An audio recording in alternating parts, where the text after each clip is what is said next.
Yeah. From Calling All Beings and Justin Root. Hi. There's Nurse Kim. There's Kim. Coming up. There we go. Welcome. Karen Reed, Trial Watchers.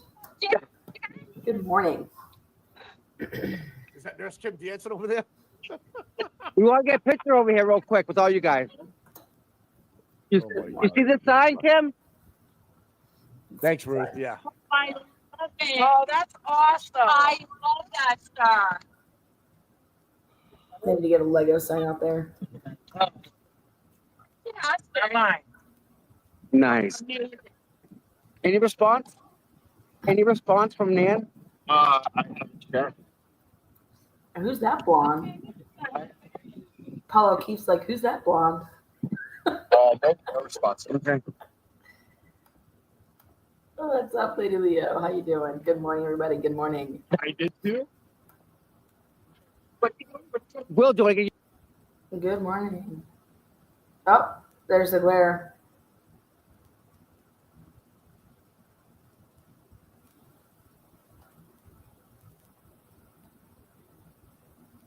The glare's probably like, why are you talking about my blonde? Paul can't have her.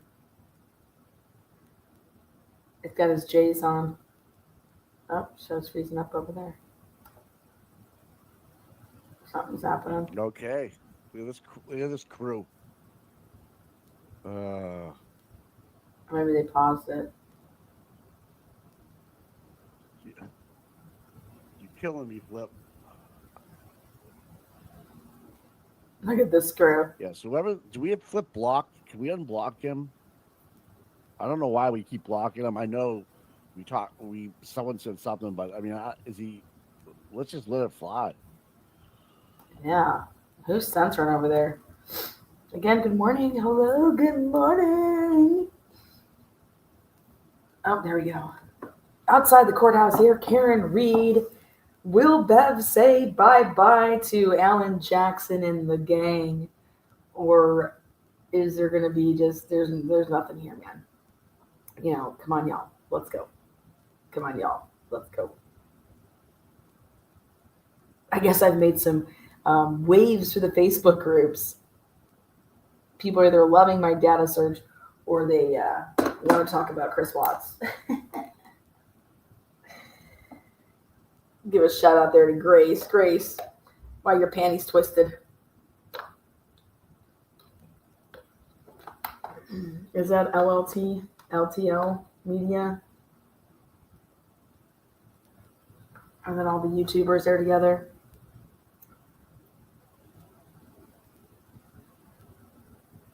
Let's see. Power walk. I am a non-consensual intern. I've been warned. Yeah, actually, that's what you sit on it because attention can last and destroy your ass. I swear to God, they're the worst things in the world. You guys, would you shoot a brick if Chloe just walks up hand in hand with its new dog owner? Chloe's here. Chloe want to be a part of it. Where's Chloe? It's provided for you. And it brings them. Yeah. I clicked it makes me nervous. Hey, Tom, was there a lot of traffic today? Mike on there with you? Yeah, Mike's little right there. Mikey! Yo, Mikey! Hey, man. I gotta get you guys back on Yeah. the show again. Let us know. Hook us up. We'll do it. Yeah, that was good, dude. I love that. Yeah. Yeah, definitely. Definitely. There we go. Here we go. Again, good morning. They need to be talking about your Lego replay. That Lego replay. Yes, lately. I just thought I needed to blow Karen's money, unfortunately. Which is becoming all of our money because we've been donating. So now Deb is just really blowing all of our money. So good morning to Murky. Good morning, Mary P. Mods that are in chat. Did I miss any mods? They're always holding it down. Lan, I can't wait to watch the Lego video. Yeah, it's just the opener. You know, it's just the preview. It's the pilot. Want to introduce you guys to the main characters. So go ahead and share this. Spread this far and wide. This starts at 9. Karen Reed starts at 9. Turtle Boy, I forgot that Turtle Boy has a day in court. He has a motion to dismiss as well. So, oh, here we go. Let's see Karen's crew here. There's Liza. Oh, there he is, Aleshi, like Aleshi. Let's listen to their voices. Oh, I do it. I do it. All right. He's muted over there. Oh, That was fun last night. Alan Jackson, Karen. I love how Karen leads the Yep. pack. Yep. Here. All right. The crew's here. Good morning, sir. How are you? Well, how are you, sir? Man, you have a fan club. I do. You do. It's good to hear. Well, You all do, as a matter of fact. Love you, Nettie. There's a sign I need you guys. Love that Dago. Amazing. It's got all of you guys on it. We want a picture of everybody together. There's Karen.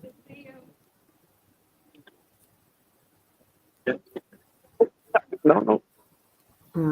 Go get them. Go get them. Fuck these people up. Shut these people up. And here it starts. How are you? There's a sign right here. Right here. Right Yeah, right there on the left. You're there? Yeah, that's you? Eliza? That is a good one. They're the Avengers. Can somebody please get my Lego? I need a Lego. Keep showing up, baby. Yeah. I mean, look at that. Keep showing up. I just saw that.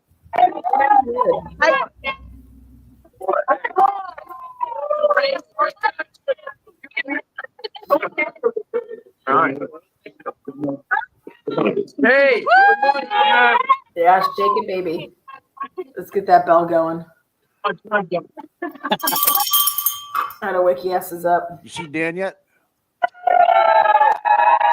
All right, let's go.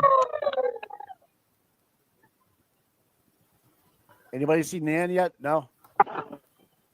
Nice. Did you hear that? You're worth that. All right, guys. Again, going over to CPU, Tom, right in chat over there. Give him some love. We love the hell out of Tom, Mike. We love the mods over there. Make sure that you like, subscribe. I know that Tom runs they run a PayPal or Cash App. Throw up some dollar bills. I know we are. Like I said, everybody should be supporting everybody and everybody should be working, I'm telling you, Trial 2.0 is going to be completely different than Trial 1. Hank Brennan is not going to be doing it the same way. And I believe that my work is getting them to think outside the box and be prepared for whatever Hank Brennan decides to throw their way. Because it's not. I mean, they need to be on it because if they try to testify differently, you can try it, but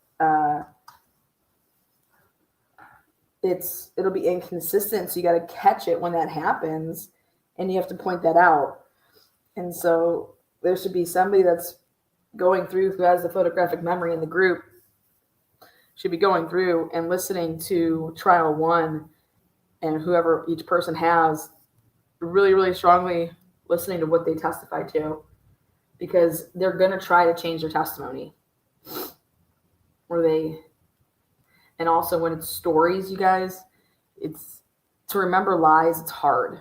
Okay. So you're going to be able to catch these people because they're not going to know the story because it's a lie versus just telling the truth. I think there's going to be a lot of I don't remembers and I don't recalls. A lot of those, because that's a way to keep you out of trouble with, I don't recall. You don't recall what you said a year ago? No, like there's just going to be no penalty for it either, unless they really point out to the jury that nobody could recall. We had to, keep on showing them transcripts. So,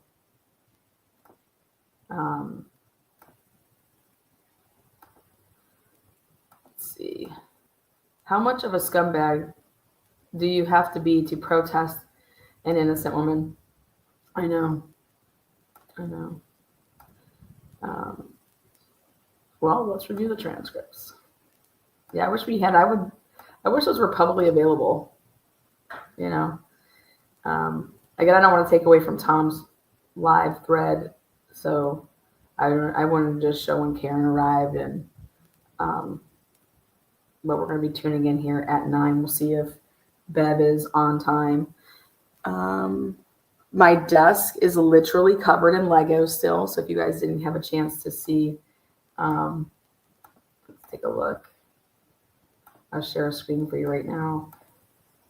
Look at that. There's Jen McCabe with her watch on her wrist. 47 pieces of taillight. We got to have the Solo Red cups in their brown bag. Got some cop cars. Look at this. We got the CERT team out there taking photos. Oh, shit. We got the behind the scenes in the house. Everybody's banging. Brian Albert Jr., probably the best character. You know, look at him. He's got his little sweater vest with his little tie and his little stashy. Come on.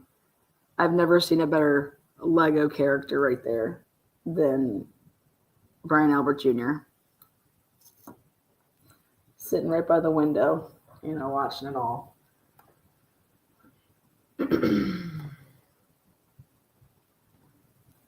Okay. The fire hydrant is missing. Oh, the fire hydrant's over here. The fire hydrant really doesn't have that big of a role in this case, like people would think, because it's way over here. It's actually outside of frame. So,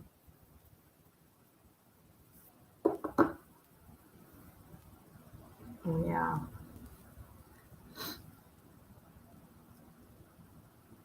Nicole's wig fell off when they were doing the nasty last night. They go so hard that their wigs fall off. So, anyways, if you guys missed it, there you go. You did a great job, Lena. Then I tweeted everybody with what you suggested the other night. Yeah. You guys like those Hillary cups? Yeah, we're just getting ready for the Karen Reed case. So I just wanted to, if you guys missed the Lego presentation, make sure you guys check it out. But again, we got Karen Reed. She's starting court at 9 if Bev, if she starts on time. This is outside the courthouse. My son's going to wonder why I've taken over his Lego sets and why they now look like, you guys, I'm making the Sally port. That's what I've been working on, is I'm making the Sally port. So we'll see. I've ordered a Lexus Matchbox car. I had it ordered online. If I wanted to replicate the 2022 Lexus Match car, I had it ordered online. So.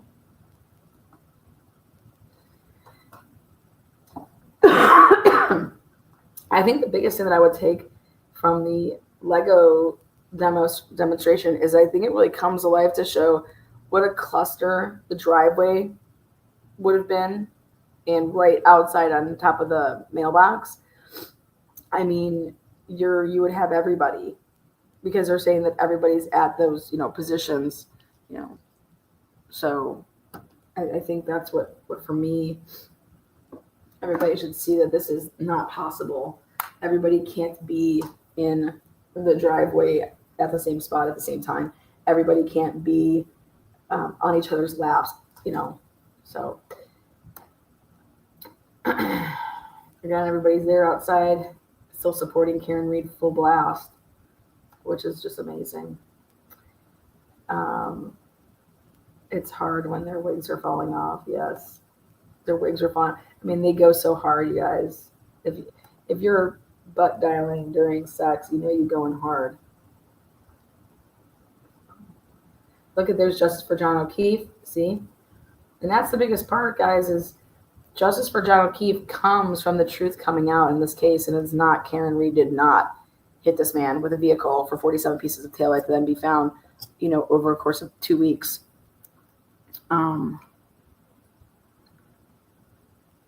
Yeah.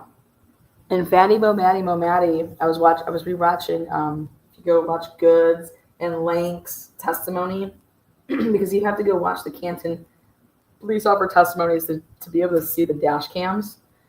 And I went and watched, and you guys, when Alan Jackson zooms in and asks Lank if he could see a figure walking over to the door to go in, it's at 6:34 and 33 seconds. What time did I tell you? And the best part about it is that Jen, she comes out of nowhere to go into the house. And it's because Fatty Matty Bo Batty's car, SUV, is not in the driveway yet. And it's down on, it's like if you're facing the house, it's to the right of the house in the street. Okay. And Jen comes from over there. And she allegedly makes this phone call to her husband, but I don't believe that she does. I believe that he does that to stage that call.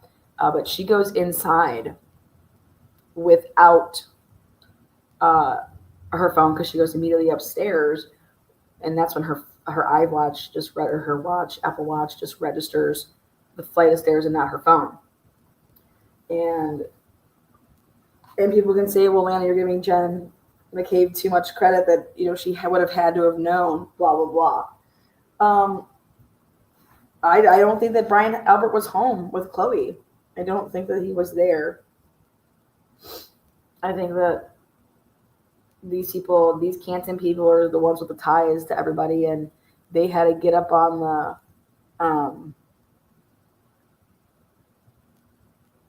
the frame and train really early.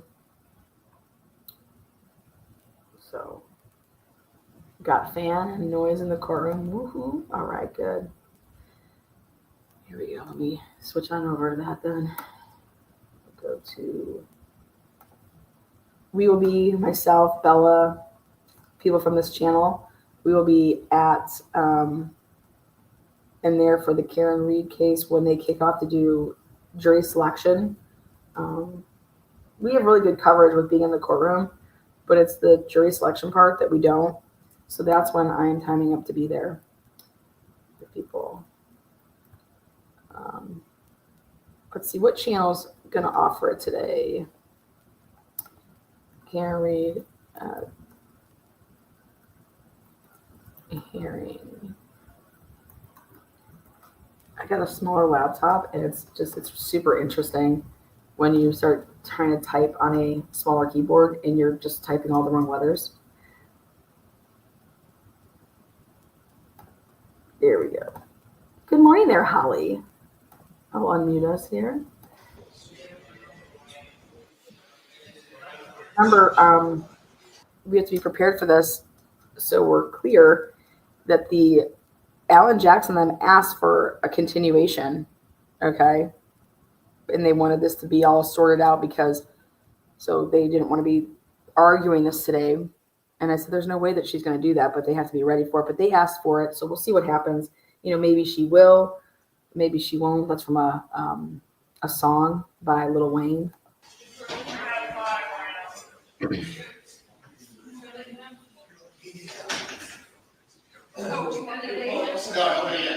Two more minutes. Okay. 2 more minutes.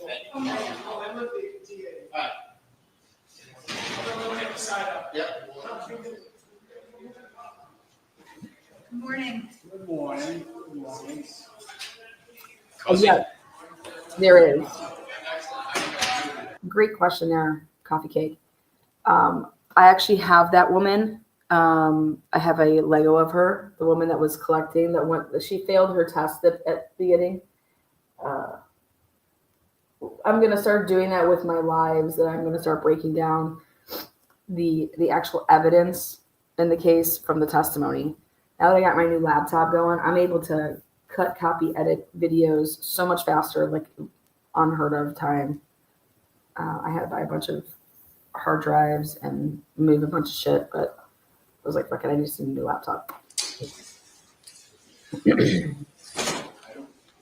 Good morning.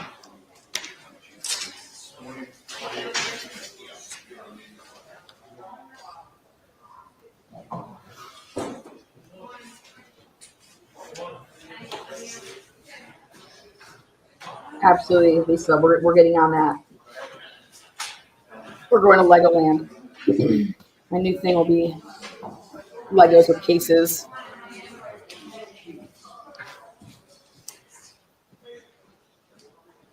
Good morning, good morning, good morning.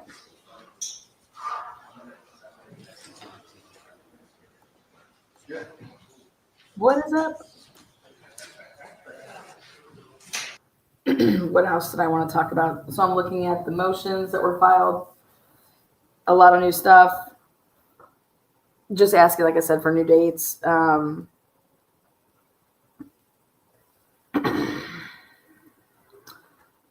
We went over and read through the two motions that are up for today.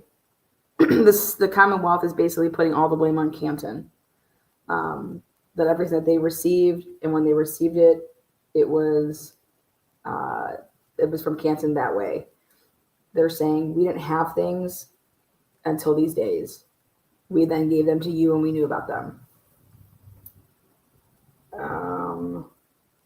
I think that Hank Brennan showed a bunch of emails. That's what's going to prove all of that, is the email communications. They claim that they did a lot of things via phone. So like Tully being on the phone with Rafferty, and Rafferty saying, hey, I heard and saw that Alan Jackson says that, or Yannetti said that they didn't have this stuff. I've seen Sallyport video. We have that. That's got to be here. You know, that's how they're saying this came about. So I'm all about a timeline. I think today we're going to hear about a timeline. So that's going to be, for me, when I'm watching, I'm honing in on this timeline. Curious to see who's going to be arguing it. I believe that it's going to be argued by either Yannetti or Alan Jackson, only because Alash Jimmy maybe, but they know that they lived it in trial one. So this is a motion to dismiss, and they cite, extraordinary governmental misconduct. So we'll be going through the points of it. I have it paused right now for the races. We don't need to hear that. We can look at the fans. So beautiful. They're in the bigger courtroom, I believe, today. It looks like to me it's the bigger courtroom.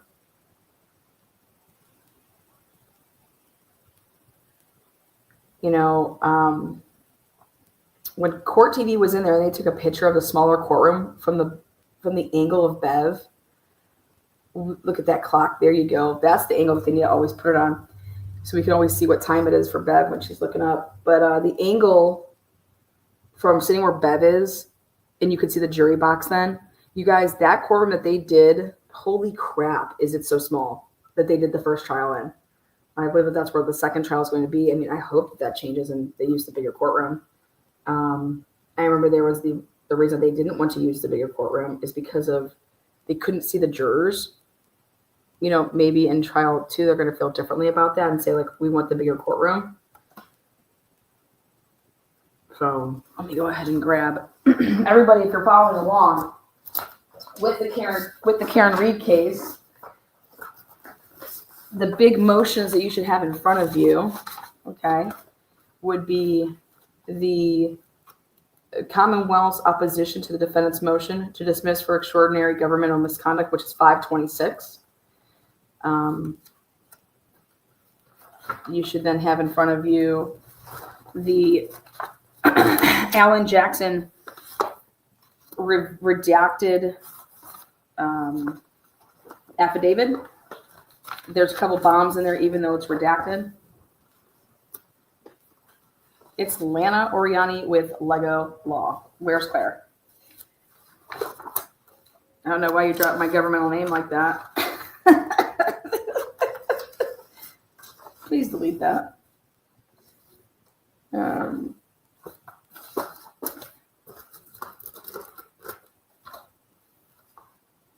Okay. And so the other piece that you would want is what Karen Reed filed. So if you want to have it out, you want to get the, and that would be number 5.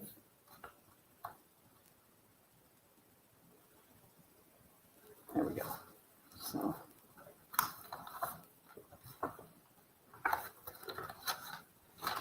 Got all these papers this morning. Lego law, I'm here for it. Court TV on members only mode. Wow. You want to know what it is? You want to know why it's like that? Because they're taking a lot of heat because of all that bullying that was going on in chat. So, yeah, making you pay to comment, it's a joke. All I ever ask for is that you sub to the channel, and I don't even think that I put it on this one.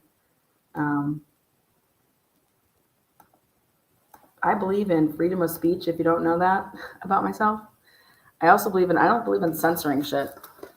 I'm not going to let bullying go on, but if you have a difference of opinion than me in anything, I welcome it. That's how we get smarter. It's true. How we get smarter. Smarter.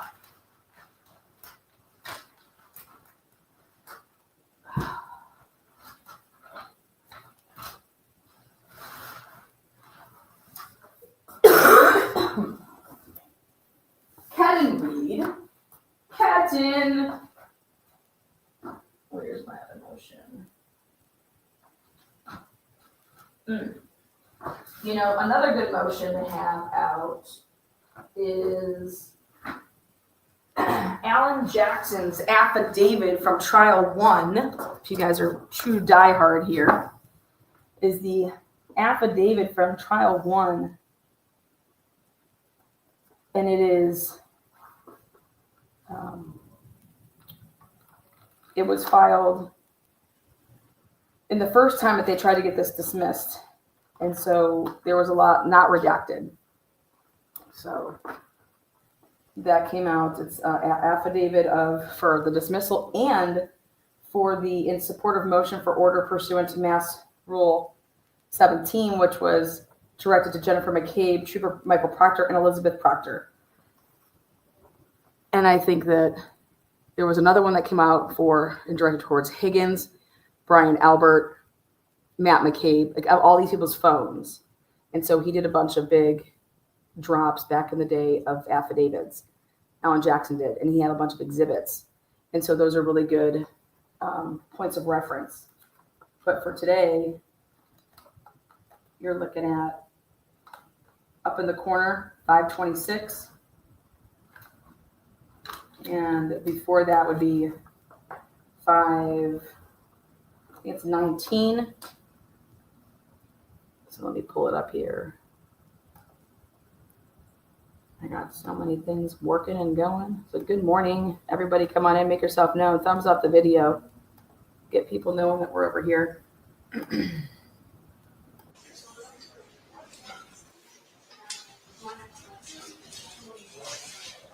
Bev has not started, and it's 9:15. So over and under when Bev starts, I believe that she will start at 9:20.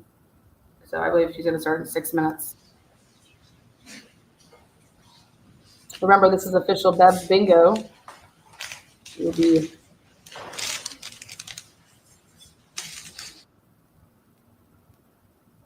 we get some new additions this year with the Bev's bingo.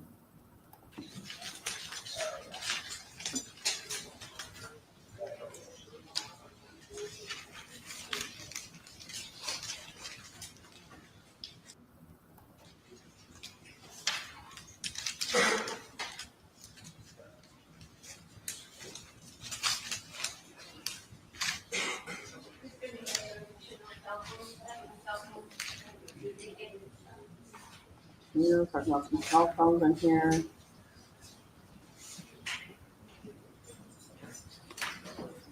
There we go.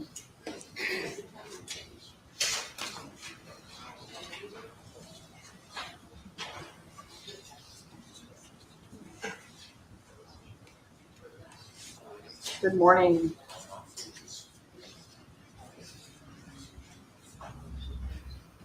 So yesterday we had Motion number 532, defendant's motion for reconsideration of portion of February 18, 2025, where the court denied defendant's motion to compel production of forensically sound copy of the January 29, 2022 video surveillance footage. That was put in. An affidavit of Little was put in support of that. Clarification regarding statements in defendant Karen Reed's opposition to Commonwealth's motion for and to exclude employees of ARCA. Let's see. Remember, when they're filing stuff, and then it gets oral argued down the road.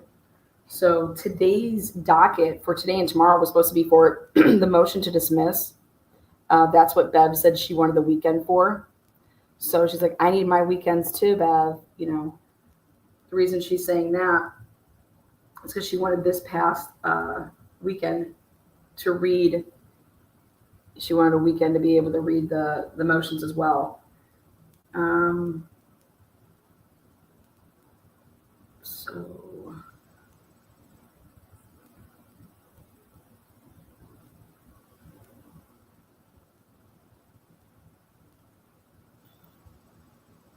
Karen Reed is in federal court this week as well.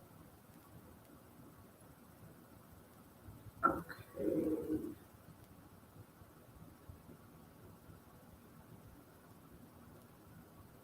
Yeah, the 518 motion that was filed was the order, the metadata that was denied.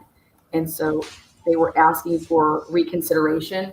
And so they had Erickson, Karen Reed's expert, filed an affidavit in for reconsideration for the forensically sound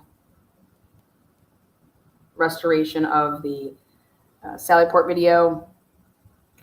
We want metadata behind it. So, Carrie, welcome. Carrie says, if there's no chain of custody and no metadata accompanying videos, it all needs to be thrown out and not evidence.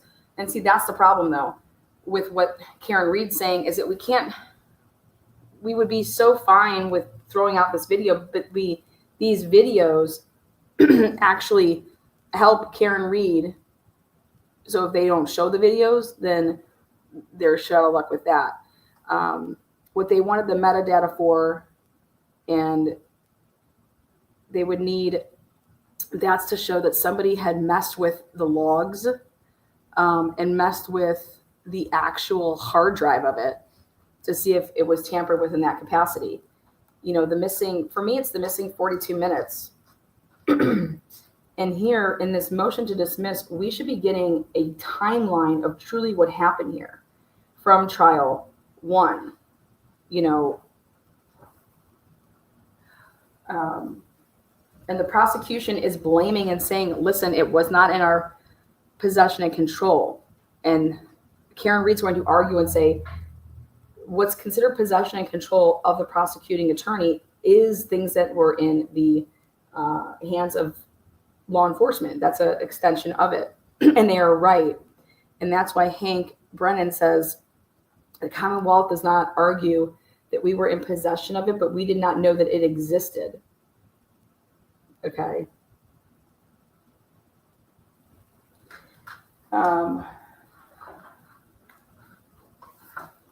Also, they are saying that these videos that were trickling back in over time, they were clarification videos. Okay, these were not new videos on October. These were quote unquote labeled as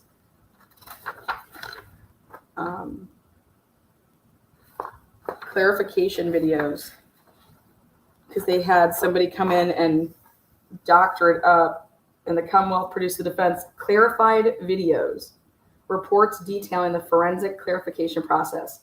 These were the associated hashtag or hash values and extracted still images from the Canton Police Sallyport.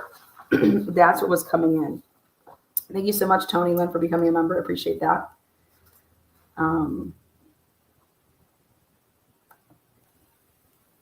The Canton Police Interior Sallyport front wall footage from January 29, 2022 at 6:13 p.m. and the Massachusetts State Police Crime Scene Services section photographs from February 1st. Remember, they go in to photograph the place because that's the day that the techs go in there, aka the people that testified to swabbing it, and they tried to pull out the tail light and they were having problems with that.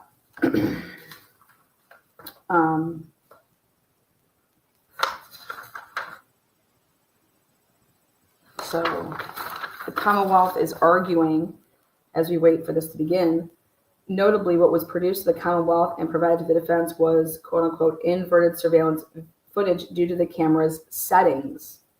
And I highlighted this because this is everything, you guys. The logs, that means somebody went in there, which this is where it's big with the whole Higgins, okay? Higgins had access to the Canton Police Department. Higgins goes there at 1:30 in the morning. Higgins goes back there at 9 o'clock in the morning and is there going in and out of different areas. And he was the one that had access to the Canton Police Department to possibly change the settings after an IT person told him how to do that and why to do Good morning, Your Honor. Hank Brennan for the Commonwealth. Here we go. Good morning, Your Honor. Jackson Street. Mr. Jackson. Good morning, Your Honor. Elizabeth Little, also on behalf of Ms. Reed. Morning, Your Honor. Robert Alessi for Ms. Reed. Mr. Leslie. And good morning, Your Honor. David Kennedy for Karen. Mr. Nettie. Good morning, Mr. All right, so we've got a few things to cover today.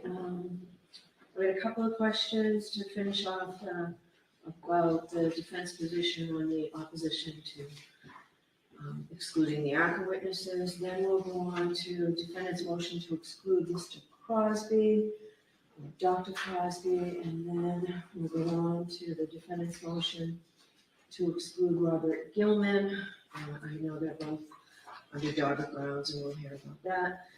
And the Commonwealth's motion for sanctions. And we have newly filed a motion to amend the scheduling order so that we don't hear the motion to dismiss today, and in opposition to that, and a motion to reconsider part of my prior ruling regarding the tapes of the Canton Police Station video. So that's the order that makes sense to me to finish up what we already had scheduled last week. If people would do anything else. So the questions that I have. Before we start, so I want it to be very clear, counsel knows this. There has been some attempt at distinction between defense counsel. Mr. Yannetti wasn't on the emails. Ms. Little wrote the pleadings that everyone signed. Mr. Alessi's late to the game here. But you all know that when one of you speaks, you speak for the entirety of the defense team. When one of you act for the entirety of the defense team. And when one of you makes representations or misrepresentations, you speak for the entire defense team. You all know that. Do you understand that, Mr. Yannetti? I do, Your Honor. Mr. Jackson? Of course. Ms. Little? Yes. And Mr. Alessi? Yes, Your Honor. So each attorney is legally accountable for the actions and statements of the entire team. So now the questions that I have, Mr. Alessi, that you said welcome questions, and I appreciate that. So I wanted to talk a little about that pause email that you call it. Could you stand, please, because I need to go with you. Yes, I was going to go to the podium. Sure, go ahead. Thank you. I didn't want to stand while you were talking. You could stand. All right, so the pause email is you call it. So first of all, we have that Wednesday, March 20th, 2024, 10:49 a.m. Email from Mr. Jackson. Dear Dr. Wolf, thank you so much for taking the time to get on the phone with me this morning. Pursuant to our conversation, please feel free to forward an engagement letter to this email address. I will get that countersigned and returned to you forthwith, along with your retainer as required. Also, if you could attach a copy of your, Dr. Renschler's, and Mr. Klein's CVs, I would appreciate it. I look forward to speaking to you and your team soon as we iron out the logistics for your participation in the trial. Thank you again, AJ. Then, as you pointed out, 2 days later, an email from Daniel Wolf to Mr. Jackson regarding Reed engagement, and that's the title of the other one. Subsequent to our conversation on Wednesday, the U.S. District Attorney's Office has asked that we pause on any further conversation until we receive additional information from their office regarding our involvement moving forward. I will provide you an update when I have it. Thanks, Dan. You called that a pause email, but when I was looking through my notes, what you said was, based on that pause email, I infer that there was no further discussion between ARCA and Mr. Jackson regarding compensation and retainer, and then out of the blue, the bill arrives. So my question to you is, are you inferring, or do you know that to be fact, that there was no conversation, emails, texts, letters, phone calls? Do you know that to be fact, or is that what you are inferring, as you said? I am inferring, Your Honor. I do not know that as a fact. Okay. So now my next question is regarding the invoice and the payment or fact of payment. So the invoice was provided on February 13th, 2025, provided to the Commonwealth. The bill itself was paid on July 25th, 2024. Why wasn't the record of payment produced at the same time? Same time as what, Your Honor? As the invoice? And you're referring to the record of payment being? Yes, why wasn't the fact that this payment was made? It didn't come out, for me, at least for the court, until I asked you midway through your proceedings. And in fact, I have the opposite. I have filed after that February 13th date, and I know Ms. Little filed something yesterday to clarify this. It seems pretty clear. This was filed, I believe, on the weekend, February 16th. In the Commonwealth's opposition, defendant's opposition to the Commonwealth's motion to exclude employees of ARCA, the Commonwealth's motion to exclude these exculpatory expert witnesses who were not hired or paid for by the defense is not made in good faith in a desperate and transparent attempt to keep exculpatory testimony of neutral expert witnesses from reaching the jury in this case. Going on to the next page, ironically, the Commonwealth accuses the defendant of failing to comply with her discovery obligations while conceding that the information is not in her care, custody, or control. Moreover, here, the defense has gone above and beyond its reciprocal discovery obligations and has already satisfied all of its mandatory discovery obligations under Rule 14 and turned over all additional information in the control and custody of the defense relating to the ARCA witnesses as ordered by the court at the last hearing, in spite of the fact that the defendant's reciprocal discovery is not yet due. How do you reconcile that? I had to ask you midway through your presentation whether that bill was paid. I'm going to answer it, Your Honor. I just wanted to make sure you were finished with your Go ahead. question. I learned that invoice was paid Sunday night before February 18th. I'm going to repeat that. I learned. You don't have to I'm sorry. repeat it. And again, what you know and what all counsel know is one and the same. I understand, Your Honor. I want to. So I'm answering your question. That's part one of the answer. When that was submitted on the 16th, I had not gone and done my investigation and gone through and asked all the questions that I did. So that's part one. Part two of the answer is, Your Honor, you've referenced that I didn't get to the payment until the middle of my presentation. The reason is because I did my presentation in chronological order. And that's the notebook that I laid out. I started with March, went all the way through. And when I got to the invoice, before I could state that it was paid, Your Honor asked the question, was it paid? And my answer was right away, yes, it was paid. And I said, and that's what I was going to get to next. So the reason why it came out when it did is because I did the whole presentation in chronological order.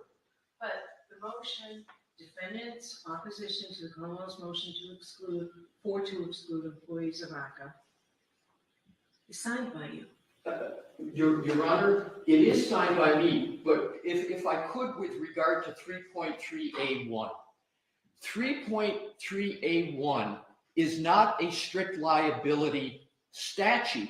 That's the reason why it has knowing in it, is in order to violate 3.3A1, the attorney in question has to know with regard to the fact and issue. So respectfully, Your Honor, I have a different view of what an attorney is responsible for under 3.3A1. You're absolutely correct. Under everything else, particularly Rule 14, it can be no excuse for any attorney, including me, that I didn't know what was happening in discovery. That's not the way Rule 14 works. I am responsible for everybody.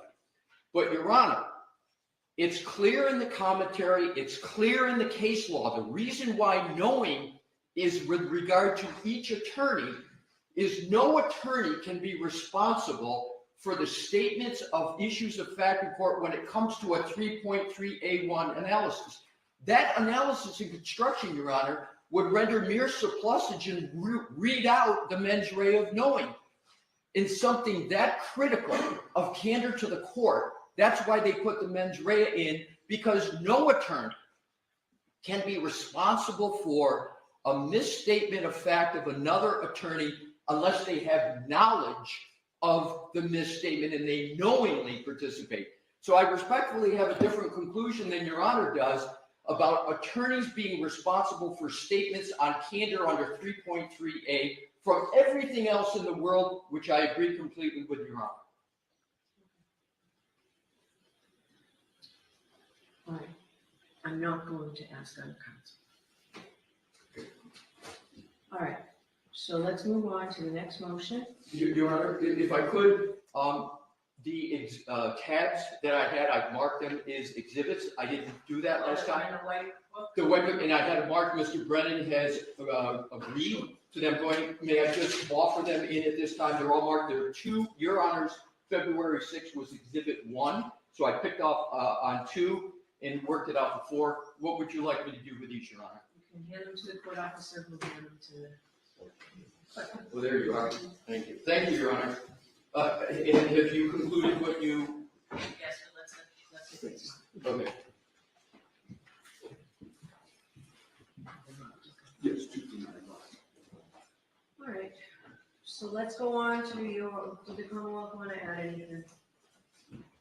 No, thank you, Your Honor. All right, so let's go on. I don't have to Jim. 499.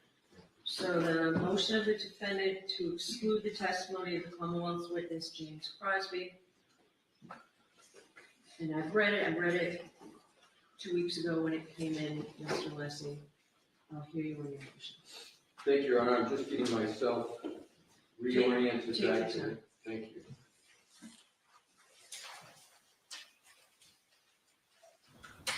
All right, so this is the second motion will be taken up today. Alessi will argue the motion to exclude Dr. Crosby.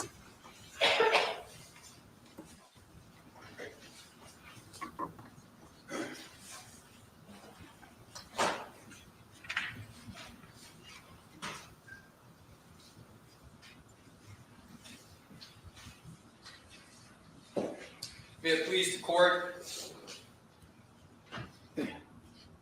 The entire proposed testimony of Dr. Crosby should be excluded because he is plainly not qualified to render the opinions that he is trying to render, and his methodology not only is not reliable, but it's not even documented. Your Honor well knows the inquiry under Dalbert Lanigan, so I won't go through Rentala and the rest. Your Honor's heard it many times before. Under the qualifications prong, the crucial inquiry, Your Honor set the standard for the subject matter of his testimony. And what is the subject matter of his testimony? The subject matter of his proposed testimony is the medical cause of the injuries and wounds to the right arm of the decedent. I'm going to get into how Dr. Crosby tries to camouflage to avoid the impact of the standard Your Honor established. But that is clearly what he is trying to do. And I cite to NDAO 1377, NDAO 1382, because that is where he renders his opinions. For example, he says, this is a preliminary response to your request for my professional expert opinion regarding injuries and defects to the right arm of decedent John O'Keefe. Similar statements. So it's very clear that's the subject matter of his testimony. Your Honor stated with regard to Dr. Rentschler that it is clear to me that in Massachusetts, biomechanical engineers are not qualified to testify as to medical causation of an injury. Point. Only an MD can do that. That's what Your Honor said was the clear law in Massachusetts. Admittedly, indisputably, Dr. Crosby is not a medical doctor. As a matter of fact, Dr. Crosby is not a veterinarian. He's not a forensic odontologist. And those are all disciplines that can even get near the type of subject matter that he's looking to opine about. He tries to dodge that very impactful standard that Your Honor established by saying, well, you know, this case is not about the treatment of the decedent. It's not a case about the treatment of the wounds on the right arm. And yeah, you'd have to be a medical doctor to treat, but that's not what the issue is, so I'm okay. It is a total straw man argument. He's creating this treatment. Nobody ever said the way that the issue is treatment. Dr. Russell never said treatment. Dr. Crosby made it up. So he creates this straw man to try to avoid the medical causation opinion that he is given. And I think that's a clear indication that he is very, very sensitive to the issue that he's not a medical doctor. With regard to his area of expertise, it can't be more obvious than his own proclamations. He says the name of his consulting group is Canine Aggression. His purported title is Certified Behavior Consultant. So he himself dubs himself with regard to canine behavior. And that is what he is expert in. And of course, there's no issue whatsoever in this case about canine behavior. And more importantly, his own report doesn't discuss canine behavior at all. So in conclusion, on the qualifications prong, Your Honor, based upon Your Honor's standard, he's not a medical doctor. He's therefore not qualified to opine on the cause of the wounds to the decedent's right arm. The court need go no further than the qualifications prong to exclude all of his testimony, because all of his report is regarding the cause of the wounds to the decedent's right arm.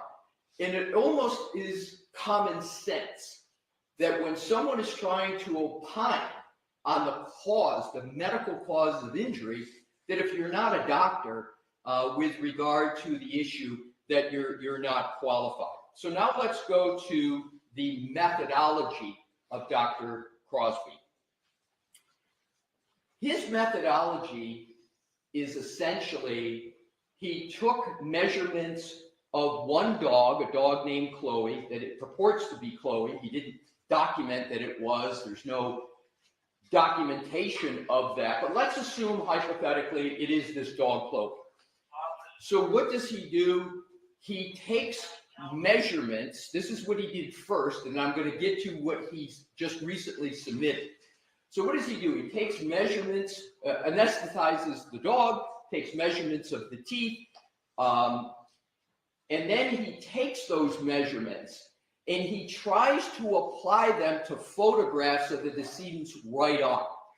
And he basically says in his methodology, I am measuring the distance between the canines, I'm taking other measurements of the dog's dentition, and then I'm going to compare them to the decedent's right arm in a photograph, and I am going to opine that the measurements of the dentition don't match up with the measurements and distance of the wounds on the right arm. Therefore, this dog couldn't have caused these injuries, and therefore these wounds are not caused by a dog. And this dog, so he says not only not Chloe, but no dog.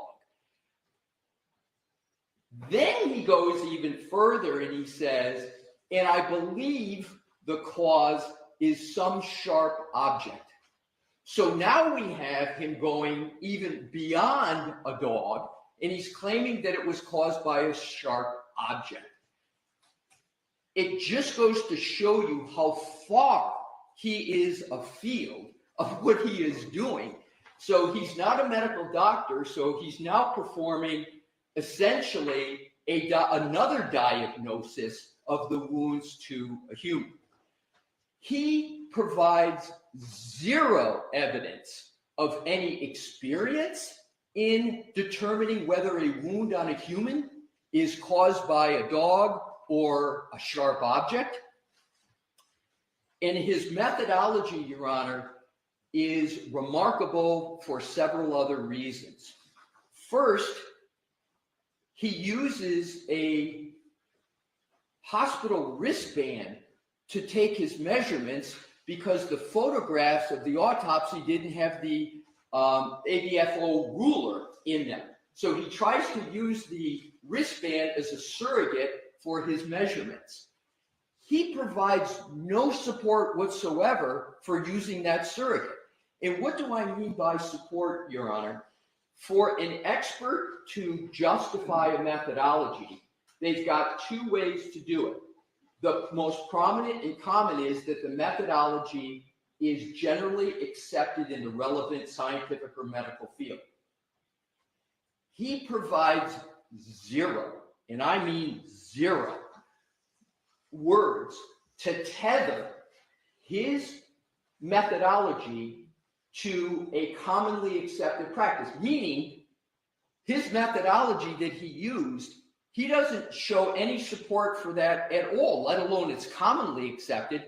He doesn't cite to one study, he doesn't cite to one scientific publication that says this is a permissible way to determine whether a bite is from a dog.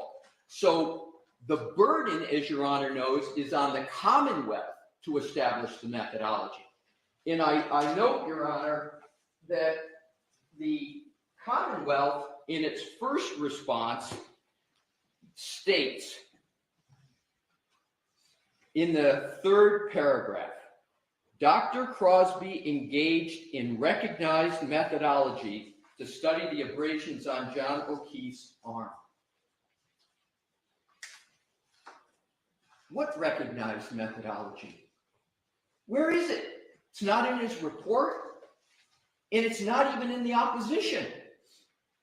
So they try to brush over with a conclusory statement, Dr. Crosby engaged in recognized methodology, when it's nowhere in their opposition. Where's the recognition for it? That dooms completely their second prong of Daubert. Then what they say about methodology in the same paragraph, they say the methodology employed was based on facts, science, and study. What do they cite to? They cite back to Exhibit 1, which is his report, which has not one footnote, not one reference in his report to support it. So the statement the methodology employed was based on fact, science, and study is a bald conclusion with no support at all. And this was the opportunity for the Commonwealth. I put it pretty clearly what the challenge was for them to come back and say, oh, no, the methodology, it's recognized, and here is the basis for it. It gets worse for the Commonwealth, Your Honor, on the methodology, because there are potentially some methodologies that might be used. They're called into serious question, but one of them for humans, not for dogs, is what the ABHO talks about is the dental mode and overlay method. And that is basically take a mold of dentition, and in the most recent submission, the Commonwealth put in, very belatedly, but I can deal with it, that Dr. Crosby now says he took molds of the dog's teeth. And so I'm going to accept arguendo that he did that and he did it correctly. But what he misses is those molds are meaningless unless you come to part 2. You've got to take those molds and compare it to something. And the something is what's called the overlay method. And what is the overlay method? And this is all set forth in our opposition. And I've got citations to the exhibits, which I'm going to go to. The overlay method is the part 2 you apply the mold to.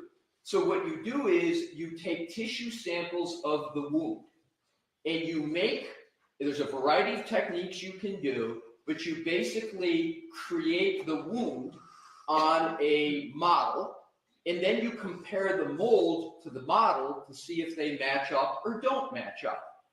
He never engaged in the second part of what is, even with 2 parts, is a questionable methodology. He doesn't employ the overlay method, the part 2. So the molds that he took are meaningless unless you have the overlay to go with it, because that's what you compare them to.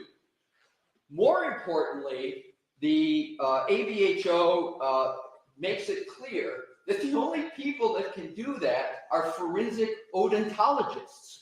And even then, the science is very questionable.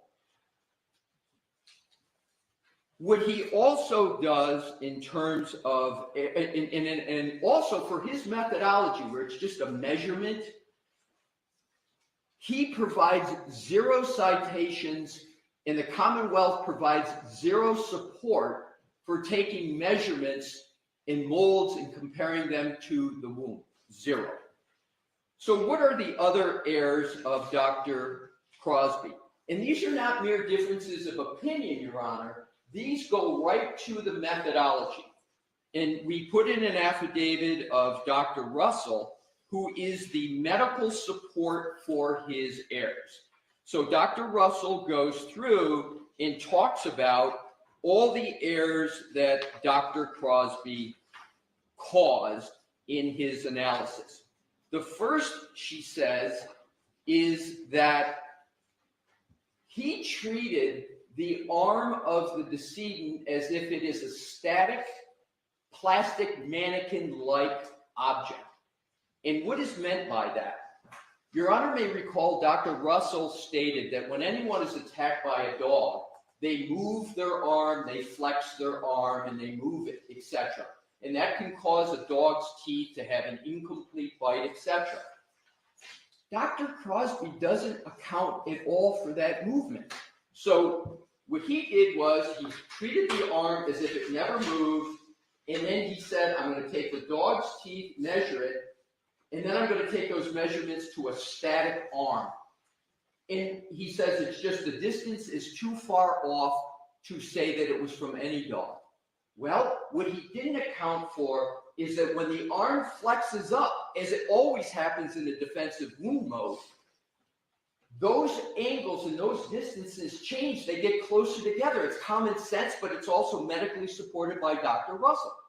And she said when you do that flex, that is going to make those wounds approximate the canine. But the fact is, her main point is he never accounted for that in his methodology. It's not an opinion, it's a methodology. So again, if he were to cite to a study that would say, no, it's okay to just treat it illogically as a static object, he might have some support. But he doesn't, and there is nothing in the literature because nobody believes that's at all realistic in a dog attack. So that's her first criticism of him. She also states that the photos that he used, there's no documentation of who took them, how they took them, and we all know in forensic photography, those people who take those photographs have to be trained. They have to give a fair and accurate depiction. And you can look at one of the key photos, it's blurred. So it's obvious that there's a problem with one of the photos. She also aptly points out that there's not one citation in his report to any support for anything that he did. The Commonwealth, in their opposition, spent more words going back trying to attack Dr. Russell than they did trying to support their own expert's opinion. And I just counted the lines. I'm not going to tell you what the count is, but there's more lines basically trying to say that Dr. Russell's entire testimony and opinions lacked adequate authority. She had, I think, 31 footnotes in her report. The one who entire opinions lacked adequate authority is Dr. Crosby. The other criticism that she has on the methodology of Dr. Crosby is that he didn't account for the dimpling and pinching and piercing of skin, human skin. When there's any pressure, particularly with a bite, it moves, it dimples, it hits the muscles, etc., etc. He gave no account for the condition of the human arm and skin and anatomy, perhaps because he's not a medical doctor and doesn't know the area. So with regard to the Commonwealth's response, I'm appreciative of the fact that they cited to his thesis.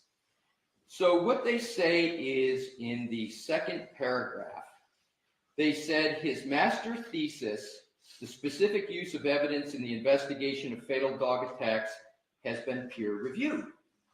So what did I do? I went and read both of his theses. What I found is particularly probative of the issues I just raised. So I looked at his and read his, I read 179 pages of his 2016 Master of Science thesis that they cited.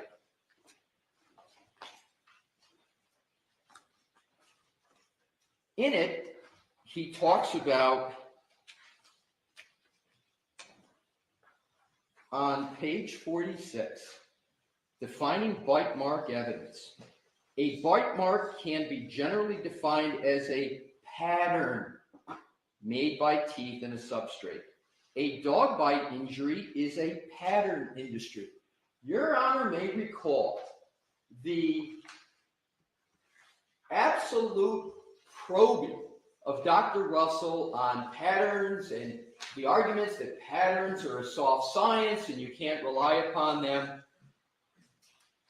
And lo and behold, Dr. Crosby's first sentence in his master's thesis is a bite mark can generally be defined as a pattern. A dog bite injury is a pattern injury. So I appreciate in his thesis that he confirms Dr. Russell's methodology. What he doesn't do in his thesis is even mention his own methodology that he used here. In 179 pages, there is now one reference to the methodology he used in his report.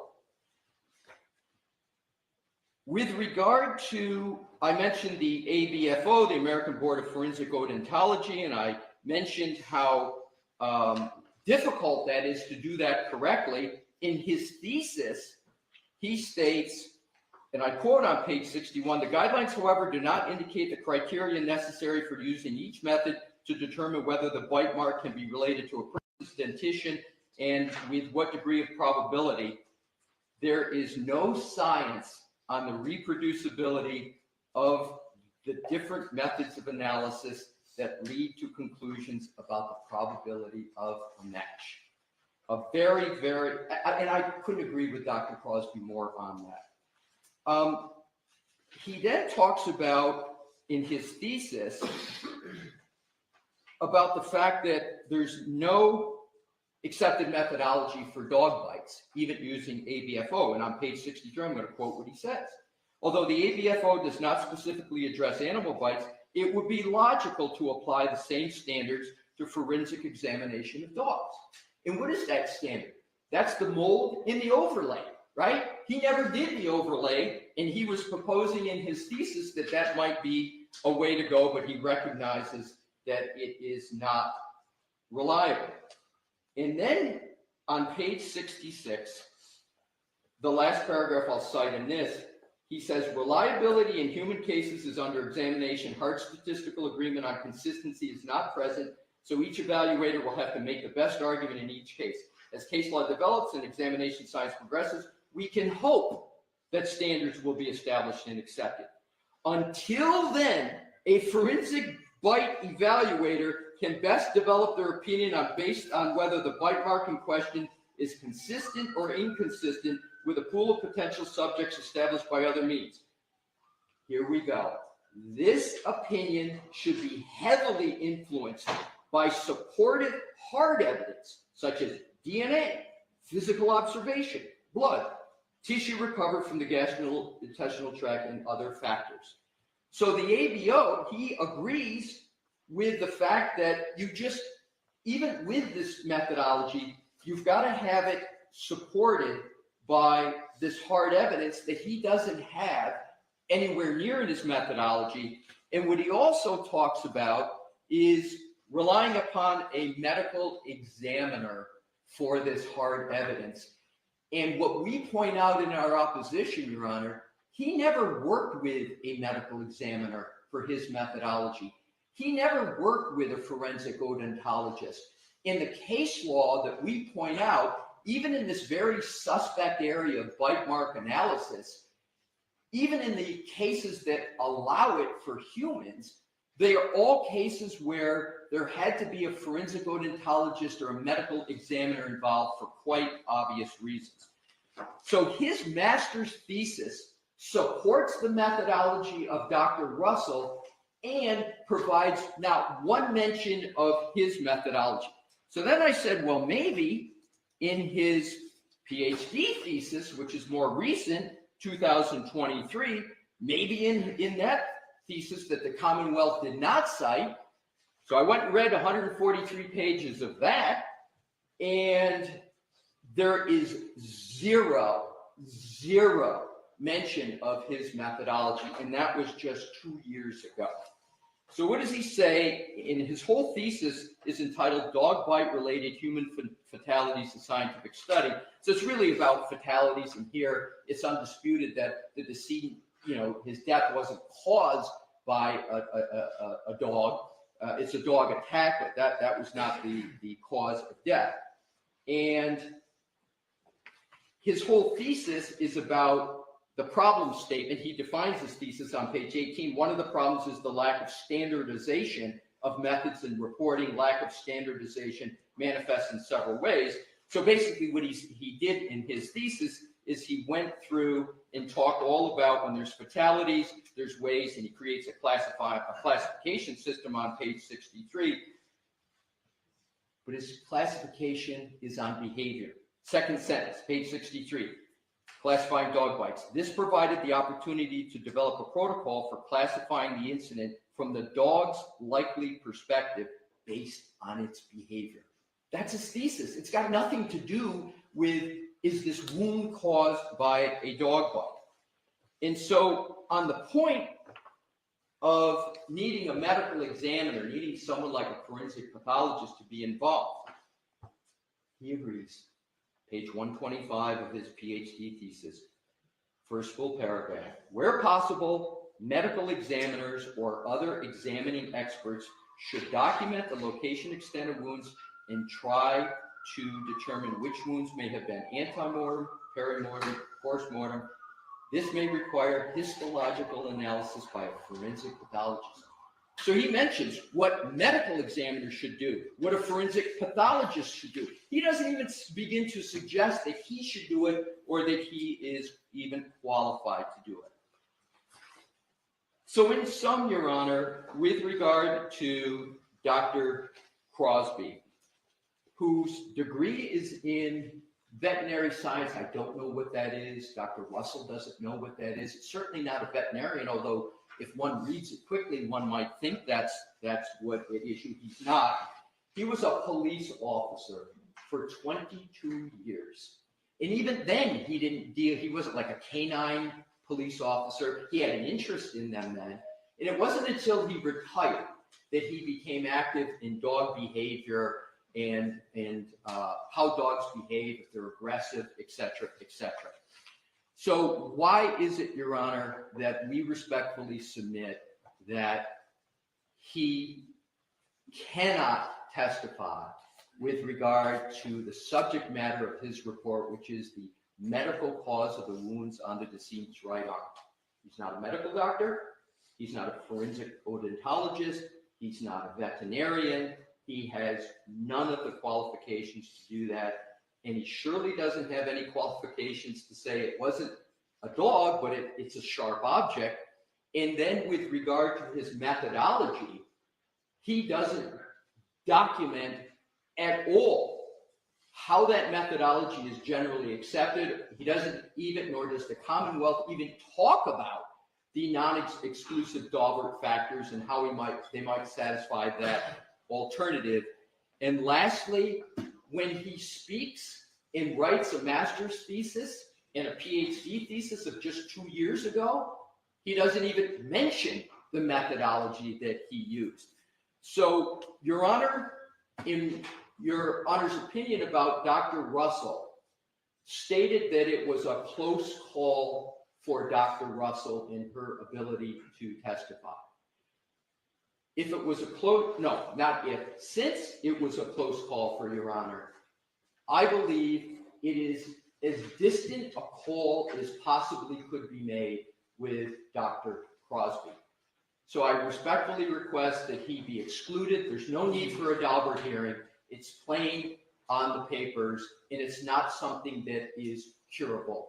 The Commonwealth tried to submit very recently a mold.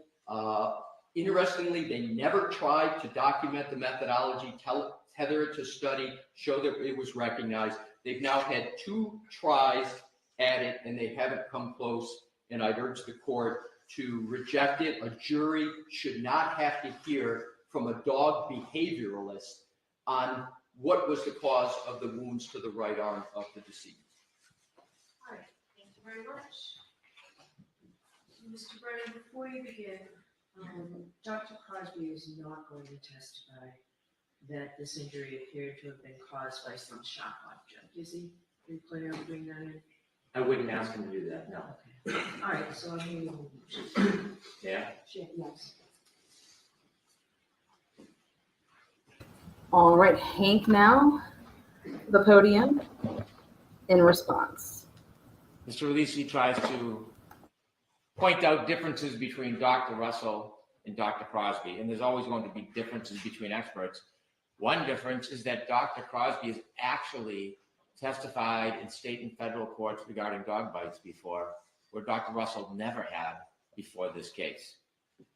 And so in preparation for Dr. Russell, we provided not only a CV, a history of his education, but also an actual report. An actual report of what Dr. Crosby did, the methodology explaining his analysis, his examination of Chloe, and his testing. That was provided to the defense prior to any testimony that he will have on the stand. When we look at the summary that's provided, Dr. Crosby has testified in numerous cases before.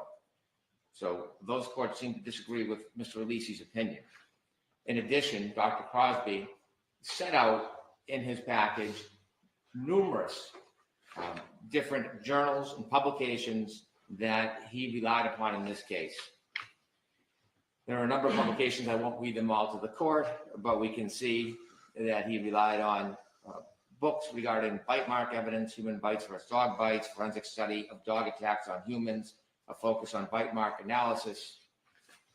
The list is comprehensive: variable mechanisms of dog-related deaths, life-threatening dog attacks, a devastating combination of penetrating and blunt injuries, fatal and near-fatal animal bite injuries, on and on.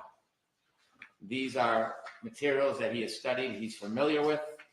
Dr. Crosby has the qualifications to testify, not simply because he's testified in state and federal courts before this case, but also because of his studies and his education.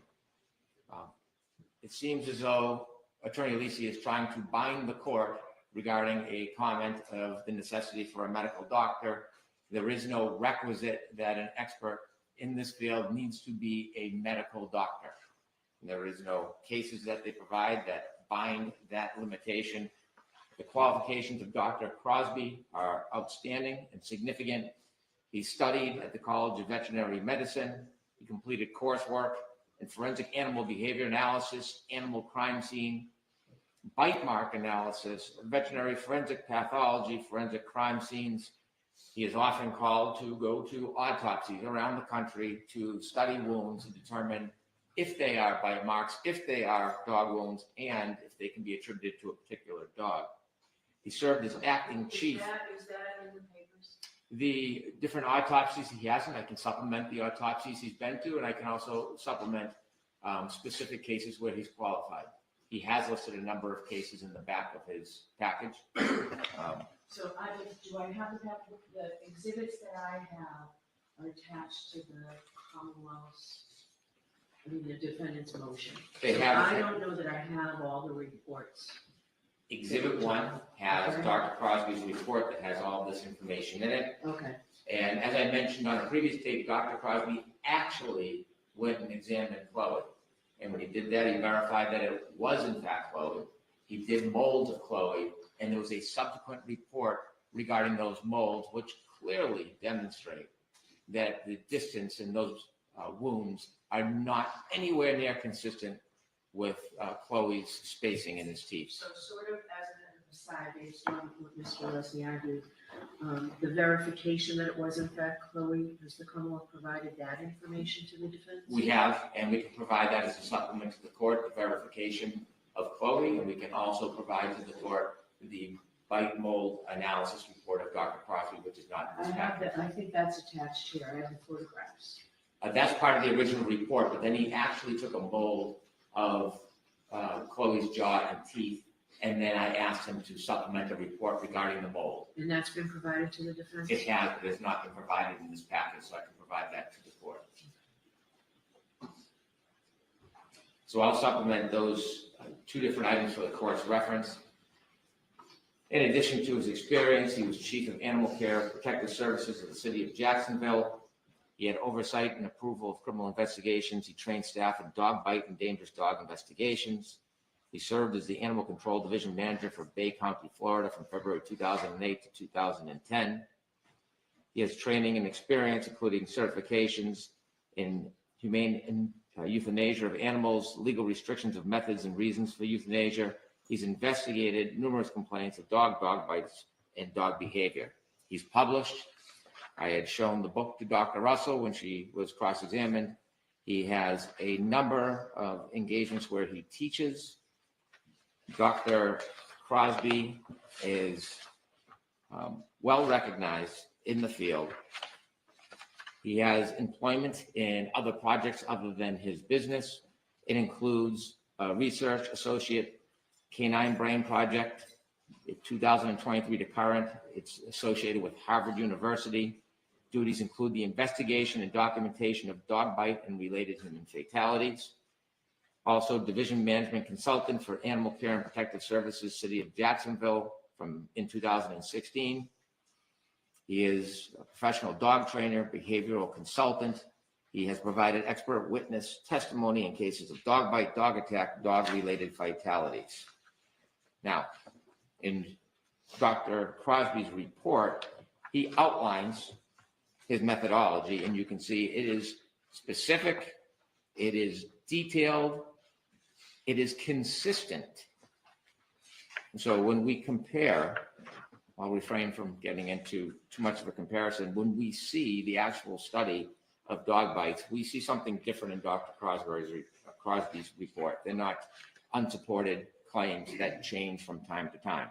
You can see that there are the pictures of Mr. O'Keefe's arm, and we can see the band in which he used to measure. You can see multiple pictures of Chloe's jaw, mouth, teeth, canines, incisors, and then you can see that he has measured the distance of all of those teeth specifically. And then in his methodology, he outlines each group of lesions, specifically lesion group 1, lesion group 2. And then he goes into an analysis of the different groups of lesions. He explains why they are wholly inconsistent with both a dog bite and any animal bite. And he also describes and explains that the distance between the wounds are totally dissimilar to Chloe's mouth. He does look, as Mr. Lisi suggested, at other support, such as DNA. And in fact, he embraces other support. In this case, there is no canine DNA, significant to Dr. Crosby because in virtually every case, he finds canine DNA. So he does look to alternative sources, and mindful, there was pig DNA found. So it wasn't as if the sample was obliterated or destroyed and there was no materials available for testing. It's just the unfortunate consequence that there is no animal DNA. And so while there are different methods, and some of the things that Attorney Lisi spoke about, dentition, deal with human biting, not dog biting, his methodology is set out very clearly on how he came to these determinations, what he did in his study. He actually engaged in an investigation in this case before providing his opinions. So Dr. Crosby is well qualified. He has been accepted in state and federal courts before this case. He did a thorough examination. He has ample support for his training and experience, and his opinions are soundly based, not on hypothetical or rhetoric, but on the facts, on the details in this case. He has never changed his position from one event to another. It has always been the same in this report, has not wavered, and he is highly qualified to appear in this case in rebuttal if necessary, if Dr. Russell is to take the stand and provide some or any of the opinions that she provided before. All right, so just to be clear, the Commonwealth does not intend, if I permit the testimony, does not intend to call him in your case in chief? Absolutely not. Okay. All right, Mr. Leslie, any follow-up? So he's only going to be a rebuttal witness. Did you guys hear that? That's a really important part. He's only going to be a rebuttal witness.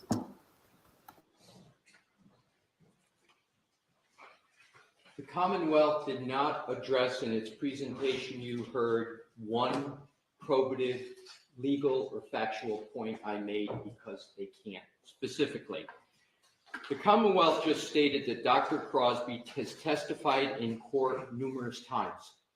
On what? It's important. You can be qualified to testify, and if it's what Dr. Crosby does on behavior, dog behavior, was the dog an aggressive dog? I get it.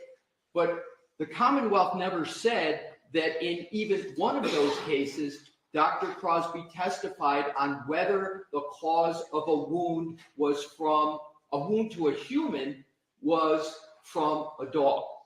Wasn't mentioned. There's no case provided. As best as I could, I looked at those cases. I couldn't find many of them, but I didn't see any indication that he testified and was allowed to testify that the cause of this wound on a human was from a dog or a specific dog. Point number two, Mr. Brennan mentioned he cited numerous journals. Your Honor, I would ask the court to take a look at his report. There is now. Hold on, so that's exhibit 1. Yes, exactly. Give me a minute. Just put him back again. Oh, she's like, you know what? I could have just let it be. Okay. What page? Every page. every The page. point is, there's not one footnote in any of his reports. So he does go through his purported methodology. I've never said he didn't present a methodology. My point is, his methodology is not accepted, let alone generally accepted, and nowhere in his report does he say this methodology, this measurement methodology, is accepted at all. And you have to either show in Dalbert Lanigan that either your methodology is generally accepted in the relevant medical community, or that you can satisfy the Dalbert factors, which I'm going to get to. But Mr. Brennan said he cites to numerous journals. Your Honor, this is what Mr. Brennan has to be referring to. If Your Honor would please turn to the end of the report. This starts on NDAO 1400, very much toward the back.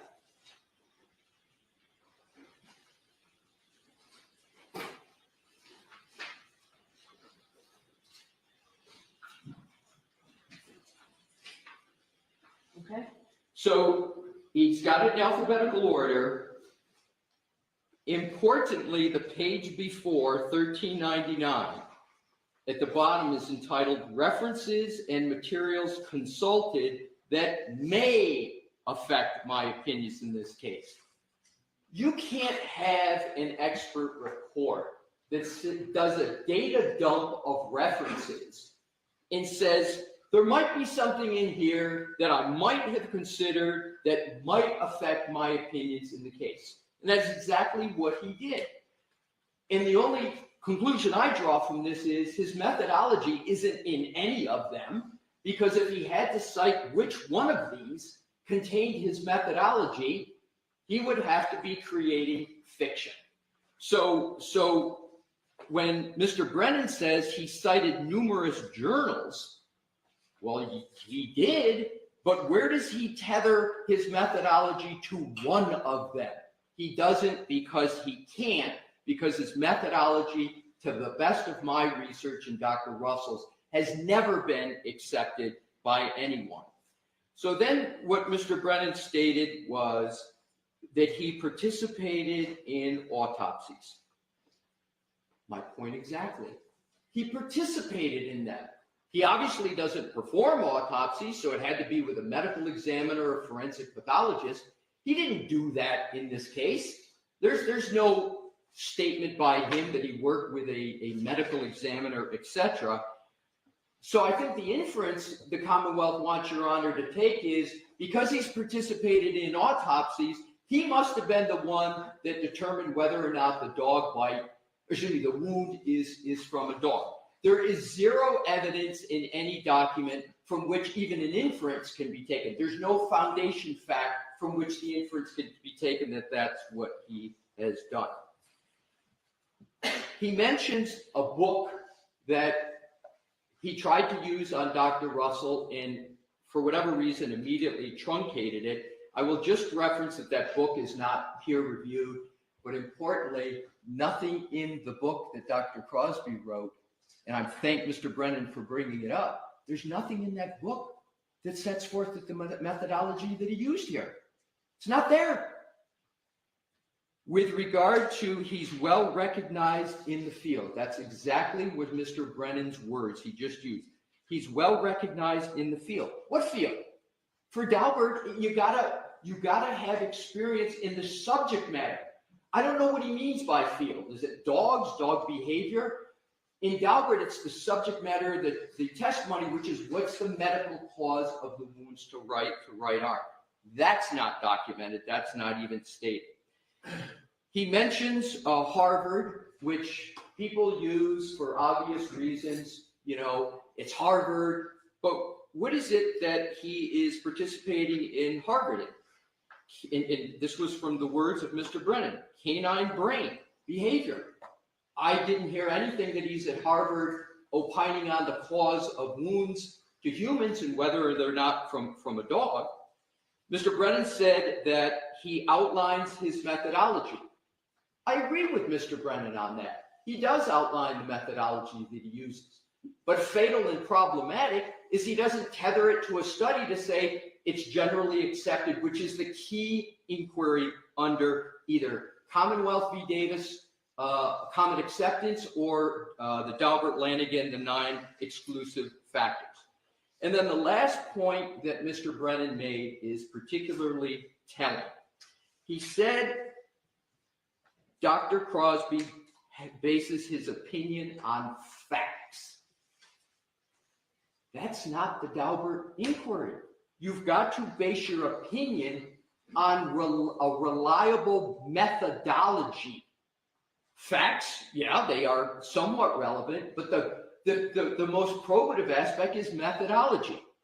So I am still, after all this time we've argued this, waiting to see where is the study, where is the documentation that the methodology that Dr. Crosby used, that a medical doctor, Dr. Russell, so thoroughly criticized, where is that methodology documented in one of these many references at the end, no footnotes in his study? I believe, and why isn't it, Mr. Brennan didn't respond at all to my points about Dr. Crosby's 2 theses, where you would expect his methodology to appear, and it's completely absent from there. So the question is, in conclusion, where is the home for his methodology? Where is the home? Where is the home in the scientific literature? It's an orphan methodology. It has no home because it's not generally accepted. So he is not qualified under Daubert-Lanigan, and his methodology is an orphan. And for those reasons, not only can he not testify with regard to whether the cause is a sharp object, but he has not, the Commonwealth hasn't even begun to meet its burden that his methodology is reliable for all the reasons that I have stated.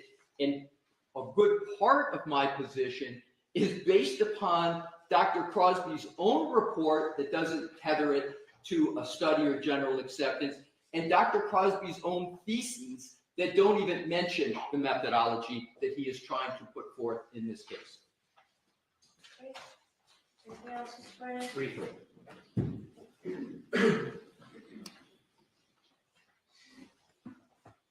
On page 6 and 7, Dr. Crosby offers court cases in which he has testified and provided expert opinion. I will give you specific cases where he's been qualified in state and federal court. Mr. Lisi harps on the idea of methodology. If we remember Dr. Russell's testimony, it wasn't until later in her testimony that she introduced this idea of pattern recognition analysis. And we hear very little about the details. What we knew or learned from Dr. Russell is that she couldn't identify any of the wounds, none of them independently, just collectively. In fact, I think she opined that she was the only expert in the country that really could perfect the art of pattern recognition analysis.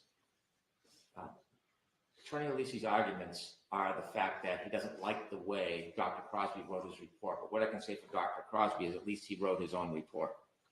And when you look at Dr. Russell's affidavit in support, there's something, to be intellectually honest about it, striking. Kind of like her original report, where it was clear to me that it wasn't fully written by Dr. Russell. You look at that affidavit, it is not consistent with the testimony or the mannerism or the way that expert speaks. And so a lawyer can craft an affidavit and help craft a report so it meets their idiosyncrasies, but that is not the arbiter if somebody's qualified.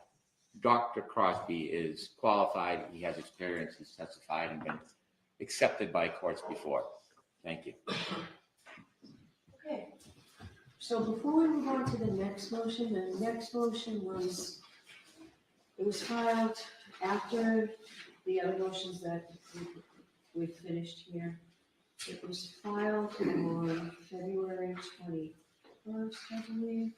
Defense motion to exclude, February 21st. Defense motion to exclude certain testimony of Commonwealth witness Robert Gilman, and in the alternative of Daubert hearing. So the last time we were here, I wasn't sure we would reach this. I think it had just been filed.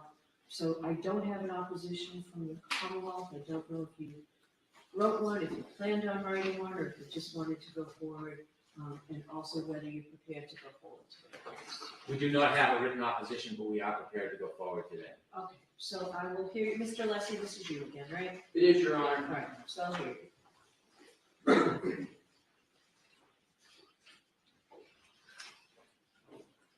And this is paper 515.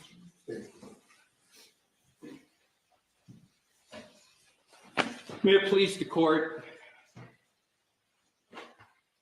Mr. Gilman, a meteorologist, is attempting to opine on the hardness of soil conditions at 34 Fairview on January 29th, early morning 2022. He states in what is a certified weather statement, that's quote, certified weather statement, many things, and we don't challenge his statements about what the temperature was and precipitation. But what we do challenge is his opinion with regard to the hardness of the ground. With regard to his qualifications, his qualifications to opine on the hardness of the ground. He is not a geologist. He's not a pedologist, i.e. a soil scientist. There's a specific field for that.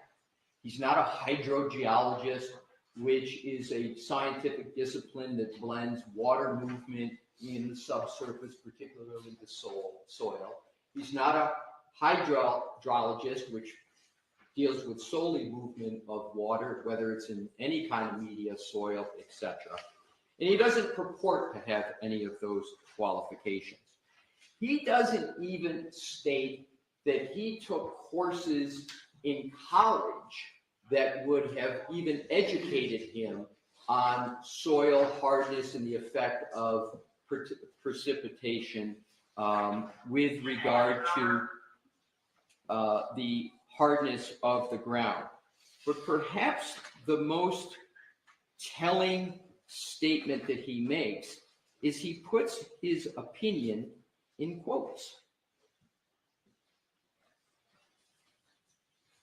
So his certified weather statement is hard as a rock, I believe. I'm looking for it. So I'm sorry, there were a couple of exhibits attached to your affidavit, Mr. Leslie? Yes. All right, so one's exhibit 1, I don't see any. I'm sorry, Your Honor, it's Exhibit 1. Okay. It's his February 3rd, 2025, quote, certified weather statement. Okay. That is it.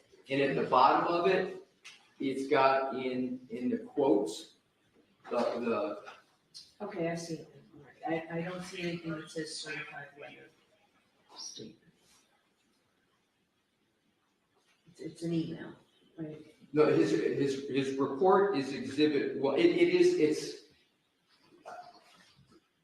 it does state certified, and I'm quoting certified weather statement. Is it NDA 02802 and 803? It is exactly that. Okay. Yes. So Your Honor, he puts his opinion in quotes, which to me is an indication he's speaking in lay terms. I've never seen an expert put an opinion in quotes. And he does not tether that opinion to any methodology. And as a matter of fact, Your Honor, and that's the entire basis for what the Commonwealth is proffering is support that 1, he's qualified, and 2, that his methodology is reliable, but he doesn't even state what his methodology is that he used to come to that opinion. I've never seen a proffered expert not even state what the methodology is. He doesn't say how he came to that conclusion. So it's the burden, as we know, of the Commonwealth who's offering the witness to demonstrate by a preponderance of the evidence. They don't even have evidence, let alone a preponderance of the evidence. They don't state a methodology, and they put the key opinion, the only opinion, in quotes. And, Your Honor, there is a deep and typical of science, complex way to determine hardness of ground.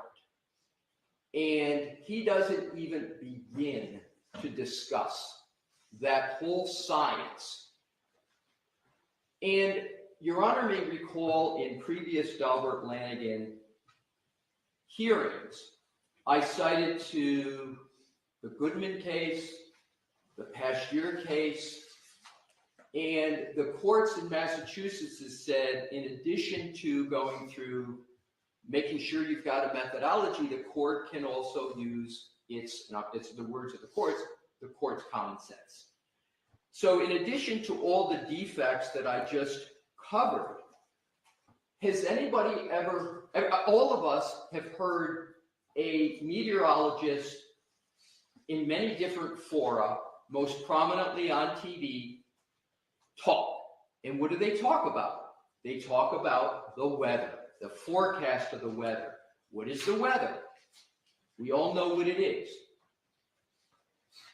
I've never heard a meteorologist say, today is going to be 22 degrees below freezing, there's going to be precipitation, and the ground is going to be hard as a rock. I've never heard it, because that's not what meteorologists do. So I believe in terms of common sense, in addition to the other arguments, I think common sense just tells one that this is not the kin of meteorologists.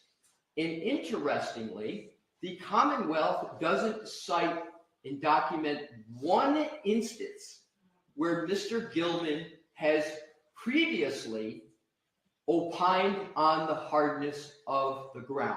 Not one. So in conclusion, Your Honor, he's not qualified in this area.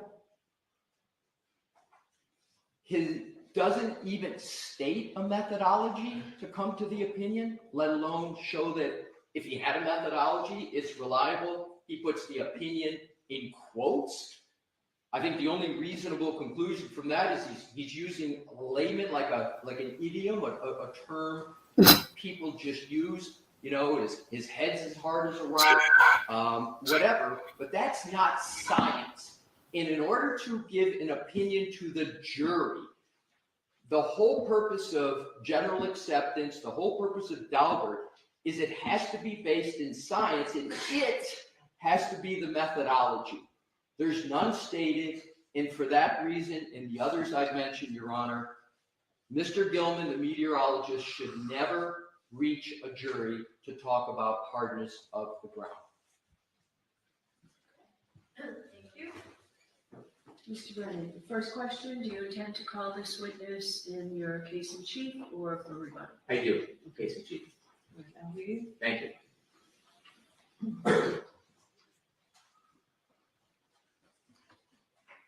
The Commonwealth proposes calling this gentleman to talk about the weather conditions leading up to the night that John O'Keefe was killed. Talk about the temperatures, the wind conditions, also the snowfall. It seems that the only complaint the defense has is the ultimate opinion that the ground at Fairview was hard as a rock. I think that concern is easily remedied. I do not need to ask this expert if the ground at Fairview was hard as a rock.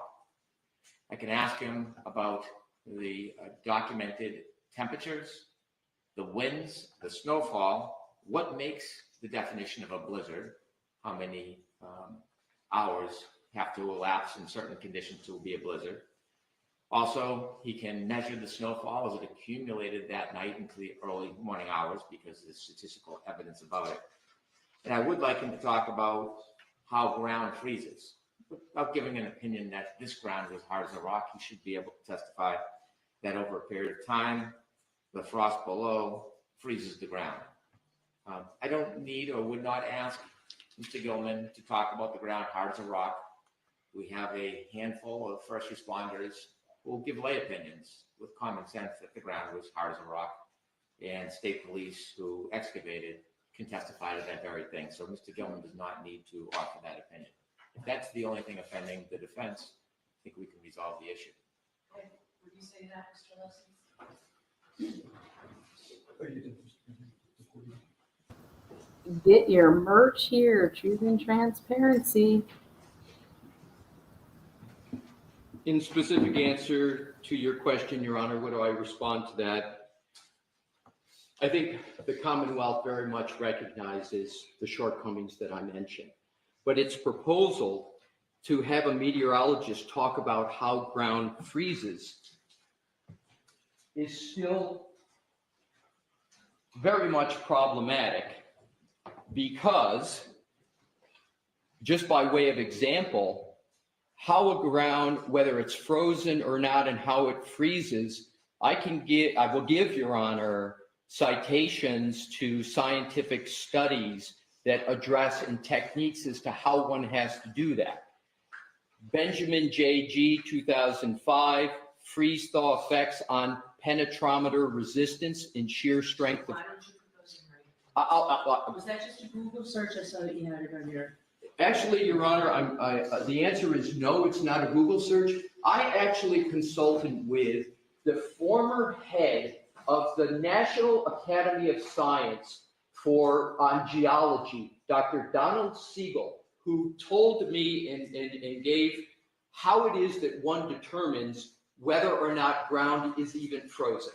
Okay, so that would be helpful to me. Is there any objection to the Commonwealth to me getting that? Not at all. No. Happy to provide it, Your Honor. Do you want to provide a copy to Commonwealth as well? I'd be pleased to provide a copy to the Commonwealth. All right, so I'll take this under advisement.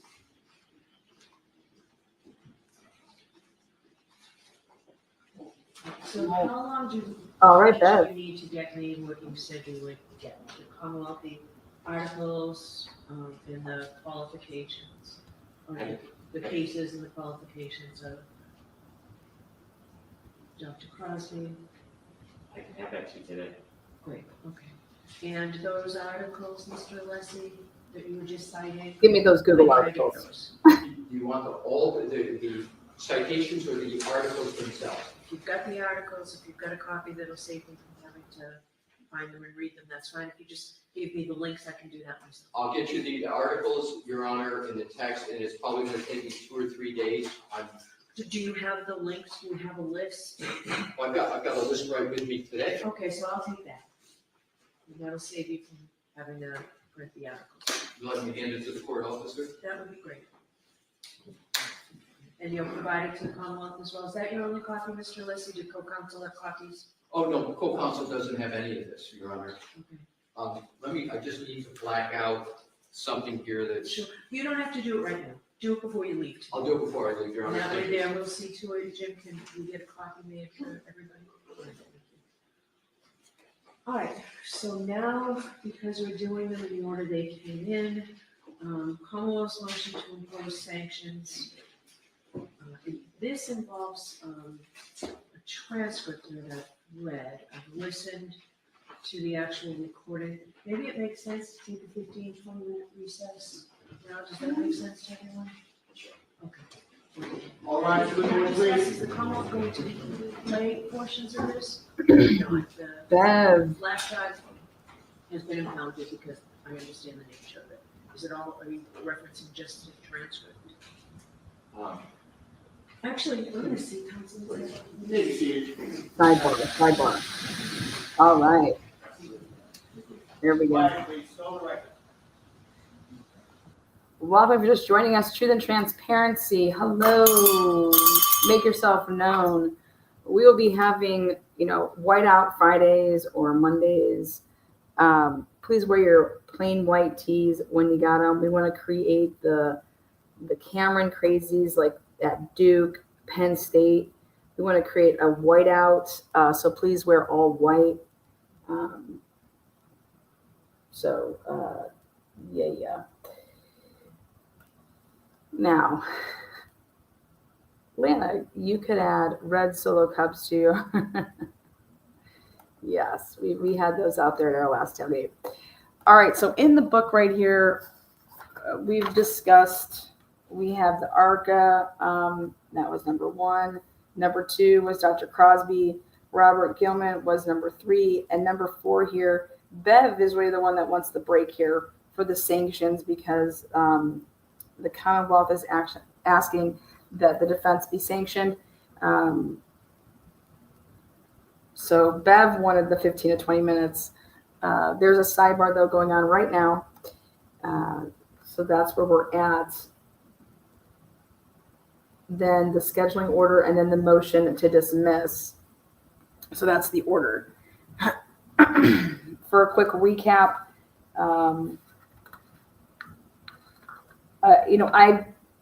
I don't believe that we're going to be losing any of the attorneys. The reason I don't believe this is, you're going to have a motion today and you're going to go in this type of an order. And here Bev is going to hand down a sanction right now to say, okay, I'm revoking pro hoc vice, But it is interesting that she's asking for this 15 to 20 minute break. Maybe her decision hasn't even been made. Maybe she's nervous of her decision. Whatever this decision, it will be appealed.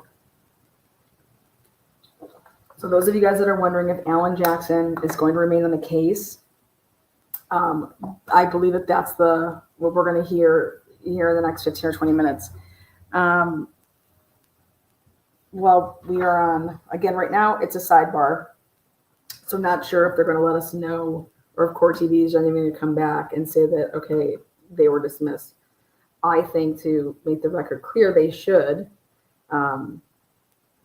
show everybody coming back to the spots, and then so we can actually gauge how long this break was. So I know that there's lawyers out there on YouTube that have said that they think he's going to be off the case. I don't know where they're getting that from. I don't believe Alan Jackson's going to be off the case at all. Let's see.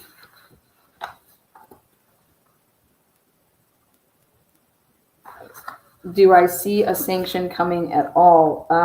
I think you have to be really careful because how can you say it's not going to work both ways?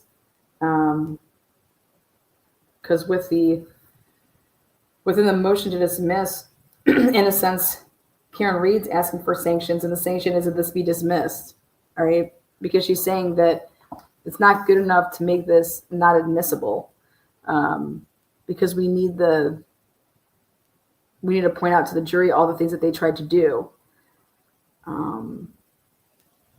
So I want to hear her language. I'm just interested in her language. The trial would be heavily delayed and definitely appealable. I think that she wouldn't. She would try to say it goes as is. Very interesting language right off the rip when Bev says that what one lawyer does and says, it counts across the board. Well, then that holds true for the Commonwealth. And again, very interesting language. I think that's why you always want your lawyers to talk more and your judges to talk, even more, because get them on the record saying things. So after the sanctions, we go into the scheduling order. The defense is asking for more time to be heard on the motion to dismiss. So what's interesting with that is if Bev grants this new time and that the motions to dismiss would be heard after March 17th, then it's going to, we're not going to be in court then tomorrow because that was for the motion to dismiss as well. And then they have federal court on Wednesday. And then she has another date on Friday for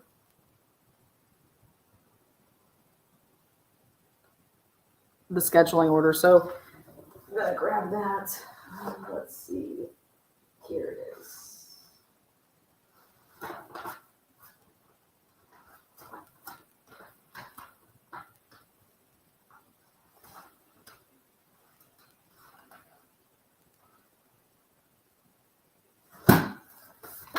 Yeah.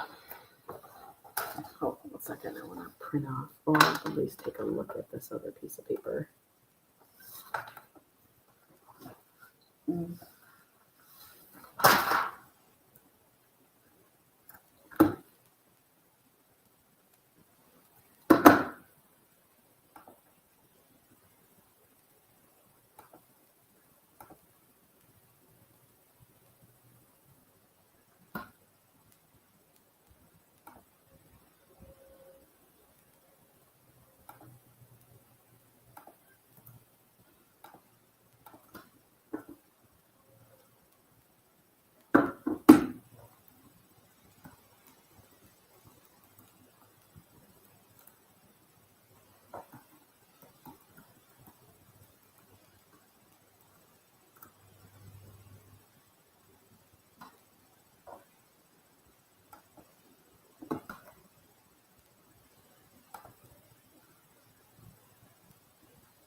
We are still breaks are at 10:46 a.m. Thank you. Thank you. So come on now. We're gonna show. I want to show you guys during the break here. I want to show you just really quickly, if I can, a piece of Link's testimony. Let's see.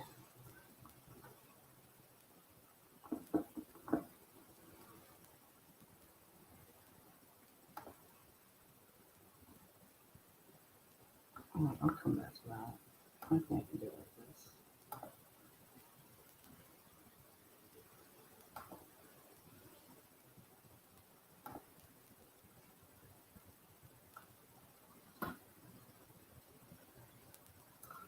Okay. Link's testimony. So that would be Karen read day 6 of trial.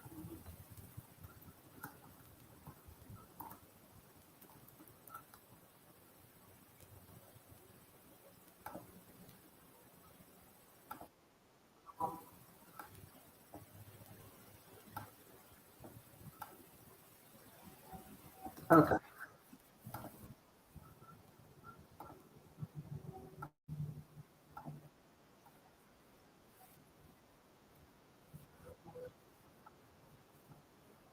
Piece of tail light that allegedly was found in.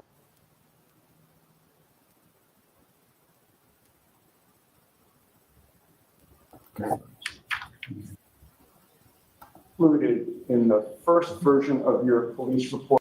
All right, right there. Okay, so this was Officer Good on the stand. Good.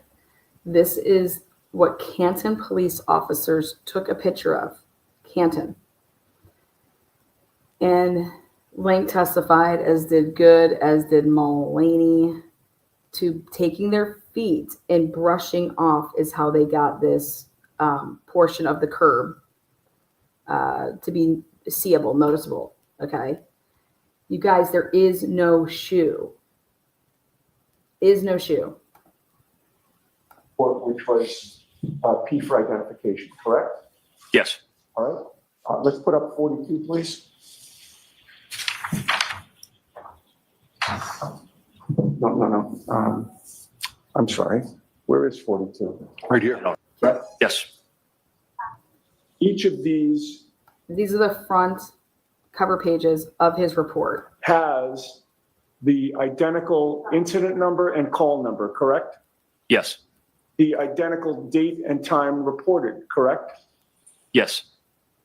The identical report date and time, correct? Yes. And of course, the identical officer. Yes.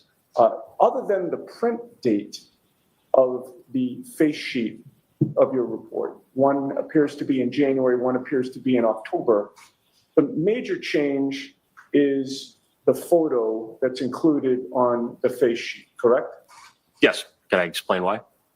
So that second photo with the piece of tail light that is included on the first page of your report, that photo is not from January 29th of 2022, correct? Correct. You never took a photo of a piece of tape. See, so right here is where I want to see the defense change this position. And they say, you were trying to mislead anybody that would look at this report and think that you found the tail light in some of those pieces on actually 129. Yes, that could be a reason, right? Sure, say that. But I'm telling you, the reason that they also took down that first page is because it showed the same view that the CERT team took, the picture, where the shoe is. That's why they had to take that down. And that's what you need to show the jury. That's where the planted evidence comes. And there's no way that the police could have had John O'Keefe's shoe. The citizens, the Matt McCabe's, the Higgins, the people inside that house. This was, it needs to be presented and show side by side the shoe pick from the curb with it there, and then this to show that it wasn't there earlier. And the people who had access to that front lawn, because it wasn't roped off, it's not a crime scene, and people that are running back and forth. Remember, Higgins goes to the Council Police Department, then he's gone from 11:30 until 2 when he comes back. During that time frame is when I believe the shoe was planted, because that's why they also took Proctor and everybody. Hey, get them out and away from 34 Fairview. Go do the interview at Jennifer McCabe's, okay? And then you're having your planting of the evidence over there at 34 Fairview with John O'Keefe's shoe, hat.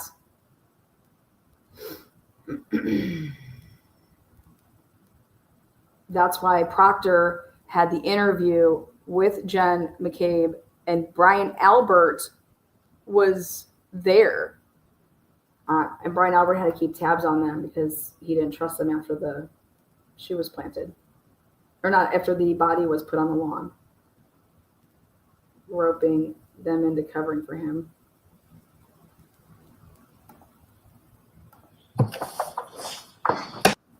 Where did they go? Right here. Kim, Yes, did you have some sort of a conversation with her? I did. At some point, did you see Ms. McCabe leave your presence and walk toward the driveway? Once the conversation had terminated, I honestly don't recall where she was. Okay, 6:34 in 46 seconds. 6:34. She will go up a flight of stairs without her phone at 6:35 and 22 seconds or 33 seconds after the call that is made to her husband's phone allegedly. You went. Did she tell you that she intended to go inside the house? I had said to her that at some point we're going to need to speak to Brian and Nicole. Why did you think it was important to speak to Brian and Nicole? Because it's their property. And somebody was laying in the snow, unconscious and unresponsive, correct? Correct. And obviously that could potentially, at least, implicate people inside the house.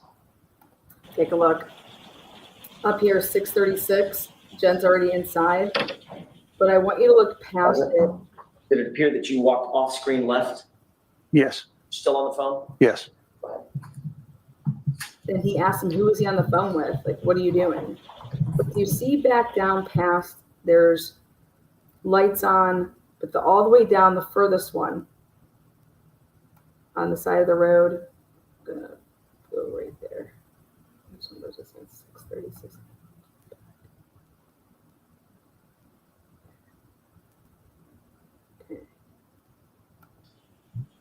Or can you tell?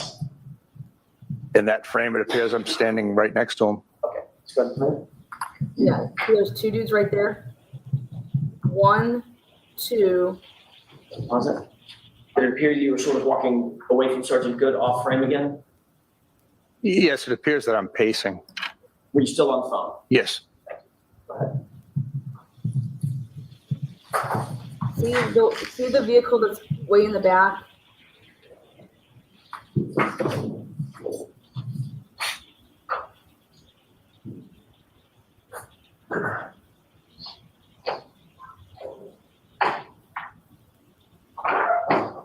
How's it? Right there. Directing your Carrie Roberts is driving off. Carrie Roberts is driving off. attention to the top video. Do you see the SUV in the video? Yes. Does that SUV appear to be leaving the scene? Yes. Do you know who was in that video? In that SUV? I believe it's going to be Kerry Roberts and Karen Reed.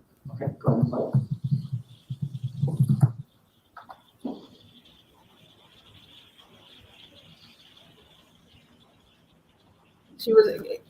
John McCabe is nowhere near them. How's it? At that point, are you walking back into the frame on the lower video? Yes.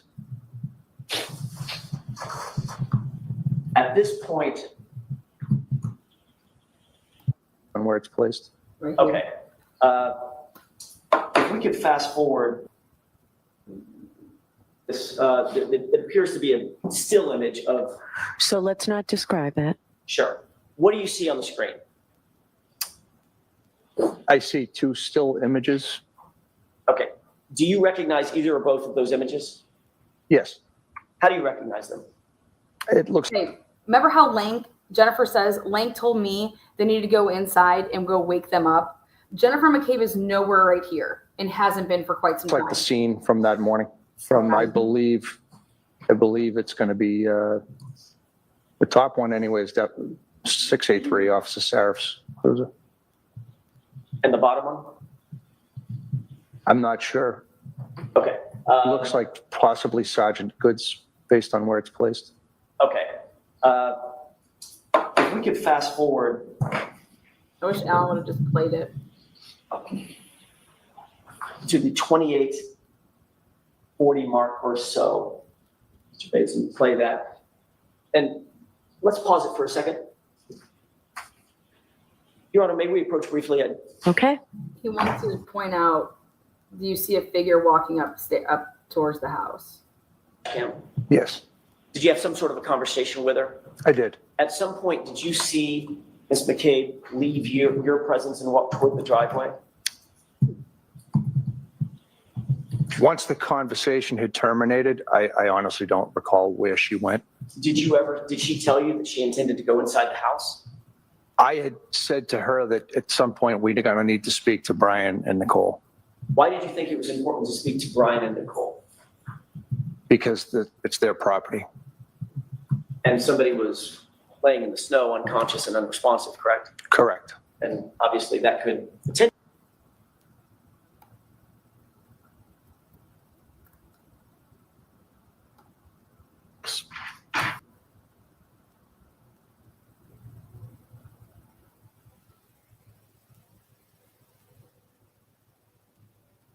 Photograph the area as well. And area 3430. Okay. So my cruiser camera pans the front yard of 34th Fairview, and it shows the snow undisturbed. No footprints, any tracks, anything like that leading anywhere. That's not true. And if you could just speak up when we get to that point, and Ms. Gilman, if you could just pause it. Okay. Let's see what time it is on this. It is, these idiots, it's 6. So right there, see, that's Karen.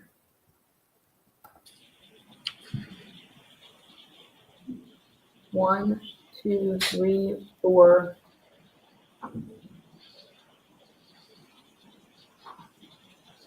Who's that parked like that and now backing up? See that?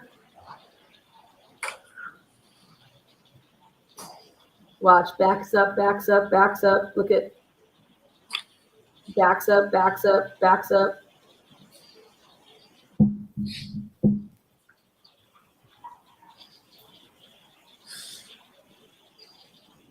And so they back up and they go park like that. Wasn't a Pause it right there. right there. That is Jen McCabe's husband's SUV, you guys. I found it. Okay, hours of doing this. Okay, hours. right here. Yes, sorry, if you just play forward, I'll know. I'm sorry. Just play forward, I guess. Ms. Gilman, if you could, I'd like to play this through. So about 41 minutes and 12 seconds or so. But if you could just pause it real quick, I'm sorry. Sergeant, at some point when you move this cruiser, what if anything you're able to see in this footage of the front lawn area of 34 Fairview? So my cruiser camera pans the front yard of 34 Fairview, and it shows. Jen McCabe's husband's SUV is in the middle of the road. And it was waiting there and waiting there and waiting there. Okay. Then so this is at 6:52 a.m. Shows the snow undisturbed. No footprints, any tracks, anything like that leading anywhere. They tried to say it is that, hey, that Jen, watch how what happens. And if you could just speak up when we get to that point, and Ms. Gilman, if you could just pause it on that. See, Karen, I wonder who's behind her in that hooded.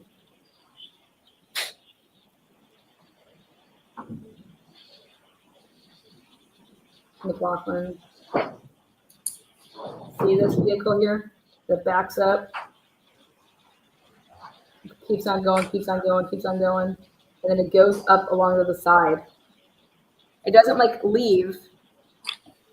It backs out and then to go up against like the sides. Like see how it's gonna start tilting. And it reversed, and so it's then up along the side. Right there. And do you see how Matt McCabe's SUV is not there in the driveway? He's supposedly inside because he's there. Now, the area that you were speaking about before, is this sort of the portion of the video? Yes. And using the laser pointer, if you could direct the jury's attention to the portion of the yard that you were Remember, talking about. Matt wanted to see the video where he was in. He wanted to see, and so what Alan Jackson needs to go and get is it back on? Alan Jackson needs to go and rewind it and look because Matt McCabe specifically is asking to view the dash cam that shows him, and they need to go through the dash cam because Matt McCabe is in the dash cam. And I don't believe that it's any of the portions that they clearly showed us. Or if there is, you got to scour through it because it would have been done by accident. But Matt McCabe specifically asks to see the dash cam that has him in it. That means he was watching it. Okay, because when he went to the office in May with his wife, the trial had already started. And they viewed the cruiser dash cams that had him in it. All right. And it's because Matt McCabe realizes that, holy shit, you can see me right there. And so that's why I was looking and I wanted to know who this guy is that, right, is. Now, Sergeant Good, what's up on the screen? Is that the point that you are referencing now as far as about to move your cruiser? This person in the yellow right here? Purpose? This was early when we moved out of the way of the ambulance, I believe. Do you see over the gate? Do you see that there's a person to the right, on the right side in all black? You see that? Now watch this. No. Who are all these people? The person. Regardless, you recognize this the. Yes, sorry, if you just play forward, I'll know. I'm sorry. Just play forward, I guess. Ms. Gilman, if you could, I'd like to play this through. So about 41 minutes and 12 seconds or so. But if you That could person that just walked away the other way. Sergeant, at some point when you now move this missing? cruiser, what if anything you're able to see in this footage of the front lawn area?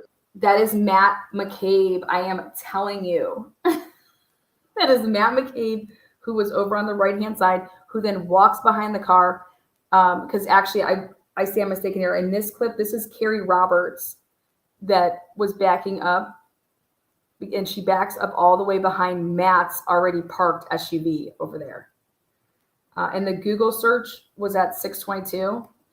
But if you saw the white blurb that was standing there and goes the opposite way, I'm telling you, Matt wanted to see the footage that had him in it. And he was in multiple footages, but they didn't catch it. So now that Tully's report came out and we could see what Matt McCabe and Jennifer McCabe wanted to see, and Matt wanted to view the cruiser that had him in it. Because they're not supposed to be watching any of this. He was tipped off by watching clearly pics and stills during this trial of the case. my cruiser camera pans the front yard of 34th Fairview, and it shows the snow undisturbed. No footprints, any tracks, anything like that leading anywhere. And if you could just speak up when we get to that point, and Ms. Gilman, if you could just pause it on that. It was yes and no. Like, now Karen can be asked, like, how, like, do you understand all this stuff? Like, she's being escorted this way. That person in the black went the other way. There was somebody in the black that's unaccounted for that's behind actually Karen. And then this vehicle backs up, but it looks bigger than an.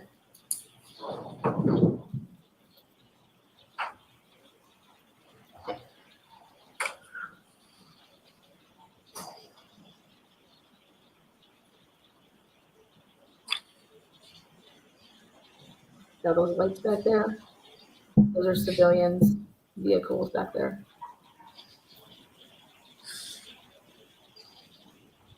You could pause it right there. Okay, boom, perfect angle. And this is where I took one of the stills from Matt McCabe's vehicle, because he said when he got there, you know, he just pulled right into the driveway because he had to come around the other way. The vehicle does not go into that driveway until after 7:42 a.m.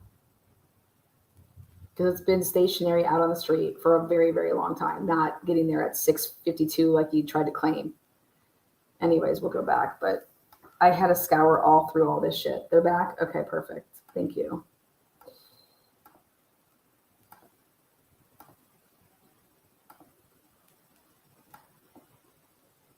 I have them still being on a break.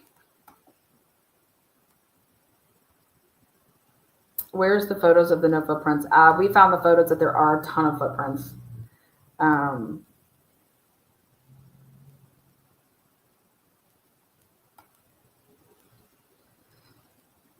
Karen would have seen Matt and told her lawyers, am I wrong? Well, because they never knew what they were going to claim until the trial. So until the trial had happened and Karen's hearing this fucking bullshit, she's like over there sitting and glaring at them like, you liars, right? But Karen, as I would be thinking, that they just are embellishing their stories, you know, but there's way more sinister shit. Great. I want to thank you both for getting me these materials, Mr. Here we go. Mr. Leslie and Mr. Ray. Thank you both. All right. So the next motion we have is the Commonwealth's motion to impose sanctions pursuant to Mass Work Criminal Procedure 48.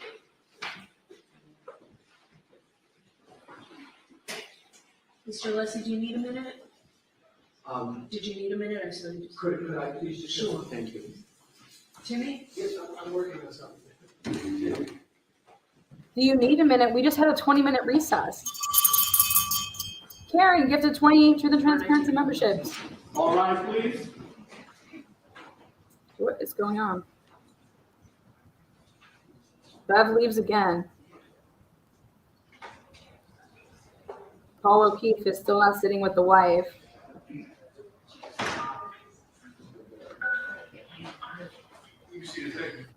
I mean, this is, so I don't understand. This is how wild this is to me. We just took a 15 or 20 minute recess. Now people need time again. I don't understand. I don't understand. Oh, again, if you guys turned green because of our girl Karen, make yourself known. Who turned green up in here? You guys, Fatty Bo, Batty Mo, Maddie. He's on the cameras. So I've been just scouring these cameras. And I'm just wondering, has anyone leaked all of like the footage, you know, as a whole, where it just played consecutively? The other thing that when you look at the pictures that are taken from the house and what the house looks like that day, there's only 2 cars in the driveway. There should be 3. It should be, I mean, I would think there'd be 4, but Brian Albert Jr., unless he does not drive. But Nicole has a vehicle, her husband has a vehicle, and then Nicole's husband has a work vehicle. And they testified at court that they don't use their garage for cars. So what should be present in this driveway would be at the bare minimum for vehicles. Because after Nicole's testimony, she says, yeah, my son, Brian Albert, my vehicle, my husband's vehicle, and then my husband's work vehicle. You guys, there is only 4 vehicles. I mean, 2 vehicles in the driveway at 6:17. You know, when 6:17, when the 6:08, 6:09, when the first guys get there, all the dash cam. So where are? That's why it's interesting. Do we think that Caitlin Albert took one of the vehicles and Tristan really didn't come back and pick her up? But there's missing 2 vehicles. We're back to session, you may be seated. Thank you. Sure. All right, so, Mr. Brennan, I will hear you on this motion. Thank you. All right, here we go. Brennan.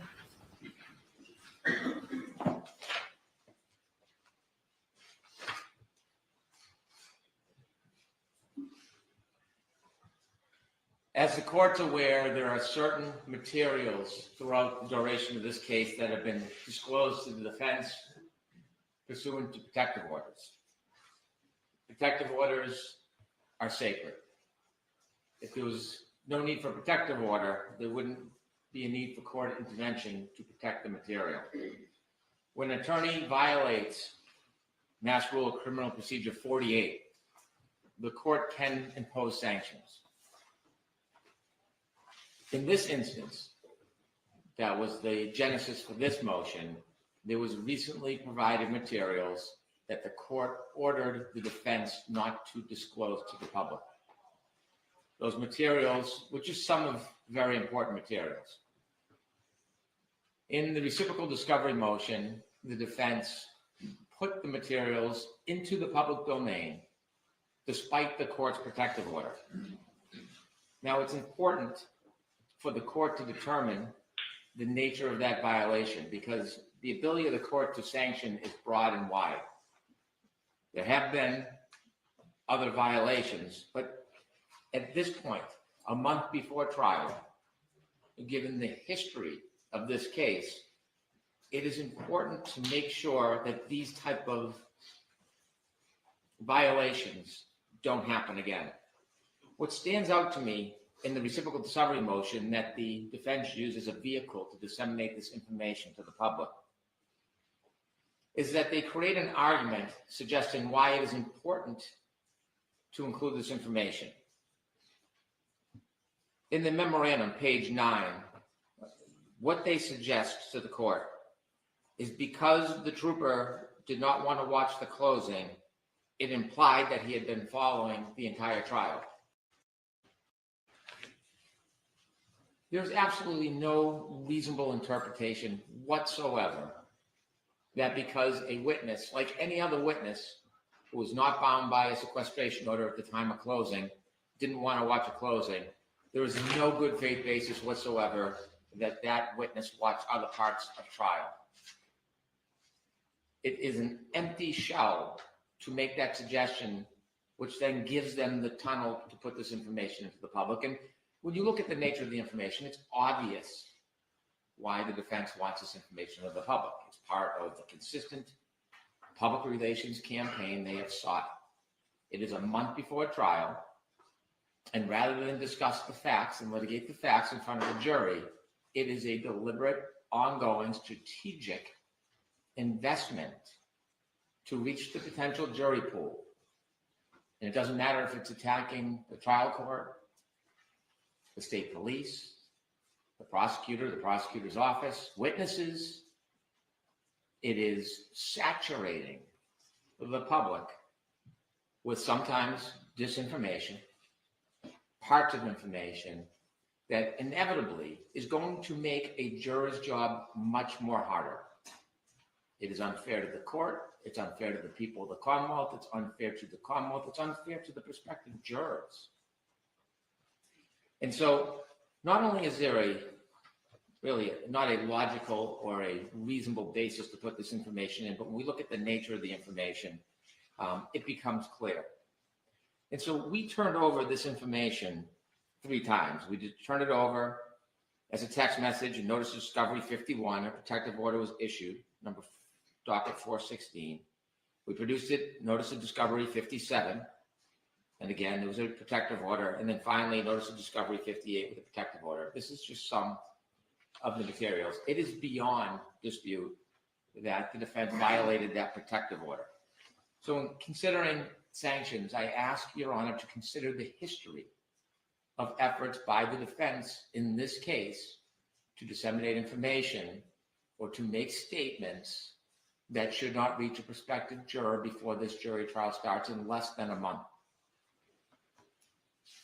Now, after they disseminated this information, it wasn't within 24 hours. It was within 24 hours. This was in the local news, the national news, newspapers, online, and it seems that was the very purpose it was spit out into the community. And so the Commonwealth position is there needs to be a sanction to stop violations of protective orders and violations of the rules of trying to convince the public before trial about a certain side's position. We've had a history in this case that predated me, docket 111, docket 262, where there have been efforts by the Commonwealth to stop, prevent extrajudicial statements. And despite that, it has not happened. There's never been a sanction by the court imposing an obligation for the defense to stop. Rule 3.6 is clear. A lawyer who is participating or has participated in the investigation or litigation of a matter shall not make an extrajudicial statement that the lawyer knows or reasonably should know will be disseminated by means of public communications and will have a substantial likelihood of materiality prejudicing an adjudicative proceeding in that matter. It's important that all parties follow that rule. And there is no retort. The Commonwealth cannot fight fire with fire. I receive inquiries and calls, which I ignore and don't answer all the time because my obligation is a little bit different. It's to ensure a fair trial. Nevertheless, when these type of violations occur, there really is nothing to undo the taint. The history of these violations date back early on in the case, and they continue to this day. Fox 25, defense is quoted, certainly the Massachusetts State Police is involved. There are people that were in that house that are involved. Brian Albert is involved. Jennifer McCabe is involved. The rest of the folks that were in that house, there's some level of involvement by every one of them. Specifically, 3.6 is particularly concerned about disparaging witnesses, about giving a one-side opinion that may not be based in fact and truth about a witness. It is specifically concerned about the credibility of witnesses. There's been an ongoing promotion to talk about ARCA and federal witnesses and what the opinions are, which aren't in line with reality, the reports, or the testimony. It is a campaign. In addition to this recent protective order violation that got attention that money couldn't buy for a party, other information that was provided in our case, then provided in a collateral case, was again sent out to the public domain. the defense has not only trampled over 3.6, they've alluded continually about matters that have no basis in fact. January 18, 2024, District Attorney Morrissey is well aware he's a target of a federal investigation. We're aware of today's hearing in Norfolk County Superior Court in the Karen Reed matter. In connection with this matter, at no time has the U.S. Attorney's Office named any person or entity. That was the response by the U.S. Attorney's Office after they implied. Where was that made? Where was the January 18th comment that you just said? Where was that made? That was made by Mr. Yannetti, and I have a clip of it. He also appeared on Court TV with Miss Reed. The Commonwealth is moving for a protective order on these letters after revealing part of what they contain. The Commonwealth wants to keep the remainder of the letters hidden because the letters contain information that will embarrass District Attorney Morrissey and his office. The letters demonstrate that he's a target of a federal investigation for what his office has done to Karen Reed. This was all before trial one I can started. get the date for your honor. Recently, No. on February 18th, when we were arguing discovery motions, Attorney Little stood up, invoked the boogeyman, a federal investigation, attached themselves to the Birchmore case, and then proceeded to list off a number of troopers' names with no real association or relevance to any discovery motion. And this was a tactic to besmirch these hardworking, dedicated public servants simply by attaching them to a federal investigation for which there is no boundaries. Well, within 24 hours of those arguments, the Norfolk County District Attorney's Office was contacted by the United States Attorney's Office. And let me make crystal clear, they made clear that I could inform the court there is no longer any federal investigation into the investigation of John O'Keefe's death or any related matters. It is closed. It is over. So all those implications and innuendos that erode at the objectivity of our potential jury pool, well, they become more egregious when you see this is not based on reality or fact. Wild. And so I submit that the ongoing, deliberate, purposeful poisoning of the potential jury pool is not only wrong and unfair, it needs to be stopped. And this last incident of taking a private email under a protective order and putting it in a pleading for the world to see is just yet another example. It's one small step in the marathon. Now, they've made their campaign clear why they're doing it and how they're going to do that. If there's any doubt whatsoever about the intentions of these tactics, I've submitted audio clips to you under seal, and I won't repeat what's in them. But that makes abundantly crystal clear why this is happening. And so, inevitably, the court has the ability to sanction. And as an aside, although an accused stands in a different or sits in a different position than the attorneys, grand jury minutes cannot be disseminated either. Not just the paper, in substance, they can't be. Doesn't matter who you are. And so the Commonwealth asks the court to consider sanctions so that we can have a fair trial, so that it doesn't limit the parties. It's not retaliatory. We will abide by the same rules. What I suggest is that from now until trial, all pleadings submitted by the defense should be under seal so the court and the Commonwealth can review them and make any objections if there's any material that's private, so that there's no oversights or mistakes or dissemination of protected material. And then if the court and the Commonwealth does not have any objections, then those materials can be provided publicly on the document also. Okay, The Hank. Commonwealth suggests that the court impose a sanction that the defense must follow Rule 3.6 as the Commonwealth does. No more symposiums on the courthouse stairs. No more interviews with national media. No more statements to press privately behind the scenes over a coffee, putting out information, oftentimes inaccurate, to sell the story before the trial starts so that we can have a trial on fact.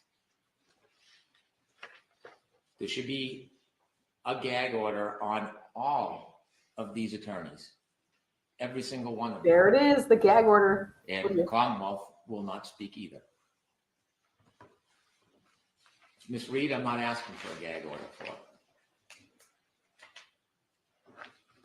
And so in light of the history of these repeated violations, in light of the inability for the defense to restrain themselves, in light of their purposeful, intentional, and obvious efforts, in order to best try to maintain a fair jury in this case, is to impose those sanctions. And that's what I'm asking for. Thank you. This was hilarious. Mr. Nitty, you're arguing this, you said? Yes, Your Honor. May we vote, please? Yes, Unetti's arguing it. I love it. Go get him, Unetti. He wants a sidebar first. I love it. Thank God. I'm so pumped that Unetti is arguing this. Welcome to the transparency. Make yourself known. It's Fat Tuesday. My God, how did I forget? Got to get my ashes from you guys. The trial starts in literally less than a month, and they want a gag order for the last 25 days. Crazy. What do you think is coming out that he needs to have a gag order for the next 25 days? Because then he also wants it then during trial. There'd be a gag order then during trial.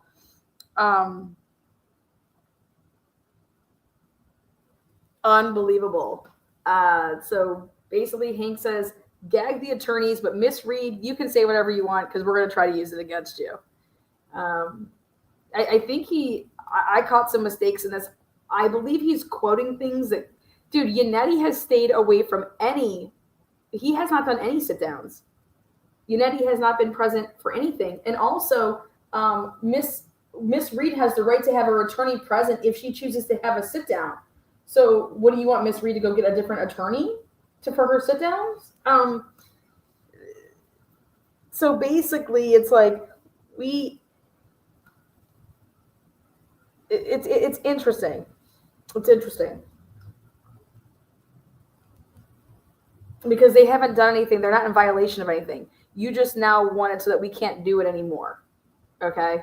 You understand that? There's no violations here. What I see here is you just don't want us having the clearly I think they're the ones that have the relationships with the media now, and clearly Karen Reed has a ton of support. This is a case where your defendant and the national media, when they're covering a case, how you should be presumed innocent. The media, if you are the defendant, you are presumed guilty when the media covers your case. And it's absolutely fucking horrible. But here's an opportunity in the one time that you could ever see where the media is showing and shedding light innocent until proven guilty. It's like literally, and now think about this. Hank comes in here and you want to deprive, Karen Reed is constitutionally and I believe factually innocent. But here we have the media for once not looking at a defendant and, going for her throat. So,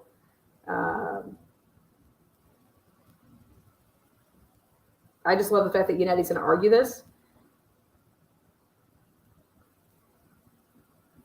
I have no idea why they want to talk about Proctor. It was revealed, so emails, they're saying that those emails should have never come out. The emails between Lally and Proctor, when I thought it was text messages, but whatever. emails, text messages, that should have never been disclosed to the public to see Proctor and his communications about the money.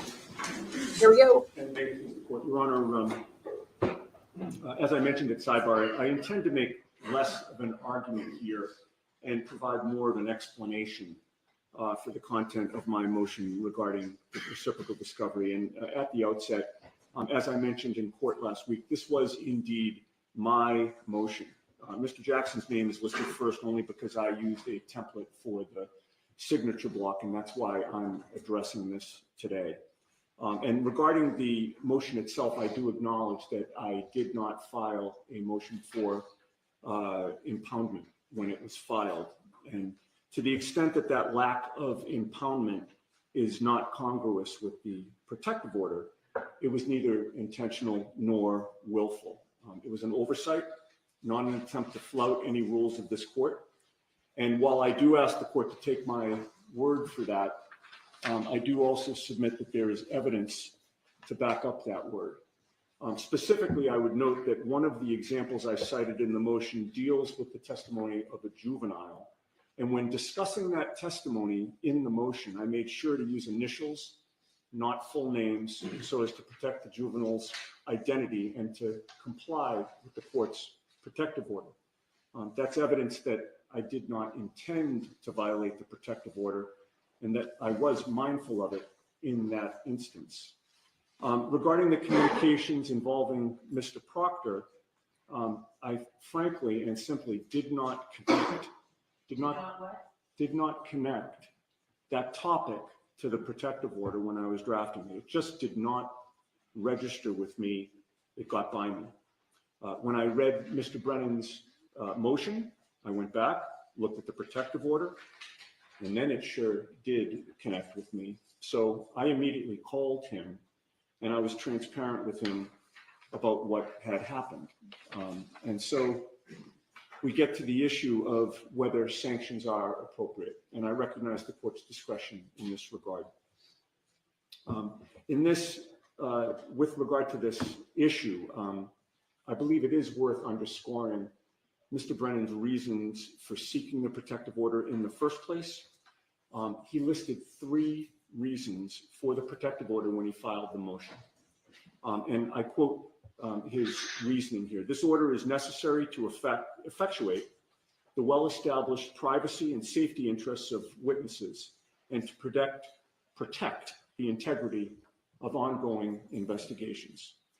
So the Commonwealth sought to have this court issue the protective order to protect, number 1, privacy interests, number 2, safety interests, and number 3, preserving the integrity of other investigations. And I submit, Your Honor, those interests are all laudable. And I respectfully submit that my disclosure here did not undercut those interests. Regarding any privacy interests, Michael Proctor's opinions about Karen Reed and her attorneys have been well established and was well-known public knowledge as a result of the first trial. His opinions about my client and me were publicly aired at trial when his other text messages had come to light,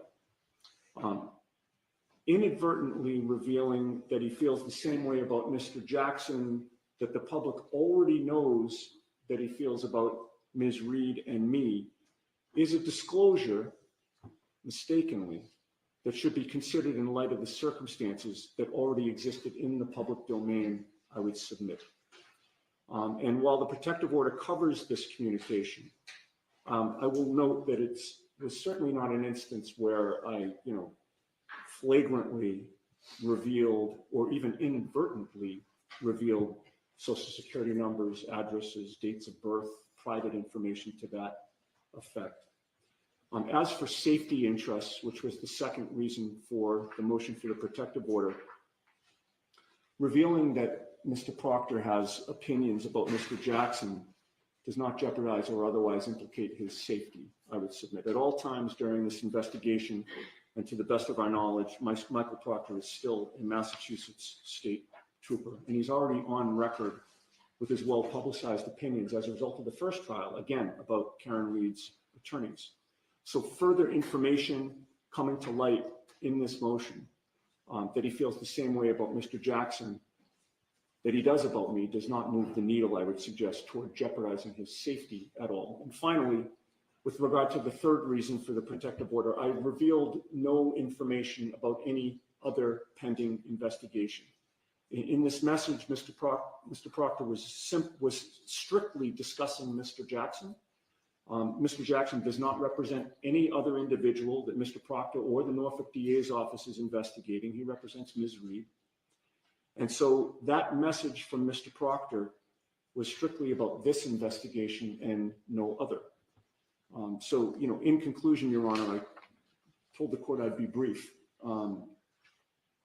Protective orders serve important and laudable purposes, and attorneys, including me, need to be diligent in abiding by them. I exercise diligence in abiding by the protective order, but this communication got by me. The court will obviously determine the matter, and in making that determination, I simply ask that the court consider the interests of the protective order that were laid out by the Commonwealth and discussed by me here, and as well as whether there is a degree of prejudice that would warrant a sanction. Thank you. Do you want to address the disclosure of grand jury minutes? I am prepared to do that. If Mr. Brennan is resting on his written submissions, then I can give my oral argument now. Mr. Brennan, you already argued this, right? I didn't. I do have concerns about my ongoing obligations, so perhaps I could have a moment, Cyber.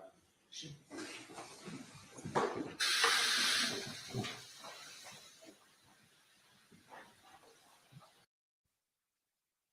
Okay, so my thoughts on this, very simple.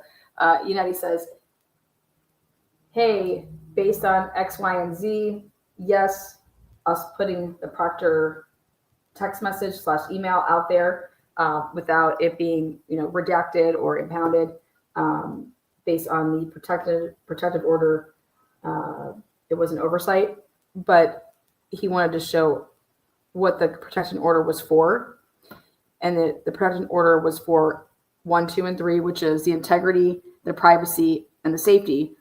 And even though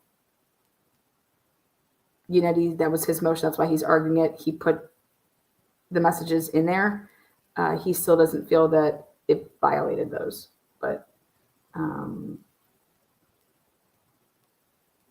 so I don't think anybody's making any excuses. Otherwise, more, like he said, an explanation, which is not what you're supposed to do. Explain yourself when you do something. So, so what this is about, what he's referring to, guys, is when Proctor makes a comment about that he's watching the trial, and that he didn't want to hear Jackson's closing or whatever. So hopefully that helps everybody understand. So what are they talking about? Yeah, that's what they're talking about. They're talking about in the motion that was filed, when we all find out about the fact that Proctor had communications with Lally, and there was text messages or emails, however they were communicating, those were put into the motion. They weren't redacted or, impounded, kept out. Those weren't put under seal. That's what that's about. And it's something so minimal. So, but from it, what he wants to have happen here is that the defense team just keeps doing these, wild things, and we need X, Y, and Z to happen. And he's saying what he wants to have happen there is, hey, just gag everybody, gag us, gag them, until the trial, and which is 25 days. And then they would be gagged during the trial. And he's saying that would, there's going to be nobody on the steps saying X, Y, and Z, after trial on certain days. It's to have a fair trial. We don't want there's a potential jury pool out there. and we don't need them to just hear this narrative from Karen Reed.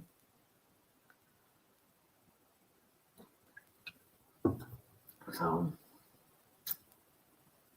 yeah, it's definitely should be an upcoming movie. You know, I will make one comment about, I guess people aren't happy with my latest data shown for what it is that that Jen McCabe did in Google. There's a high possibility that she did not Google search the house on a die, and actually it was Matt McCabe. And I was showing that, hey, I did it by isolating the iPhone data and the watch data, and at the different times that the phone is moving, the watch should be using. If the watch user who owns the phone, like, why would my phone be moving and not me? And the arguments that always that have surfaced is they don't want to argue the facts that I've presented as to how I could possibly have misinterpreted it. Instead, they want to talk about Lana and the Chris Watts case.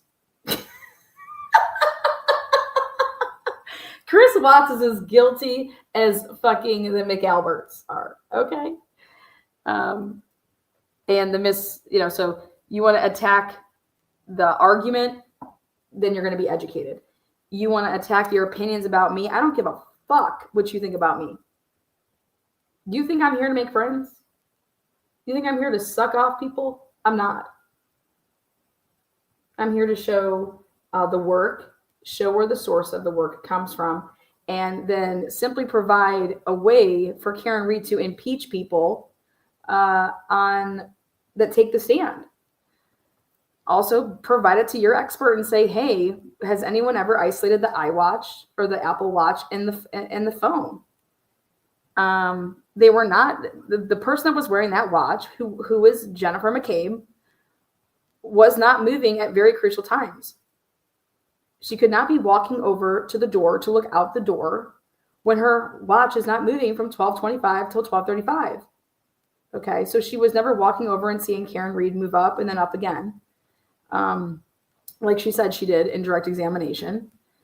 Karen Reed's long gone at the point of 12:29 to 12:30 because she has to be on the Wi-Fi at 12:36. The house long to die Google search happened when the iPhone is downstairs and the person that's wearing the Apple Watch is upstairs. At two of the most crucial times of the Google searches, the phone and the watch are not together. And that would be at 6:22 in the morning and 2:27 before that. And the biggest tell of all of it is that when Jennifer McCabe goes into the house to wake up her sister, allegedly, her iWatch register, or her her Apple Watch, when she goes upstairs, registers a flight of stairs at 6:35 and some odd seconds. But her phone, which she supposedly has on her because she just made a supposed phone call to her husband at 6:35 and 11 seconds, then you would think 10 seconds after that, you'd be walking upstairs with your phone that you just supposedly used to call your husband. Well, here, the phone does not register the flight of stairs, but the watch does. And again, it mirrors what happened at 2:27 a.m. And so it would look 10 times worse if Matt actually goes and takes Jen's phone to do the Google searching, because he knew better than to put it on his own phone, because he knew he was with John and that his phone would be subject to that, but not hers, because she had never truly seen him arrive and had no part in it. But then she covers for his fat fucking ass. And people that can't swallow that concept, then you must have a shitty ass relationship, because I know a lot of people that when you're in a relationship with somebody, they will cover for you. And Jen McCabe had no choice but to cover for her baby daddy husband. Otherwise, it's them going down. I was not there. I don't know. I don't have the details about that. I'm going off of the data. And the data highly suggests that if the phone is moving and the person that actually owns the phone and their watch is not moving, how is that possible? Well, very simple. It's like, hey, honey, can you grab my phone and bring it to me? I'm not moving. Somebody's going and grabbing my phone and either A, bringing it to me, right? Okay. But if I'm upstairs and I say, hey, honey, can you bring my phone to me? I left it downstairs. Then the phone, the iWatch is going to, or the iPhone rather, is going to register going at least up the flight of stairs 10, 20, 30, a minute later. And none of that happens. So it's indicative of somebody using your phone when you're not moving and they didn't bring it to you because you would be upstairs.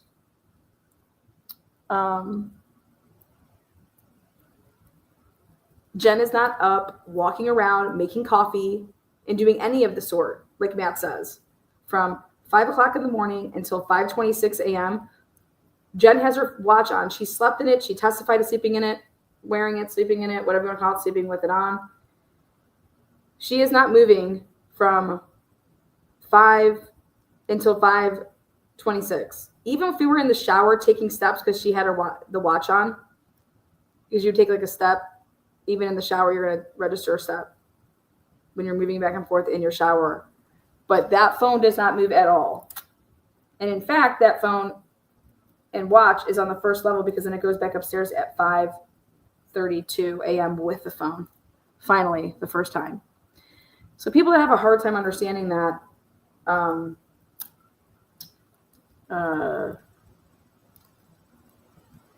it's just like anything. But to outright say that I'm hurting Karen Reed by showing the data, then now I have to question. Like, I thought it was about Karen Reed's factually innocent. How could this hurt Karen Reed at all? If data can hurt Karen Reed, then I have an issue with you being so gung-ho that Karen's innocent then. Okay? Nothing hurts Karen Reed because Karen Reed didn't do it. So that's the worst argument you could ever make to someone like me, who's a truth seeker, that you would say that my work would be hurting Karen Reed. That makes you sound so fucking ignorant. And I don't care how much money you've raised for Karen Reed. That is the most ignorant comment I've ever heard. Because data is data. Jennifer McCabe's data with her watch and her phone, okay? What's good for the goose is good for the gander. So if you're going to use the phone in any capacity with the data that's on there, then you have to consider all of the data, or you'd be a fucking cherry-picking fool. And I promise you, the data that I've uncovered, then your brain isn't comprehending. It is so powerful to help Karen Reed. Because Matt McCabe and Jennifer McCabe literally are destroying her when they take the stand and talk about what they were doing between 5 and 5:45 in the morning. Calling Karen crazy for saying, Chad. That never happened. Fatty Matty was not in the bed and being woken up by that. Fatty Matty didn't stay in the bed. Oh, that's true. So that's my argument with, people have a problem with my findings and how I interpreted something. That's fine. You can have a difference of opinion, but you can't say that the data is not there and that doesn't exist. The data is there. It exists. And if you want to come up with an alternative to what I've said, now that's something that I'll fuck with, because that's called being, like debunk what I'm saying. And the thing is that you can't debunk it because it's a possibility, and it's a very strong possibility. But you're going to have to explain why an iPhone doesn't register any flights of stairs, okay, when it's at the home, and supposedly everyone's going up and down stairs in the basement. Her Apple Watch never registers stairs from 12 o'clock and 12:18 when they arrive until 1:44 and she gets in an SUV. Her phone nor her watch register any steps. So Jennifer McCabe did not go up and down any steps while at that home. Okay? That is fucking huge. That is so important. Then when she gets home, Jennifer McCabe's iPhone stays on the first level until for the first time that it goes up a flight of stairs at 5:32 in the morning. The other thing, Jennifer McCabe testifies to when she gets to Karen Reed's house or John O'Keefe's house that she goes upstairs to talk to Kaylee. Jennifer McCabe's phone nor watch register a flight of stairs while at Kaylee's and John O'Keefe's house. That will be very, very important for the Carrie Roberts testimony because Carrie Roberts says she goes up a flight of stairs. They have Carrie Roberts's data. I've never seen it though because it never got released. And maybe Carrie Roberts went upstairs, but I promise you that Jennifer trying to say she went up a flight of stairs, her phone doesn't go up and neither does her watch. And the most important thing is the watch because she has it on. All right. So when she gets to John O'Keefe's house, the bitch doesn't go upstairs. So she didn't go up into Kaylee's room to start talking to Kaylee. That's facts. If she talked to Kaylee would have been on the first floor. Period. Then, so these are all like just showing that she's a fucking liar. And then when they get to the house at 6:03, at a very crucial point, the Apple Watch,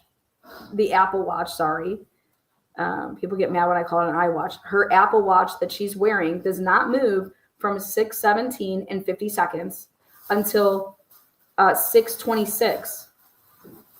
6:17 and 50 seconds to 6:26.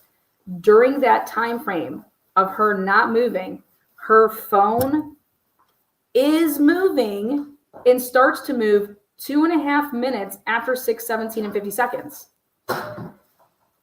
And so that means that somebody is moving without her with her phone. She's not moving and her phone is moving. And when that's happening at 6:22, the Google search "How Long to Die" happens again. And it happens twice because Matt knew how he Googled, so that's why he had to go in twice. Then at 6:23, the Brian Albert phone call to the newly placed. Why do you think they're calling that? Because Brian Albert isn't fucking there, you guys. Brian Albert is not home. Brian Albert had to get Chloe the fuck up out of there. And he had one of his vehicles, if not two vehicles, out of there because there was only two vehicles home when the police and all the body cam or the dash cam arrived. So what's missing is Brian Albert's two vehicles, which I believe one of them could have been driven by his daughter when she left versus Tristan Morris coming to pick her up. But they don't want to say that because they're talking about people drinking and driving. Whatever.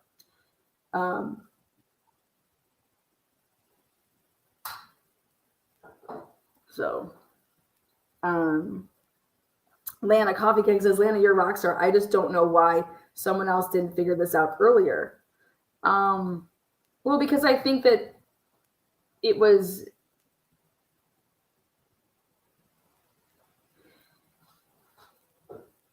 It doesn't negate that the Jennifer McCabe's cell phone is the one that did it. Okay? And so it's like, here, Jen McCabe, like, you were the one that did it. So it doesn't negate that's not there. It's definitely there. I think that they didn't know. You have to remember, guys, they were getting broken off pieces by pieces by pieces. I put all of this together, being able to have the testimony that we could ever imagine what anyone's going to testify to, even at a grand jury, because if you're just asked minimal stuff, then you didn't get into certain things. But I did all of my research off of trial 1 in its entirety. Okay? So Alan Jackson didn't have trial 1 in its entirety. Alan Jackson was getting broken off pieces of a Sallyport video. You know what I mean? So when you go and look at the dates of discovery and when it was produced, then you only have so much time to try to go through that. Like, you can't really do that. And so with my my stuff was possible based off of having everything from trial 1. And what you're pinning people down to is they can never vary from what they said. So that's why I just laugh when people are like, well, Lana, why are you putting this out there? These people can get in front of it then, or they can do this. I said, no, they can't. Everybody that testified in trial 1, their testimony is their testimony. Otherwise, it's impeachment. It's perjury.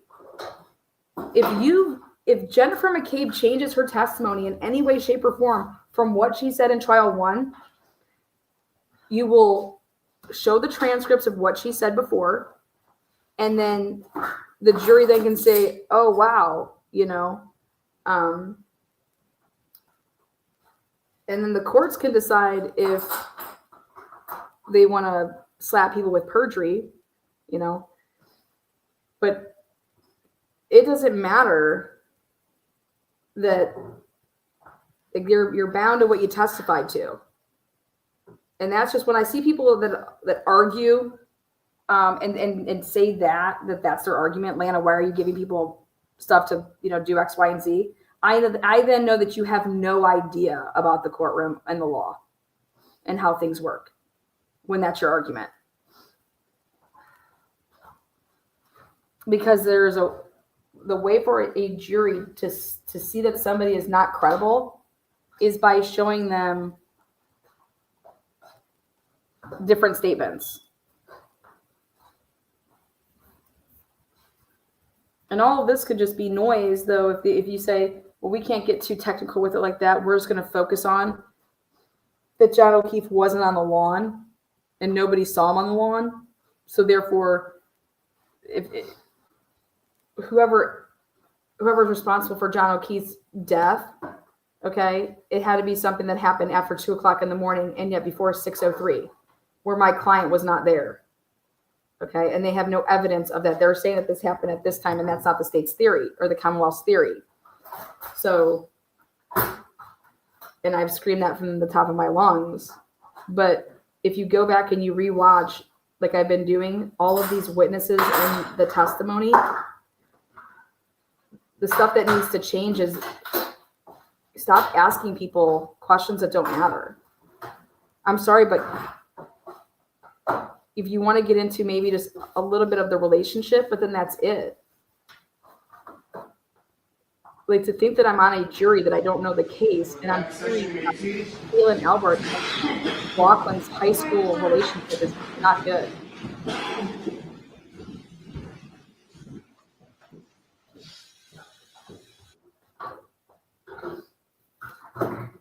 I think that Lank would have a reason to lie. And I think where he lied is them saying that you talked to Brian Albert when you got into that house, and that Brian Albert, saying that Brian Albert was there.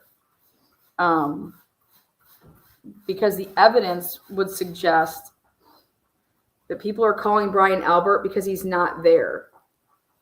Like, why would I call Brian Albert at 6:23 a.m. if I'm Jen McCabe? Why? Think about that. If he's just inside the door, why wouldn't you go in there and talk to him, and it wouldn't be on any devices, right? So you would just go into the house and talk to him. All right? But if somebody isn't inside, then you can't talk to them and you don't know where they're at, you call them.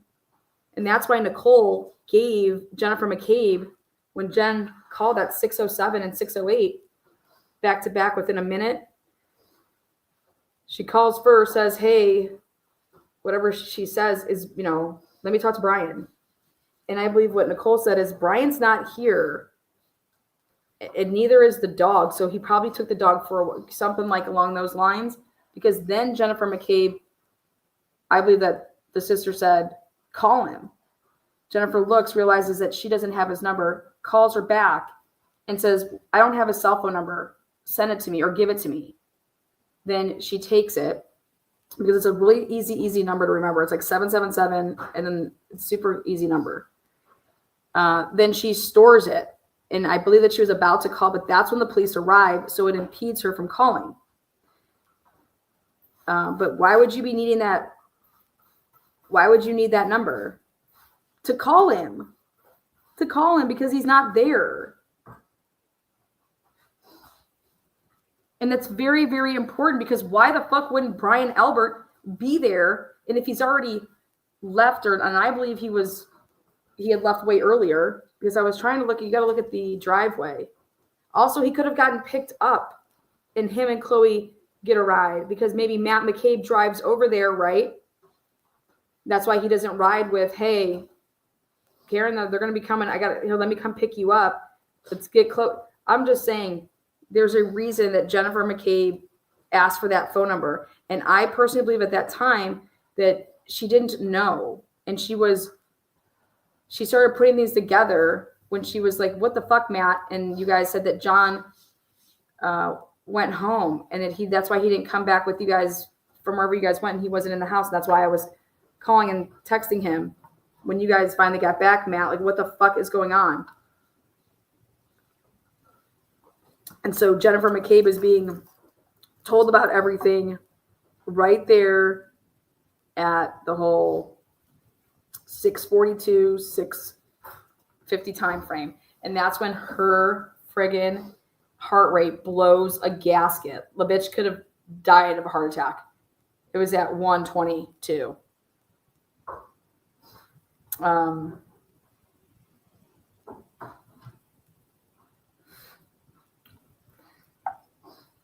Sandy says, Lana, you're spot on in my opinion. I believe I'm spot on too. Because it's common sense. It's common sense if I'm getting a number from you, why I need it. But then the police literally are pulling up right after she saved that number. And the what do you call it, shows it. The dash cam shows it. And it's like in sequence. Let's see. Okay. All right, let me take a look at this.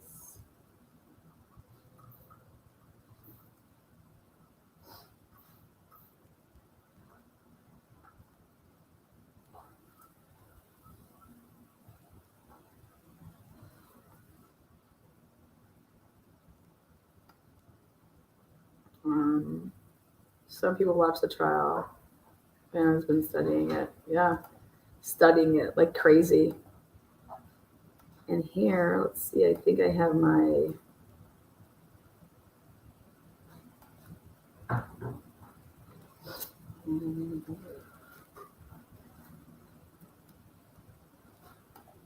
okay.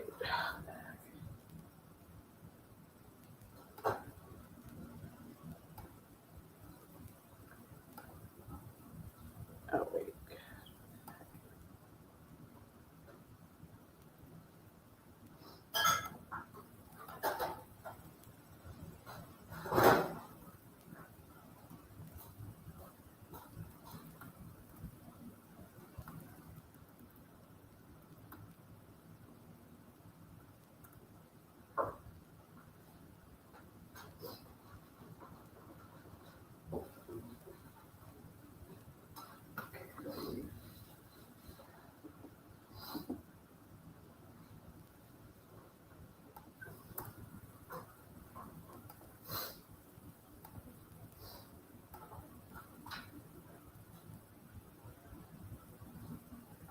Let's see. Oh my God. Turtle Boy just said, well, this was earlier. I have no idea what any of this is about, but it appears as if fighting Bob Alessi just smacked down Auntie Bev's attempt to catch him in a gotcha moment. Oh, that was earlier. Yeah, we agreed. I agree with Turtle Boy that. Absolutely. I thought that was just now that somebody slapped somebody. I was like, there's a fight at the courthouse. Words that Jen said when you could hear the wind chime. Yeah, it's really hard to make out. It's really hard to make out. I wish that somebody could enhance that, what she's saying.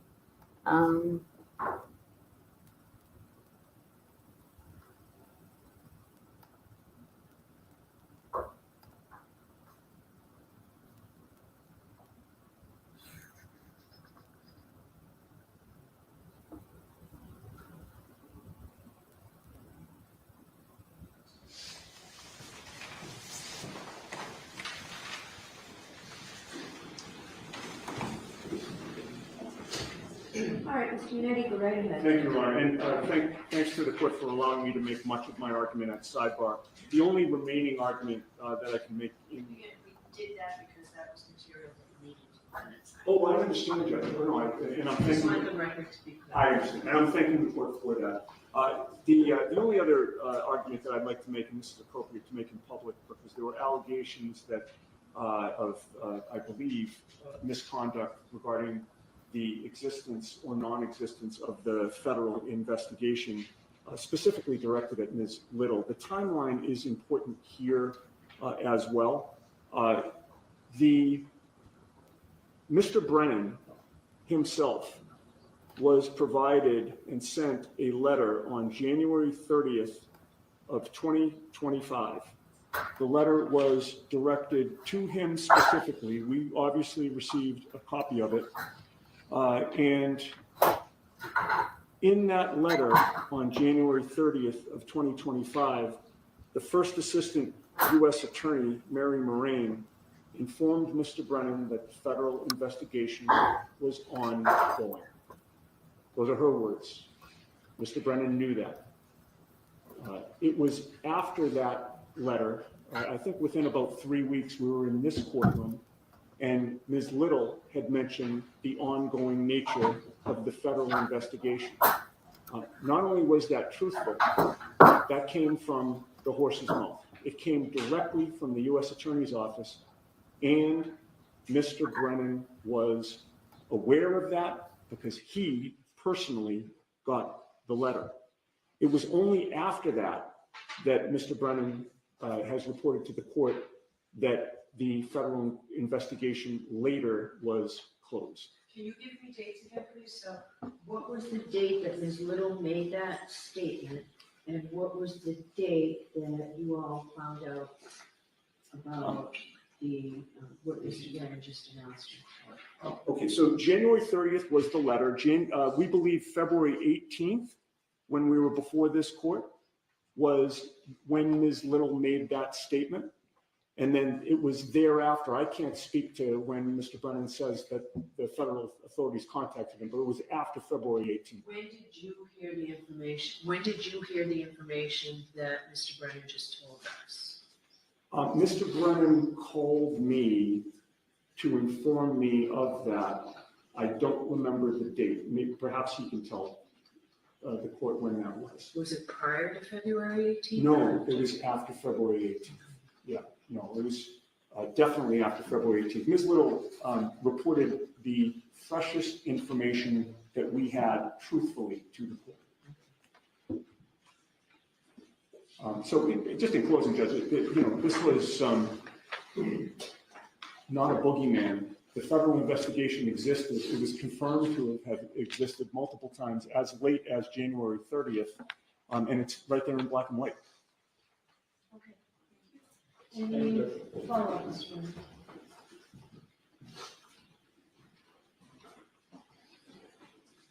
Ms. Little made her argument on February 18th. The Norfolk County District Attorney's Office was contacted about 24 hours later on February 19th. I gave written notice and called Attorney Yannetti on February 26th. The import of the argument is not that the defense was aware it was closed and continued to persist. It is insinuating and suggesting for years of this amorphous impropriety. It is trying to bootstrap their arguments, claiming, yes, that there's a boogeyman, that something is happening in the federal court, but they can't talk about it when the reality is now that that case is closed. If I may just briefly respond, Judge. I'd like the court to take a particular care when we're talking about extrajudicial statements, not to take into account statements that were made in advocacy in court to Your Honor.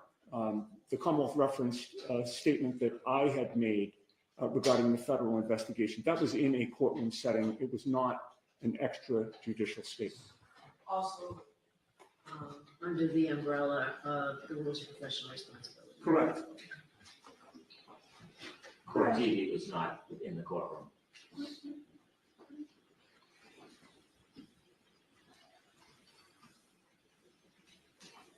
Okay. Thank you. So what I'd like to do now, there are new motions that were really just filed. And what I'd like to do, I have one that has a response. So it's the motion to amend the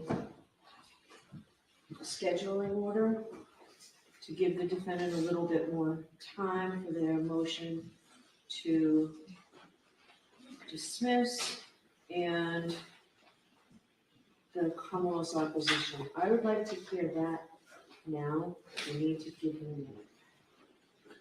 The parties have any problem with hearing that motion now? It is a No, Your Honor, I think it's very great. all right, so I need 1 minute, Mr. Jackson. Of course. Jim, you ready? You gotta go from the ones from this morning, the new ones.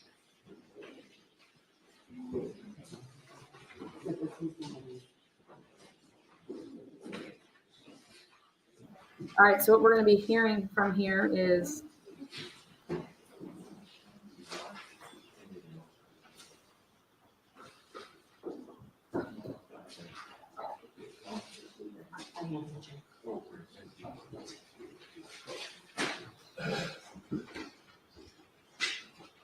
Hank is under Wayman. Oh, All right, so you're both prepared to argue this motion, right? The motion in the opposition.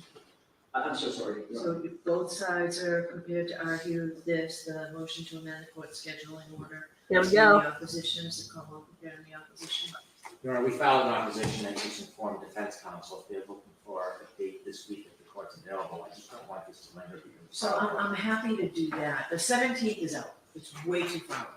But I will hear you. I know what I think is a reasonable date, but I will hear you to see if you need more time than what I think is reasonable. I'll agree if they need a few more days without opposition. Given that, may I, speak with counsel?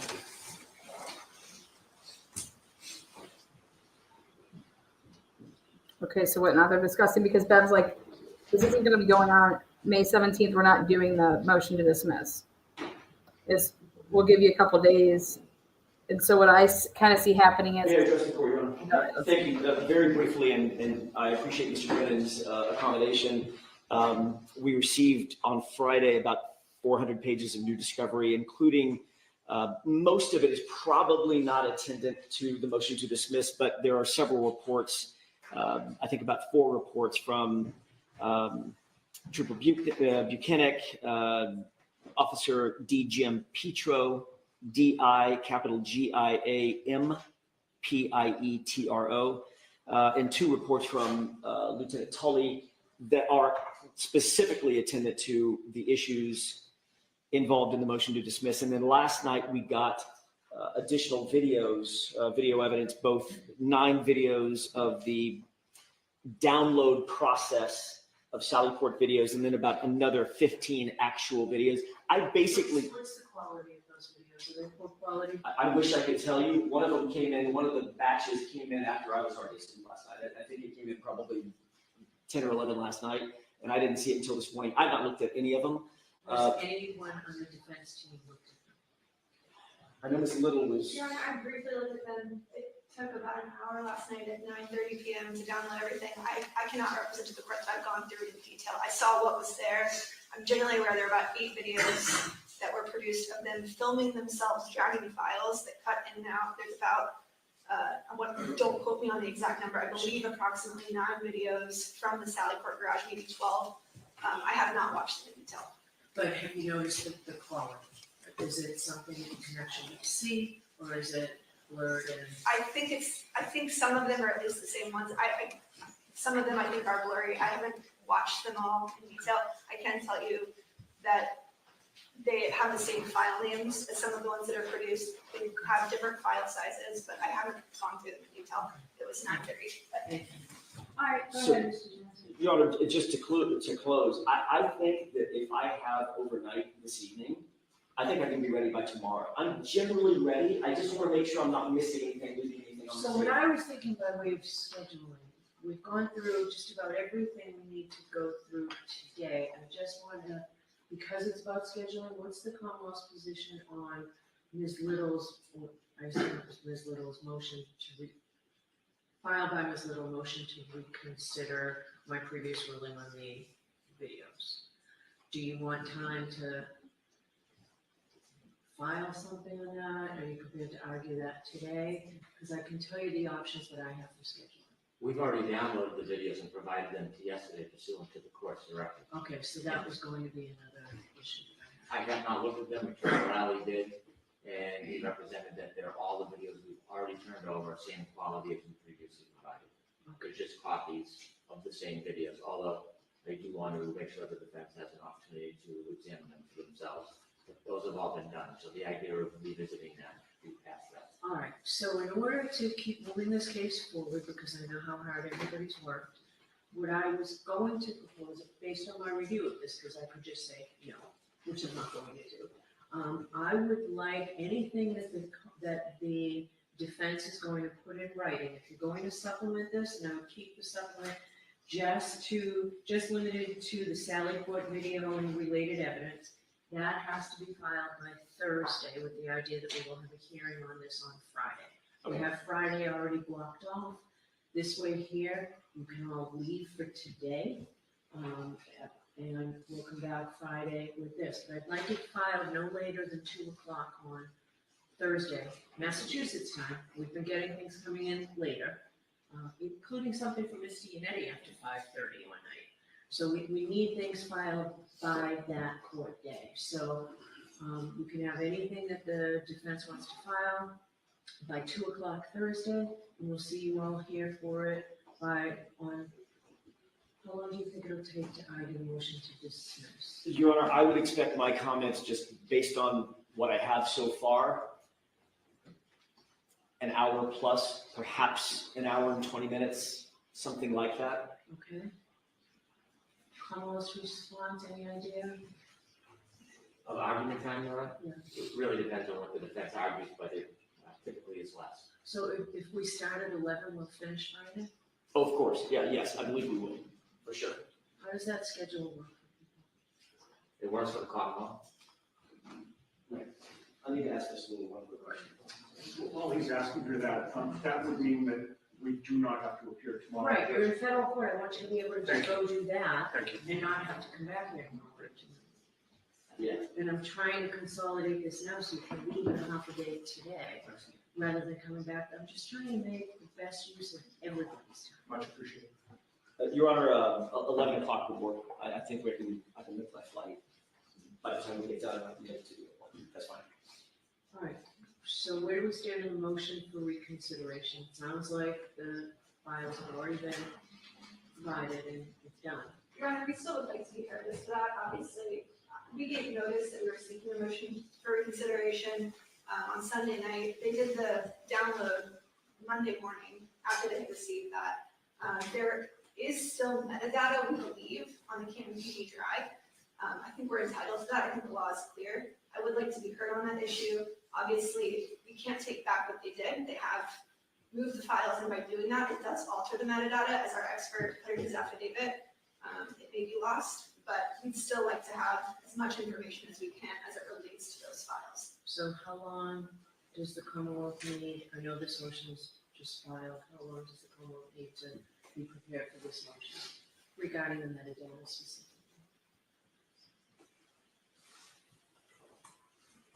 I think we'll file a written response. Okay. So we're gonna be a couple of days. Okay. And we have motions on maybe Friday. Yes. So I think I'll make a motion in writing, but I think we will hope to have the weekend if the court allows, because with all of these hearings, it's taken away quite a bit of our prep time. All right. Can you argue it on Friday and file a supplemental afterward? I can do that. That way then we can have everybody here Friday and I don't need to bring everybody back Monday. We can do that now. Your Honor, I would ask for the same courtesy for the defense. We have all of our reciprocal discovery due on Thursday. We have all of our motions and when we do on Friday. I know the court would like us to have, the brief as to the motion to dismiss on Thursday, and I would love to be able to get the court that. But I would appreciate a little bit additional time as well. So I need to know how this affects the motion to dismiss though, right? We need to, you've had this since, so you've got these recent ones, but I need to know how that, are you going to argue that in the motion to dismiss? Well, I don't know because we got it last night at 9:30, so I wish I could answer that for the court, but I'm in a bit of a catch-22. It might be irrelevant, it might not be needed at all. I won't know until I have a chance to actually go through everything. But I need something, right, I need to move in Thursday. It doesn't have to be a complete report, an outline even, would the Commonwealth be satisfied with an outline? You know what the points are? An outline of what you are. Of what Ms. Little says, how this disclosure of, this late disclosure of videos. Sure, we'll deal with it. All right, so if you just so that I know the points that you're raising for the motion to dismiss. And then I want to supplement it very quickly thereafter. I have to decide this and put something right. So I need it to be done as quickly as possible. We've got a team of lawyers. I know the lion's share of the writing appears to be on you, Ms. Little, but there's everybody here that can help. May I have 1 minute? All right.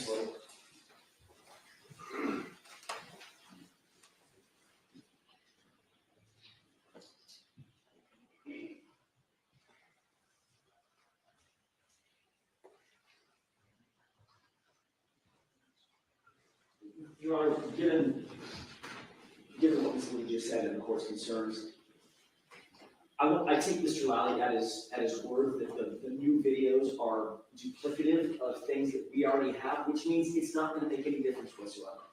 Could I ask the court if it's okay with Mr. Brennan, we can be here tomorrow afternoon, tomorrow late morning, right after the federal court proceedings. Let's just argue this tomorrow. I will concede. This, what? The motion to dismiss. I think I'm pretty much ready now I can be ready by tomorrow. I need to add a couple of things about the new reports, but if the videos are the videos, then I don't want to waste the court's time the rest of the week just to come back and say, okay, well, basically it's the same thing, it's the same argument that I would have made today or tomorrow. So I think we can do it tomorrow if that's okay with the court. Are you waiving the additional argument that Ms. Little says? Are you saying now that when Mr. Lally told you that, you accepted and that's fine? I accept his representation is true, and I don't think that we need to file a supplement, which is really where the hang up is. I don't think we need to. If the videos are the videos, we don't need another supplement. All right. Ms. Little doesn't look through.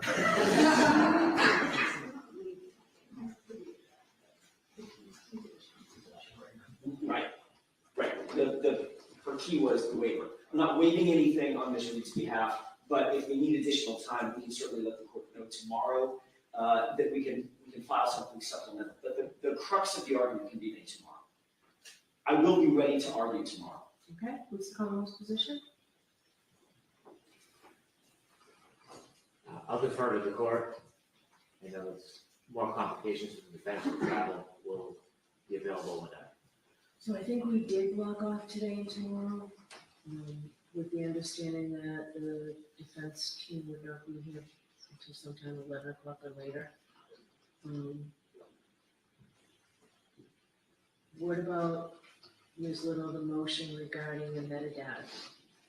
Commonwealth needs time for that. Are we coming back Friday for that? That's fine, Your Honor. I'll be here on Friday. If you're going to be here on Friday. I just won't be here on Friday. So if we do the motion to discuss tomorrow, I can head back tomorrow evening. And Mr. Little will handle that's her motion anyway. I greatly want to accommodate the defense as we have the entire time we've been here, but we have trial prep to do as well. And the more court hearing days we have hours of conversation, the more time we can meet with witnesses and prepare our case. And so I want to make things as easy as possible. That's I do. All right, so Ms. Little already filed the motion for me to reconsider. Why don't we hear that tomorrow as well? Very well. Okay, and we'll just finish up everything tomorrow. Very well. All right. All right, and then you won't have to be here Friday, but the motions in Monday are all filed. It also involves filling out a file conference report. Understood. So you need to do that as well. That all has to be done by Friday. Understood. And then, my goal was not bring you back one day at all next week, because then we're gonna have a full hearing, I believe it's the 18th, the motions in the minute. That's right, the 18th. All right, so we have a whole week next week to, you and I both, trying to get everything done. Should we file a formal motion to ask the court's permission for delay from Friday till Monday? For the, Motions in the minute. the Commonwealths were due on, I mean, the defense were due on Thursday, Commonwealth's on Friday. Or they all on Friday? Reciprocal discovery is due Thursday. We want that to happen. Motions eliminated, we could do Friday. Ms. Little, would you like the weekend for all those motions eliminated? I would appreciate that, Your Honor. All right, I'll give you both the weekend. Thank you All very right, much. motions eliminated to be filed on Monday. There's one additional housekeeping, Your Honor. There is also a motion pending, the dollar motion for Dr. Wolf. It has not been heard yet. A Daubert motion for, Dr. Wolf is a neurologist. So there's oh, one I thought you additional. meant, I was thinking the archivist. No, Your Honor, it's the neurologist of the Commonwealth. Wolf without an E, WOLF. That was filed, 2 weeks ago, I believe. I have not seen that. Okay. I'll make sure that the court gets a copy, but I know that was filed several weeks ago. I'll confer with Mr. The Commonwealth must have received it. We did. We have a Wolf as well, and I received their amending motion, and we'll be prepared anytime to argue that. Do you want to argue it tomorrow? I'm comfortable arguing tomorrow. We're prepared. All right, so we've got an awful lot to fit in tomorrow. All right. If you get word that you'll be leaving the federal court and can be here before 11, please let us know. I believe I might have Mr. McDermott's cell. I'm happy to text him as soon as we're leaving the courthouse. All right, just don't contact the clerk's office. Sure, okay. Anything else for today, then? All right. Not for the detention.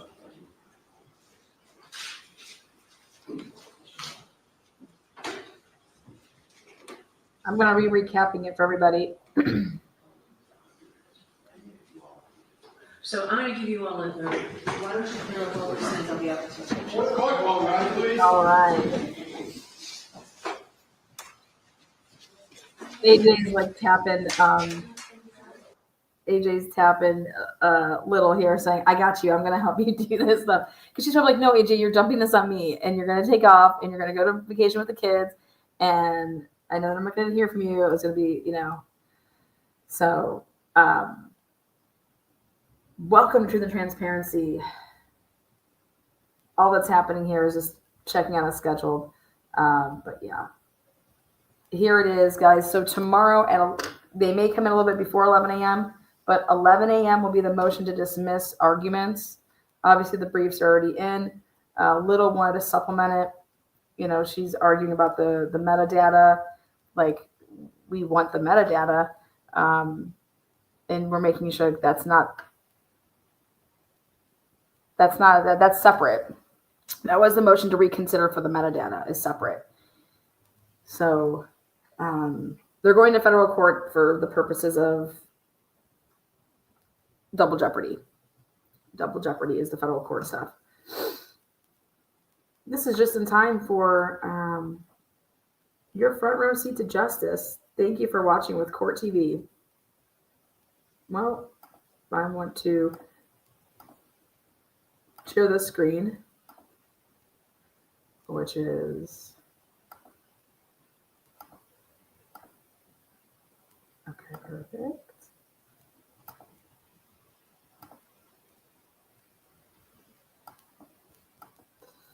Hide this.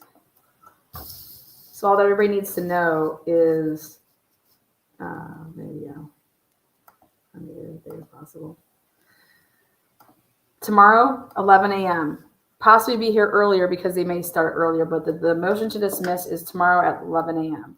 Just like how it was intended to be Tuesday, Wednesday. So motion to dismiss is tomorrow at 11 a.m. Could be earlier.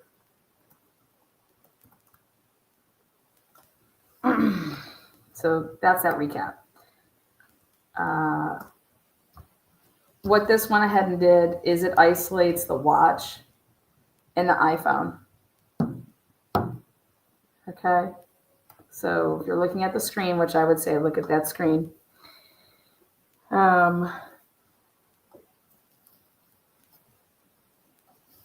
So the watch is being worn by Miss McCabe, 11:58 and 7 seconds to 12 o'clock, 39 steps.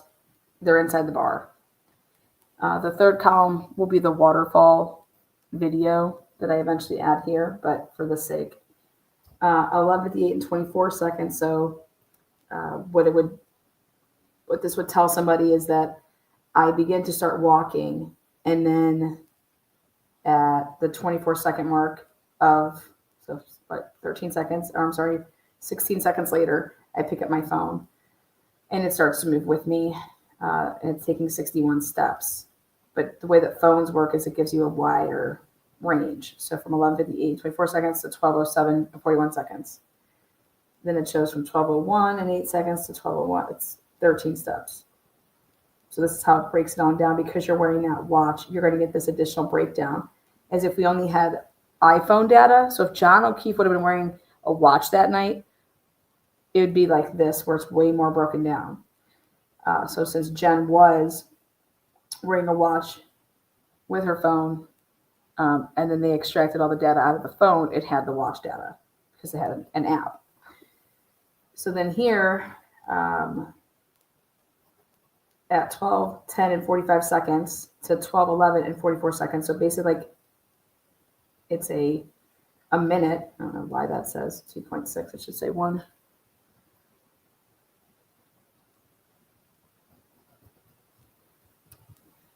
And 12:10 and 44 seconds. See how those are basically starting to move at the same time. And it's because steps are taken outside of that waterfall bar. And she walks 36 steps. It's like walking towards John when he's walking out. Then, see, 12:11 and 47 seconds. So then there's that pause. Then she's walking back towards the SUV. And that's why the steps, if you were just having your phone, this is how I'm showing you that she physically stops moving, because she gets into the SUV to start at 12:07 and 26 seconds. She's in the SUV from 12:07 and 26 seconds to when she begins to move out of the SUV after she started there at the waterfall bar. And the reason that this then starts, her phone starts a steps at 12:10 and 45 and 44 seconds, is because she starts taking steps. She got out of the SUV. And so, and it's running all the way till 12:19 and 22 seconds, because then when she arrives at 34 Fairview, she takes steps when she gets out of the SUV. And how we're able to pinpoint this down is 12:10 and 45 seconds, 12:11, like I said, she gets out, walks, stands still for 3 seconds, then begins to kind of like make some movement, so it kicks into your ticker. She walks back to the SUV. At this point, at 12:12 and 28 seconds, she's into the SUV and they begin driving. At 12:14 and 12:18, those are the two time of the phone calls between Jen and John's phones, 12:14 and 12:18. At 12:18 and 52 seconds, as you can see right here, or I'm sorry, 12:18, it's 47 seconds. This phone call starts at 12:18 and 47 seconds. As you can see, within 3 seconds, she starts walking. So she gets out of the vehicle.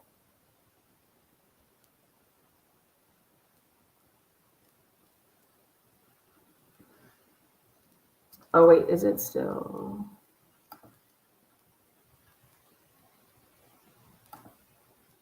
Okay. Yeah, so first time TV and self streaming on exact timing. Man, that is 2D audio. Awesome.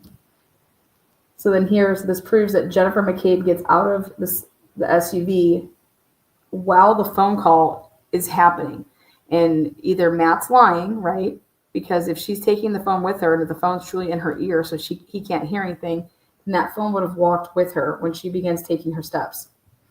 But we look over here and we notice, you see over here, there's no phone, like 12:19 and 22 seconds.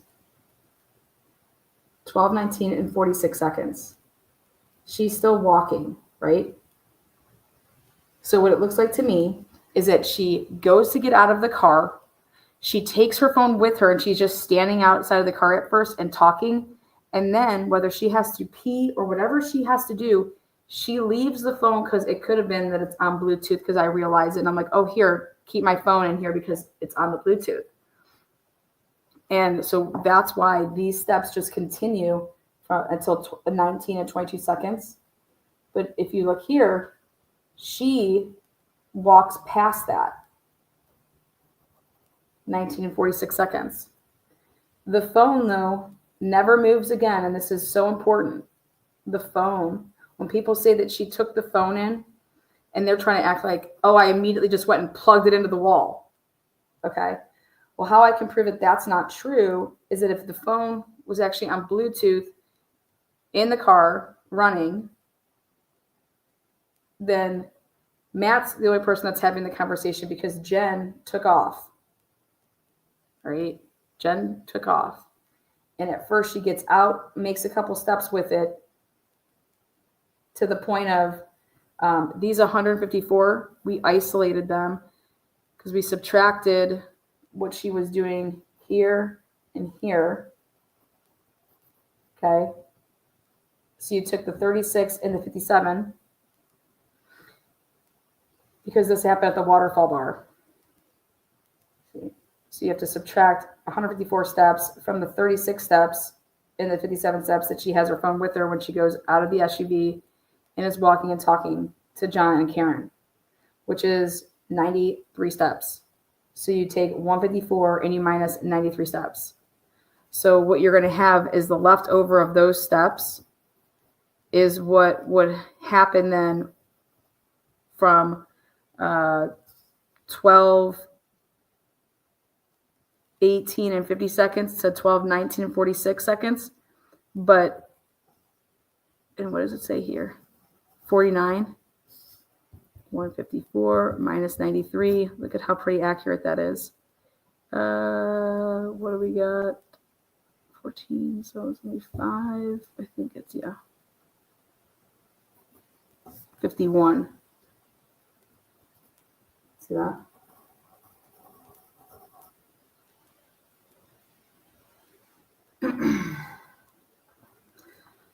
Then the watch, or I'm sorry, the phone never moves again and is stationary. Then what tells me that it would be a situation more or less that where you begin to start walking, then you realize I have to walk back type of thing. That's why you're going to get half the steps walking one way and half the steps walking the other way. But here the phone does not move all the way until 12:41 and 31 seconds. So the phone does not move at all. But the phone is supposedly doing stuff without it moving, such as texting and answering a phone call at 12:29. This is why it is not indicative that that phone would be stationary, plugged into some wall in a house, unless she's going to sit here and say that my phone died. Well, guess what? It didn't, because she didn't testify to that. But instead, at 12:20 and 37 seconds to 12:20 and 28 seconds, this is her without her phone. She is taking 33 steps. Now, John would be getting out of, or start taking his first steps at 12:21 and like 24 seconds. So it's like she stops moving 4 seconds after John takes has 4 seconds to move. Trying to best show this to you guys. Then she doesn't move again until 12:23 to 12:23 in just 2 seconds.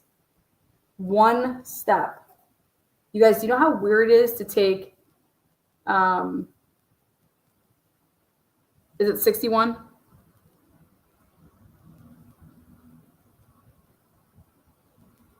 No, it's not. 154 minus 93 is 51. 61? Sorry. 61.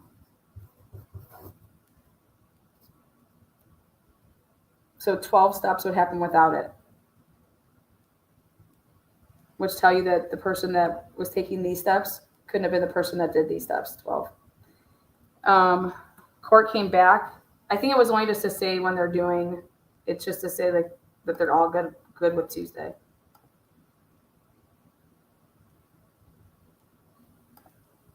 Is it for something else, Marky?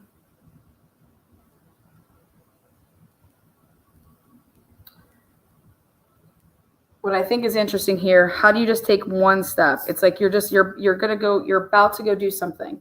And it's like, if I take 1 step, it's like I'm about to what? Like, it's just 1 step. Usually if you're going to move your feet, it's 1, 2. It's very interesting that she only takes 1 step, 12, 23, 12, 23, and 2 seconds. It's over there. But yeah, I'm good on that. They were just picking the times. And then 12, then she doesn't move for 2 minutes. And then she takes 4 steps, 12:25 to 12:25, 13 seconds to 16 seconds. And this is where I am convinced now, truly think about this. John is doing his movements and begins his steps at 12:21 in some seconds. And then at 12:22 is when the step, like, quote unquote, the flights of stairs kick in. So a minute would go by before the flight of stairs kick in. And look at this. It's like a minute almost went by before the flight of stairs would kick in. And it only kicks in on his phone. So not her watch, where if she was like with him when that happened, or if he was to get out of a vehicle and she doesn't, or she gets into a different vehicle because she's going a certain place and they all think they're going to the same place, but here something happens in a car, they stop, people get out of it. But John's registering his flights begin at 12:22 and they go from 12:22 to 12:24. Then, so let's not talk about John out for a second. Then back here, she doesn't physically move her body. Jen, from 12:25 and 16 seconds to 12:35 and 39 seconds. And then she moves her body, and in this 12:35 and 39 seconds to 12:45 and 2 seconds, which is a 10-minute period, which is before, as you can see, looks like she gets out of a vehicle right there at 12:35. She pops out of a vehicle and she starts walking to go like inside back at the Albert's house. It's like she took a ride 5 minutes one way and then 5 minutes back. Okay. But at the end of the day, all we can sit here and say is that she just doesn't physically move. And so what that tells me is that from 12:25 to 12:35, when she is saying that she's getting up from her chair and walking over the door and looking at the door and does that 3 times, none of that is possible because she doesn't move. She doesn't move. When she begins to move, which now we can't forget the 12:29 a.m., there's a 9-second phone call between her and John where she says, I must have answered it with my ass. Okay. Well, you couldn't have answered it with your ass because your phone is not with you in your ass, because you can't have your cake and eat it too. So based off of your testimony, if you plug your phone in, how did you answer a phone call from John at 12:29, or rather you called him at 12:29?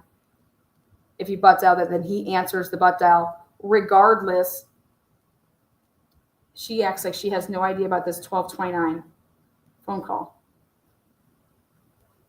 If we're in two separate cars, I'm in one car and you're in the other car, that'd be a reason to call me at 12:29.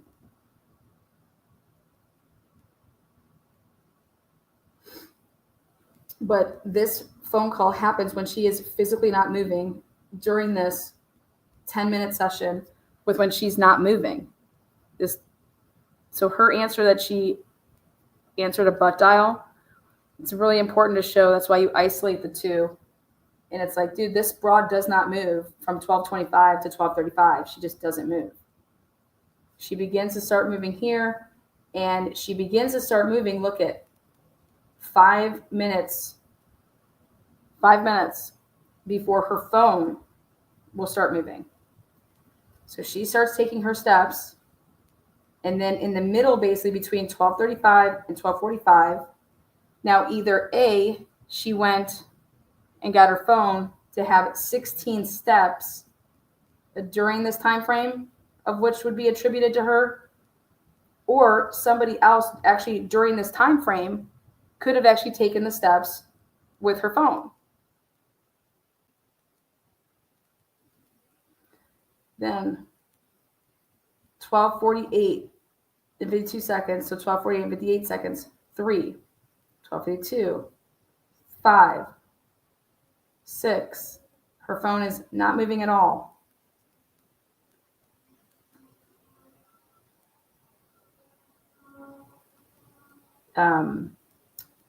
59 seconds, 12:59, 12:59, 26, 101. This is the type of movement that you would expect to see when you first arrive at the house party and you would have gotten out of the car from jump. If you would have actually went in there and did everything that you claim that you did. This is the type of movement. See, you're walking around during all of this time frame. You're dancing around. You're doing all of this stuff. This is that regular movement.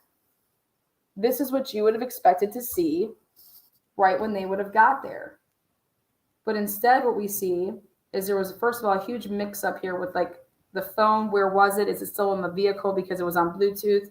And she continued, or the phone call continued on with Matt driving the SUV.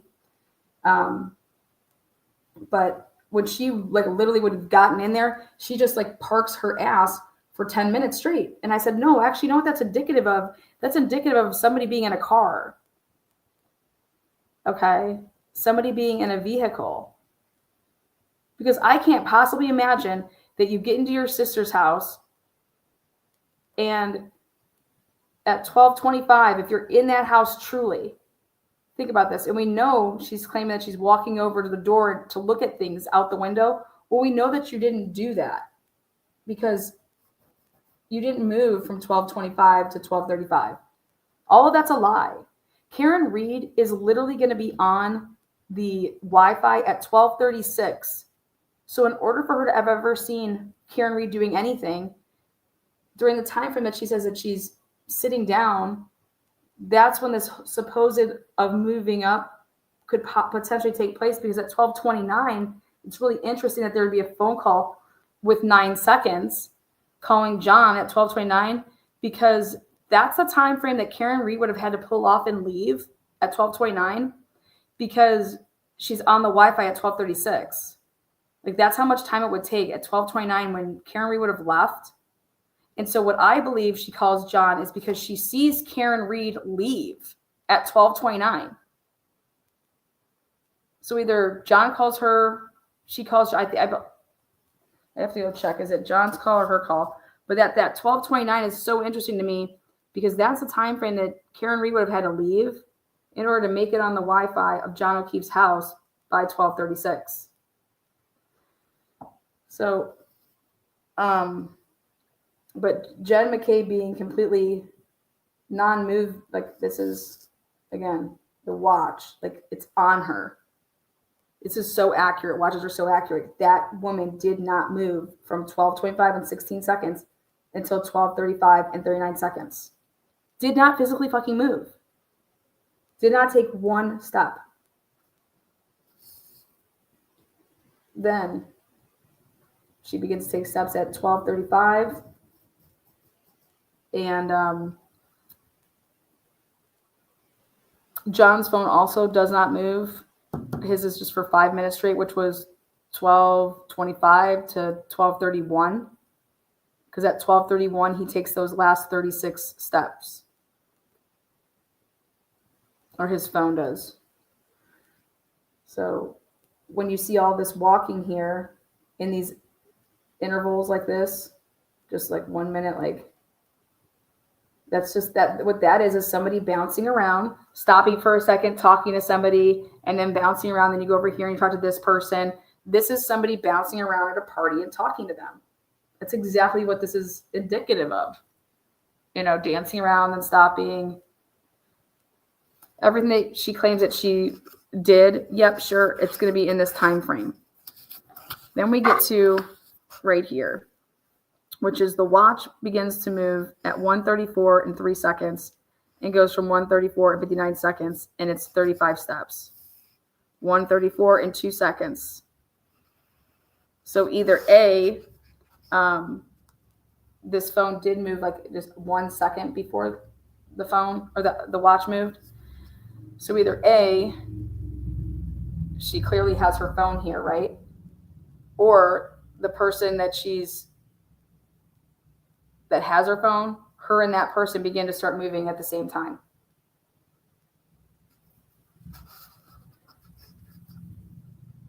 $135, so just like 2 seconds. 8 steps. Look at that. That's like a run. If I get 8 steps in 2 seconds, I like ran.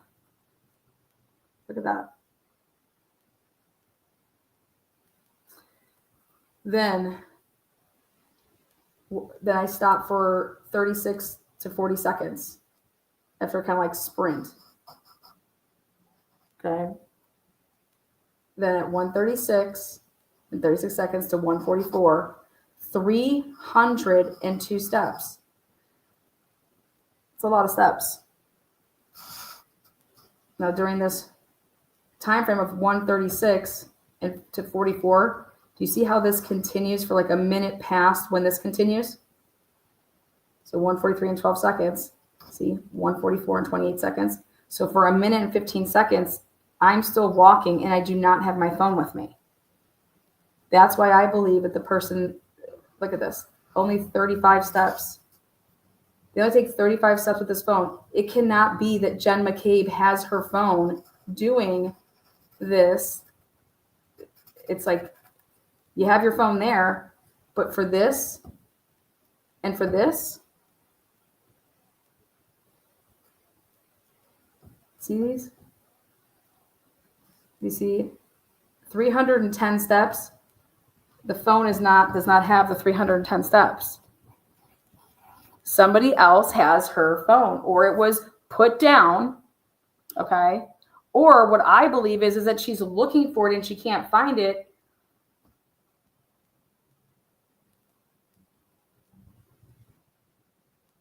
Or that she went to her car initially with it to start the car and to warm it up.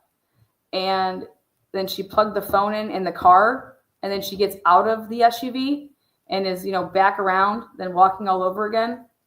But this is it's just a constant fluid 302 during this time frame. Whereas like these were all busted up. See? 1:16 and 58 seconds to 1:17. It's because, and then she stops for 3 minutes because then it starts up again at 1:20. This is such a constant movement flow from 1:36 to 1:44. And I said to myself, well, it looks like somebody walked her out to the car with her, and this person that had the phone stayed in the car. Okay. They took the 35 steps to get out to the vehicle at first. And then it's like this person stayed in the car. And here Jen is taking all of these other steps. So she couldn't be in the car, but her phone looks to me like it is. But I think she is trying to find her phone. All right. Now check this out. Apple Watches are so accurate. It's fucking awesome. So then this is the other part that's just mind blowing. Everybody piles up in the SUV. Okay. Jen, look at, she's still taking her steps up until 1:44 and 28 seconds. But there'll be a crossover time where, remember how Maddie Pooh? At 1:44, when they get into the car or around the car, Maddie Pooh, remember he goes back inside to get something because he left something, right? Remember, oh, he left his jacket or whatever. Well, here, this idiot, it could have actually been that she picks up her jacket, starts walking around, then lays down her jacket. Okay. So that's why the 35 steps was actually working in concert. She sets down her jacket because her phone was actually in her jacket.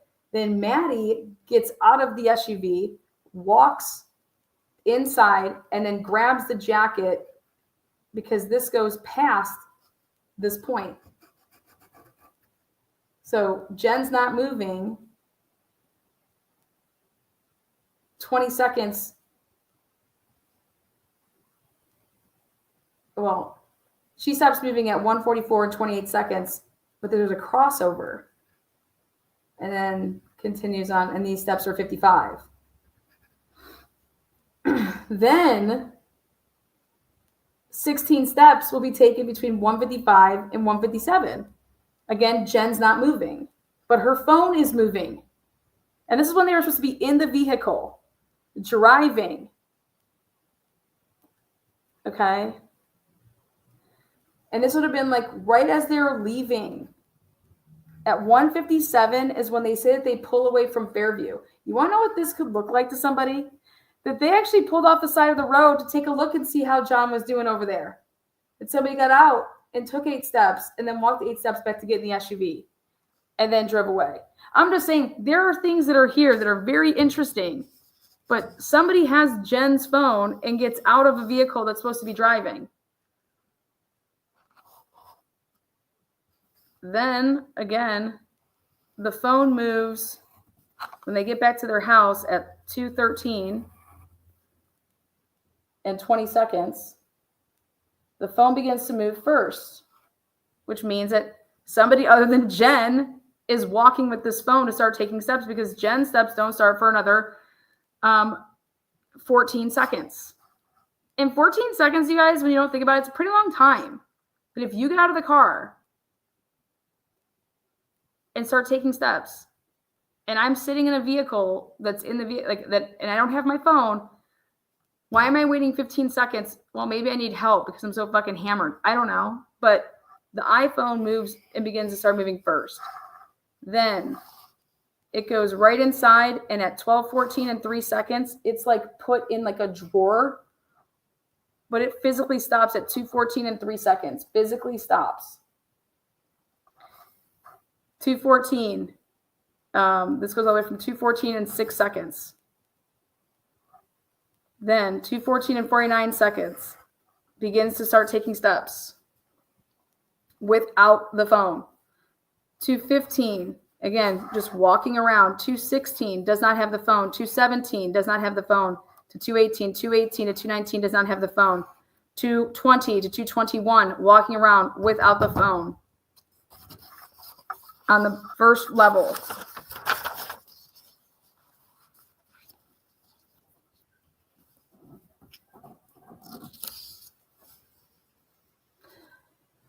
You can say the Lord's Prayer in 22 seconds. There you go. I know they get home at 2:13. It's on the both devices. 2:21 to 2:22. 21 seconds. 2:22 and 42 seconds to 2:23 and 20 seconds. During this time period of, see this right here? 2:23 and 2 seconds. This is where a floor is registered. Then 2:23 and so then 20 seconds after she goes upstairs. So she begins to go take her steps, and then she starts going upstairs at 2:23 and 2 seconds. And she does not have the phone. The phone does not go up a flight of stairs. Only the watch registers this crucial flight. You can see right here, she stops moving in her watch, 2:23 and 20 seconds. The phone begins to move with somebody else, 2:23 and 19 seconds to 2:31. And all that happens there is 19 steps. Phone never goes up a flight of stairs. And you can see during this 2:23 and to 2:31, there's no steps by homegirl. It cannot be her, because she does not start taking steps until 2:32 and 13 seconds. See,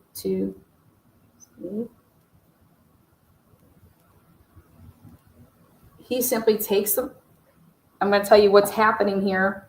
While the phone is making these 19 steps, homegirl cannot be the person that did it. It's afterwards. It's afterwards.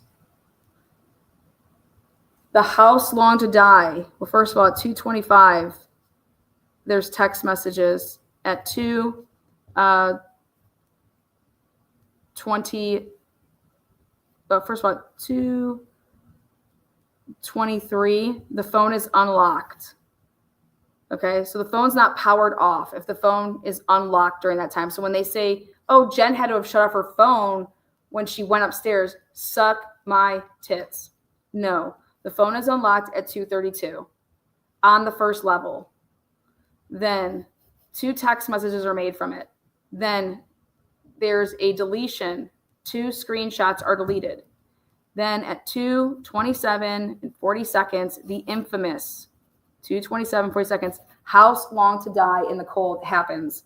When this phone is on the first level at 2:27, and it never registers going up a flight of stairs because it's on the first level.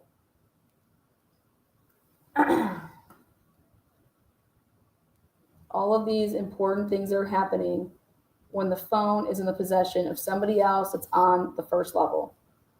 Then she gets up out of bed, literally, and you can ask yourselves, she only takes 22 steps. You can ask yourself if you think that when she got up out of bed at 2:32 and 13 seconds to 2:33 and 7 seconds, she either A, walks over, takes 10 to 11 steps to walk to the bathroom, pee, and then walks back to her bed, which is what makes sense, okay? Or you can think she took 22 steps and it was enough to get her to the couch downstairs. Those are your only 2 options.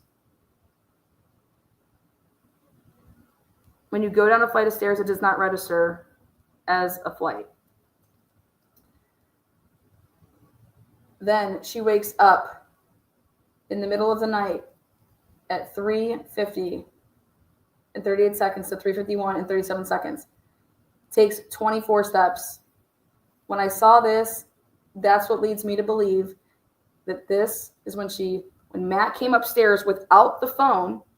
So the phone's downstairs. When Matt came upstairs without the phone, he woke her up so that she got up to pee, got back in bed, and then she wakes up at 3:50 and 38 seconds to 3:51 and 37 seconds and does the same thing and goes to the bathroom and pees again. For all we know, she could have been dry heaving, throwing up because she's fucking drunk. Regardless, Then from 3:51 and 37 seconds to 3:51 and 40 seconds, in between this 3 seconds, it's like she stopped, and now 6 seconds here, or 6 steps from 3:51 and 40 seconds to 3:51 and 45 seconds. The phone is not moving during any point of that.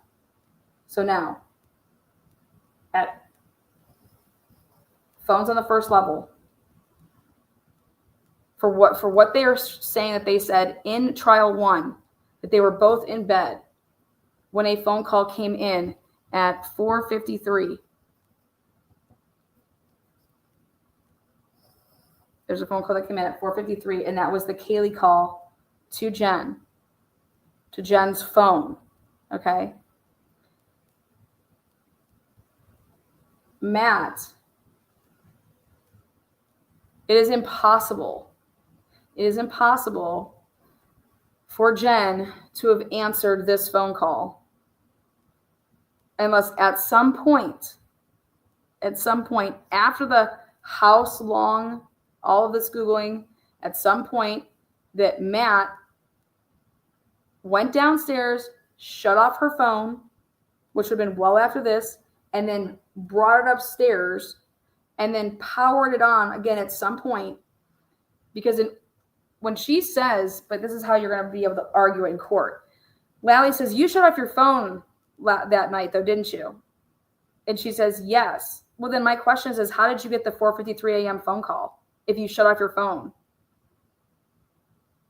at some point when you got home? How in the world did you ever get a phone call at 4:53? It doesn't make any sense, right? Right. They had to say, because they were trying to cover up why the iPhone did not record a flight of stairs up. They were trying to cover it up and make it seem like that they shut off the phone, and that's why it didn't happen.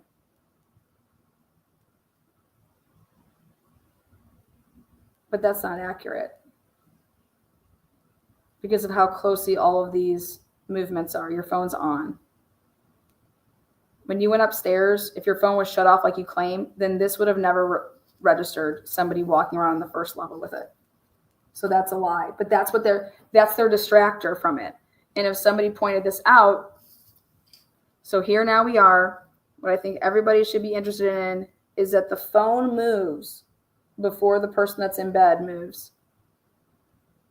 4:55 and 7 seconds, which at 4:55, guess what happens? A deleted phone call to Julie Albert made from this phone happens. Now, I believe that this phone is on the first level. So somebody would have had to go down to the first level, get it, make that phone call to Julie Albert, or they were already on the first level, and they were the first person that actually took the 4:53 call.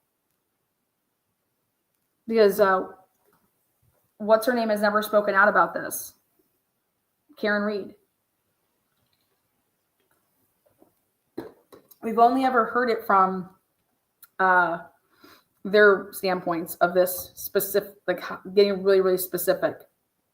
But the person that has the phone takes 24 steps, and clearly it's not the person that has the watch on because they do not register any steps. 4:55 and 7 seconds to 5:01 and 9 seconds, 24 steps.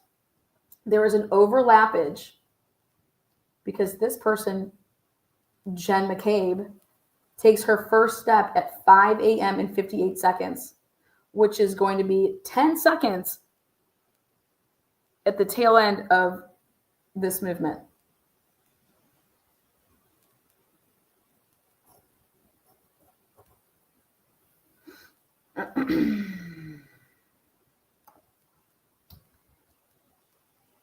Then, as you can see, the watch wearer moves for all of 12 seconds. She gets up out of bed or the couch if you think that she could get downstairs. But she moves for all of 12 seconds, takes 10 steps, does not move again until 5:26 and 56 seconds.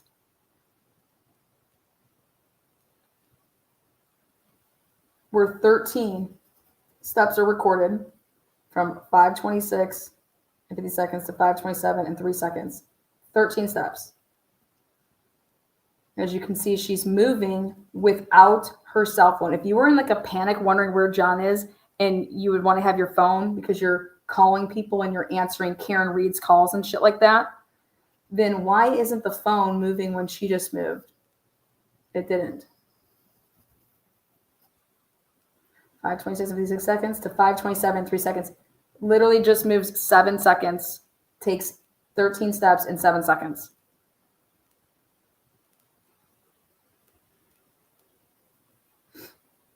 Plants her ass on the toilet again or is barfing.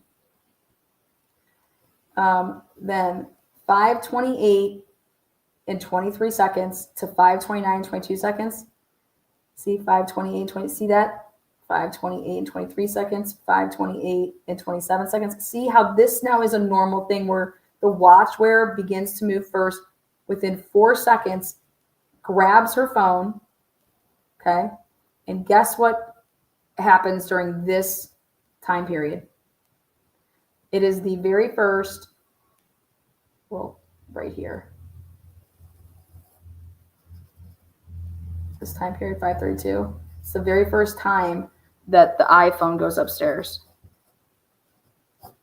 and registers a flight of stairs. So this phone has been on the first level all the way until 5:32 a.m. and some change. And it's when Sugar Tits, when she moves here, this is when I believe that she goes downstairs, stops for a minute, then, and this is where I believe that she's getting her phone.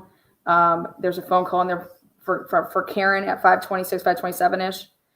And then she's bringing up her phone with her when, guess what happens? At the Say They Go in concert here at 5:32, not only does the iPhone go up, but the watch goes up as well.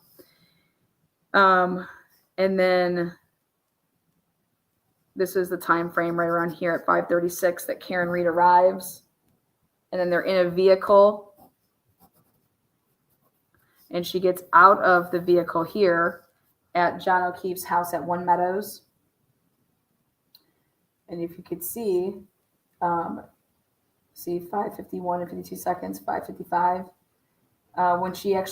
When they get out, where she starts her steps, 1:04, she gets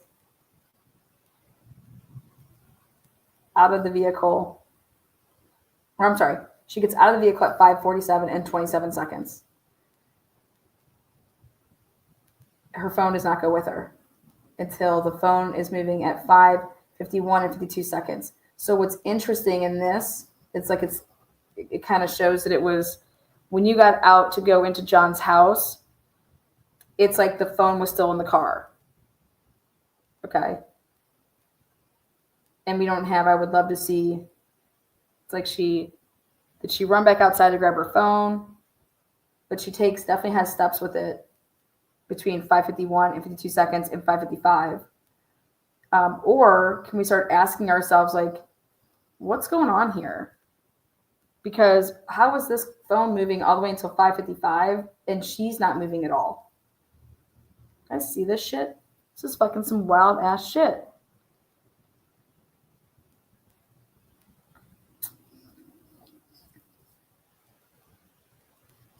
Then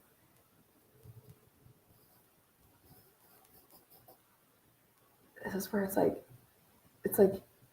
somebody else had it. Not like, okay, that could be either be Karen, that could be Carrie Roberts, but 5:51 and 52 seconds to 5:55, you'd want to look and see what phone calls are made during that time. She calls John O'Keefe at 5. John O'Keefe's called during that time, and John O'Keefe's called during this time.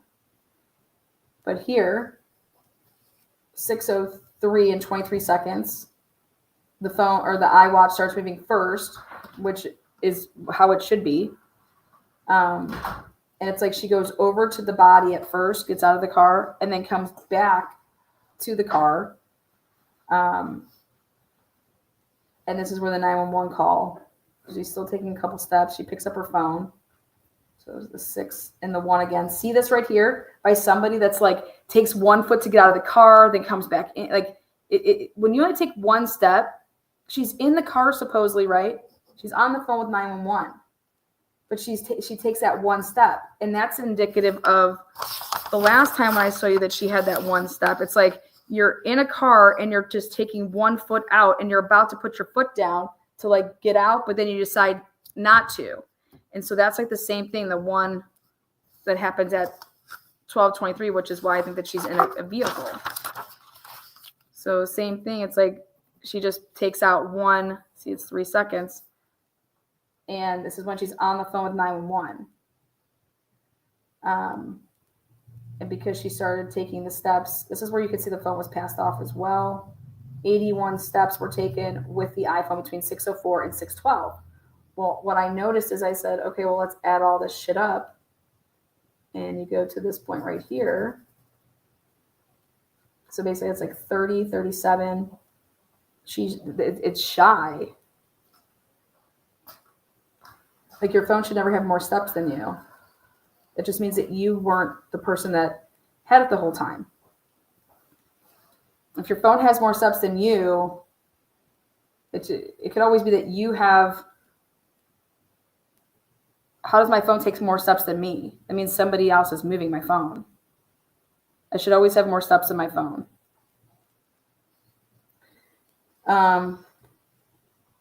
Now, it'll show here so that she's walking around. This is like the cops are there and whatnot during this time. And so they got their little dash cams pulling up on the house. At 6:12 and 58 seconds to 6:15 and 50 seconds, she has her phone. During this time, she's out there talking with the cops. She takes 63 steps during this time period. She will physically stop moving from 6:17 and 50 seconds. Ready?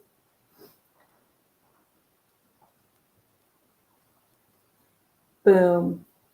Suck a dick. While she does not move from 6:17 and 50 seconds to 6:26 and 20 seconds during this time period, when she's in the back of a cop cruiser and she's saying that she's back there with Karen Reed. Absolutely. But guess what? You passed off your phone. You passed off your phone. You passed off your phone. And I think it's right in this time frame. That's why you have a couple extra steps here. But this right here, when you're not moving at all from 6:17 and 50 seconds to 6:26, and your phone takes 28 steps during this time, holy shit. Wait, what happened during this time? Well, 6:22 a.m. would be the how long to die when she doesn't have it and is walking. Whoever's doing this, house long, and then at 6:23, this happens twice, a little different spelling, and then at 6:23 on the dot, Brian Albert's phone is called. She starts moving again at 6:26 and 20 seconds. This goes until 6:26 and 28 seconds. So here, 6:26 and 20 seconds to 6:26 and 56 seconds, 38 steps. Now it isn't still, this would be impossible because if the phone was being in her hands and when she's taking these steps, this would be way higher, and it's not because it'd be at the tail end of it. Then 6:27 and 27 seconds to 6:28. 24 steps. The phone's not moving. 6:28 and 25 seconds to 6:36 and 52 seconds. 190 steps she's taking. 6:32 to 6:38, which is 4 minutes behind, and goes 2 minutes past. So these steps are happening with somebody else having the phone. She's over here. And the reason I never was able to catch it earlier, so they never isolated it. Then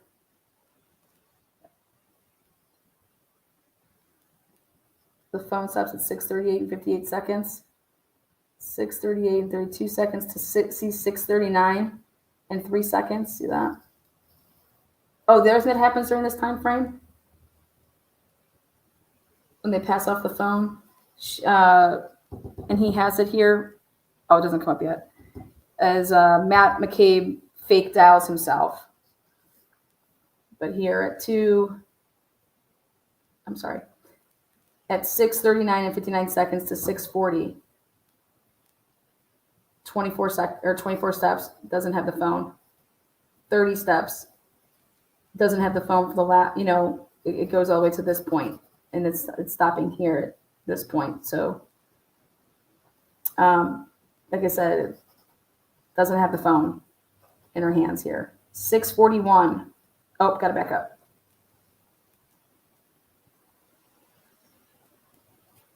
$6:35 right here. At 6:35 and 17 seconds, or 20 seconds rather, she calls Matt, and then she goes up a flight of stairs, is registered in here.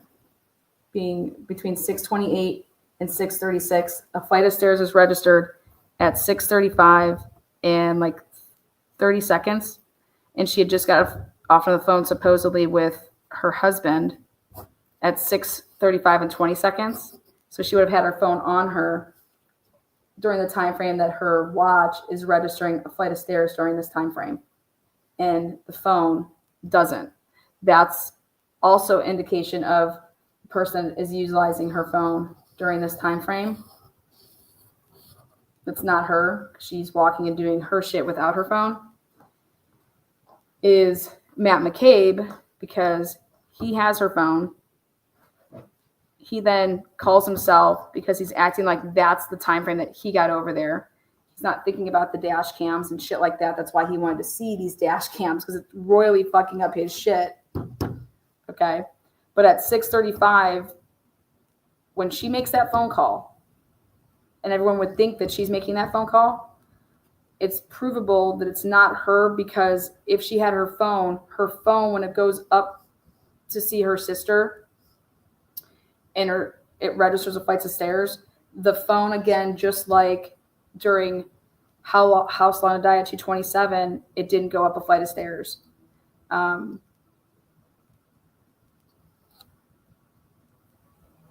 We don't have his data note, and we don't have anything to do with him. But you can show that the phone and the watch aren't together.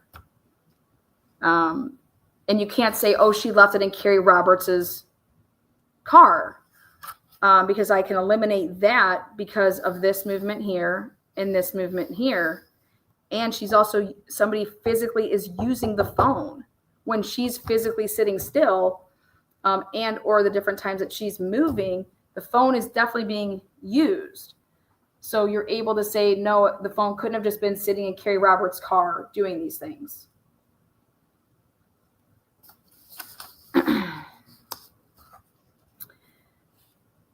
The phone stops moving at 6:38 and 58 seconds and doesn't move again until 7:18.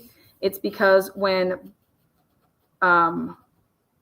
Matt McCabe goes inside the house, in my opinion, when Matt McCabe goes inside the house, he leaves Jennifer's phone, because that's the whole thing, is I believe that clearly the phone's not being moved. And look at all these movements.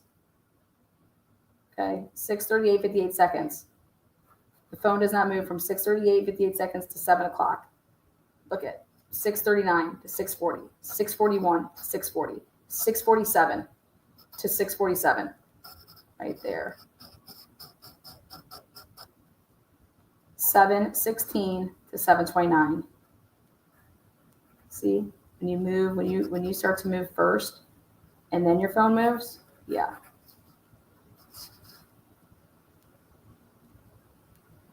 Somebody handed it back off to her right here.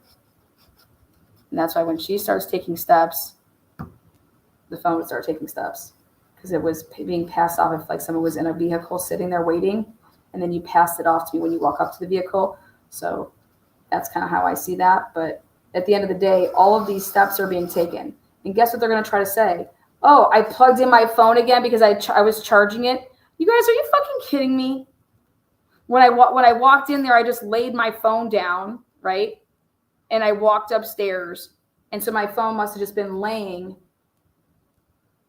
Oh, well, we have you going inside at 6:35 though, and going up the flight of stairs. This is still moving past 6:35. So you can't, that's not going to fly. But when you're trying to say and you show a jury or anybody that every time that they say that they have an excuse why the phone and the watch aren't moving together, oh, I must have been charging it. Oh, I must have been charging it.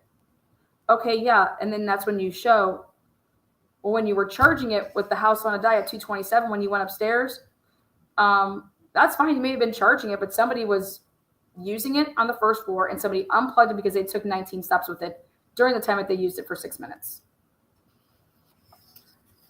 Now, right here, she stops moving at 7:20 and 29 seconds. Look at. And then I just decided, I was like, man, it just seems like the person, like, here, then what, you give it right back to me. I looked at something, give it right back. But from 7, she doesn't move from 7 to 7:30. If they're talking to like Link, from 7 to 7:30, but she's just not moving. Her phone, however, guys, ding, ding, ding, her phone doesn't move from 7:02 until 8:26. Well, then let's take a look at her phone calls. Because we know damn well she's making phone calls, right?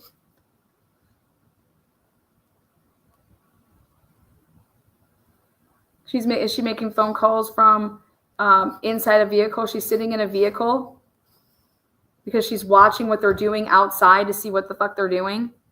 When she's getting up and getting down, she's leaving the phone that's in the car, but she's getting up and making these steps coming in out of car, like a car.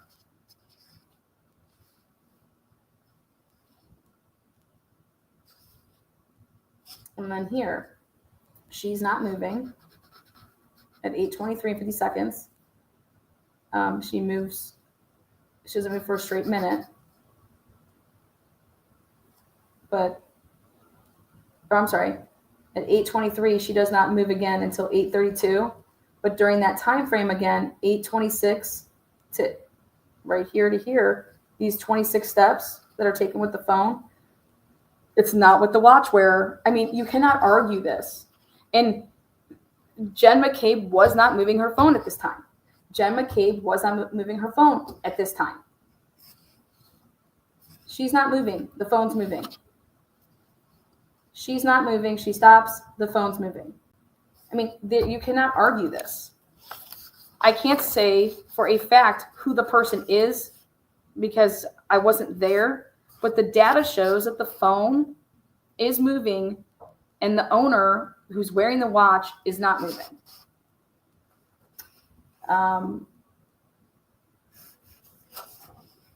Then the phone stops at 8:26 and 52 seconds. Jennifer McCabe at 8:32, she's taking 16 steps. Literally, look at that. She's running. Look at that. In 3 seconds, 16 steps. Wait, what? 16 steps in 3 seconds? They are fucking flying around that house. They don't know what they're doing. 8:34 and 36 seconds to 8:34 and 39 seconds. 10 steps. 8:36 and 14 seconds to 8:36 and 29 seconds. Whew, only 23 steps. Thank God. Okay.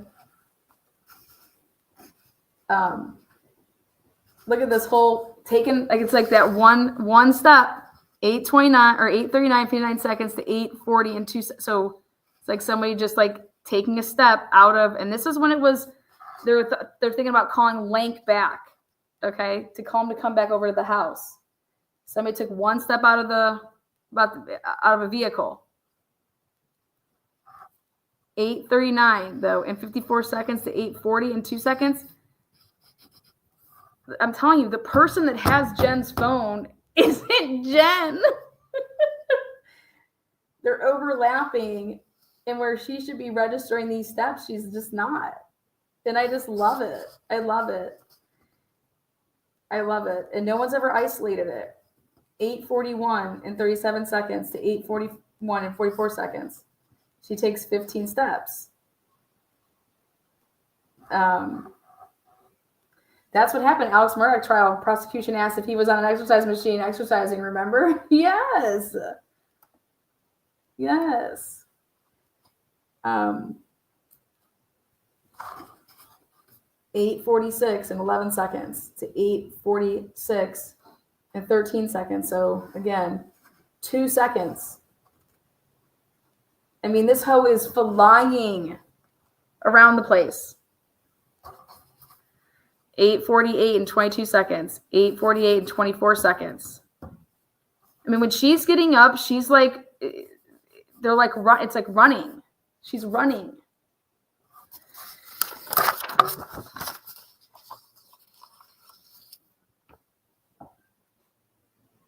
iPhone, so the watch is over here.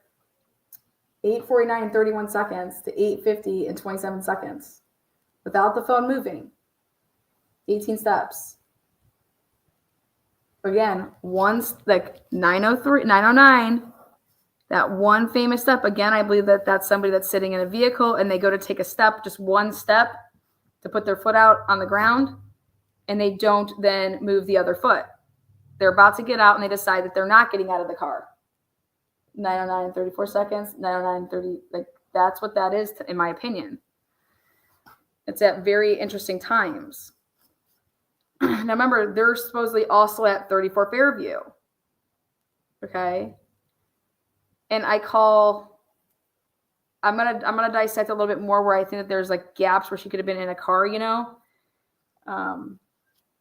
But just one step. So clearly you didn't move, right? And then you stay and you did not move from 9:09 and 36 seconds to 9:23. Now you're about to move at 9:23. So 32 steps begins at 9:23 and 35 seconds to 9:24 and 14 seconds. And these steps, so it's like you got out of a car, because I believe that you were just in a car. You were sitting there. You get out, and it's like your phone is not with you. Or like I said, somebody else has it because everybody's, remember, Jen McCabe didn't turn over her phone for a couple days. 9:36 and 48 seconds to 9:41 and 4 seconds. She's walking again. Now also remember this, if you're in a car, you're sitting out right here by the crime scene. And you're flying around to what? Plant stuff. These motherfuckers are sick, you guys. Okay. We gotta, hey, they left, everybody's gone. Okay, fucking run over there. Put this shit in the snow over here. Put this shit in the snow over here. So it's like it's your car rolled up right to here. Okay. Then you flew out of it, planting shit, flew back. I mean, this is what this is indicative of, you guys. You guys, Jen McCabe is flying.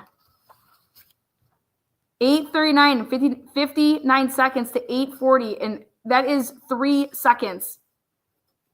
One step. She's about to get out of the car. Then she has to, no, wait, hold on. Because she's like, wait, no, look around. Are you sure nobody's around? Are you sure no one's around? Then she decides, puts her foot back in. Okay, no, guys, come on. Like, this is it. You guys want to know where Jen McCabe gets involved?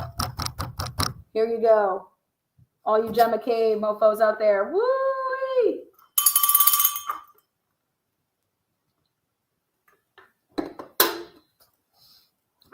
These steps, this It's 8:23 and 43:50. Okay, 10. Where does she do this crazy shit? Oh, right here. 8:32 and 56 seconds. So before Link came back. Remember, we're going to call him back to the scene. We're going to call Link back. Canton police called at like 7:37, by the way. But at 8:32 and 56 seconds to 8:32 and 59 seconds, this bitch is in a dead sprint. 16 steps she's able to cover in 3 seconds because here she is. She's in the SUV. She's running out, planting shit to get to a spot and coming back. And she's doing all of this in these crazy ass time frames of 8:32, 56 seconds, 8:32 to 59 seconds, 16 steps. This is after everybody would have left the scene, okay? And she's making sure she has, this is where she gets involved. Where Jennifer McCabe gets involved is after the fact, and then she plants all of this evidence for them. She plants the glass, she plants the hat, and she plants the shoe. She's running around, and you cannot, this is 7.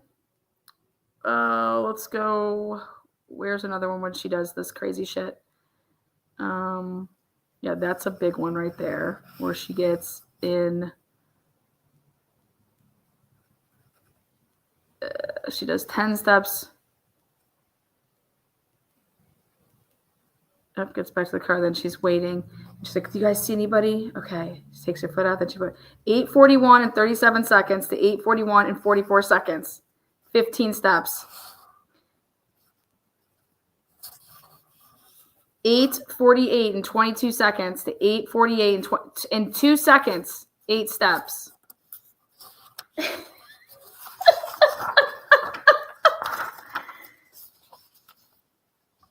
$8:49 and 31 seconds to 8:50 and 20. So that's a minute. 18 steps.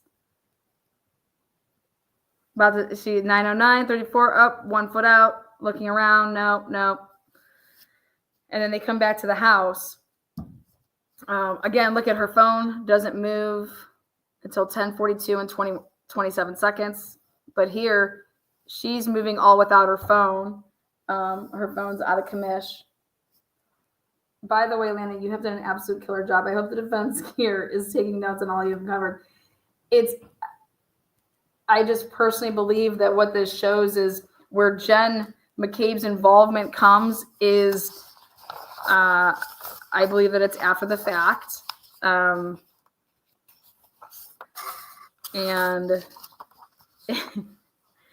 clearly somebody else other than her has her phone at very crucial times. But then the whole planting of evidence and why you would call somebody back. Remember they were out there blowing shit. And remember there's no metadata behind when they were out blowing and looking for shit when they called Link back. They try to make it seem like that those crime scene photos happened at 7:42 a.m. Well, I was able to see that Matt McCabe's car isn't there when it's supposed to be there in the driveway at 6:53 because he claims he's talking to Link on his way in. Well, his vehicle isn't in the driveway. And his vehicle isn't in the driveway until one of the crime scene photos that comes out from Canton Police Department. So they don't find his hat nor his shoe, and they just find the glass piece. And if we look at this, that glass piece was planted.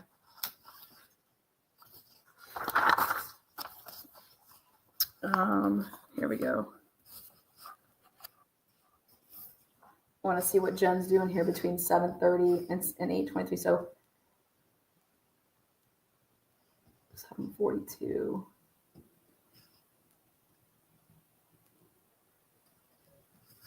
I think you got some planting going on here. Jen doesn't have her phone at all from 7:02 until 8:26. She's just doing everything without her phone.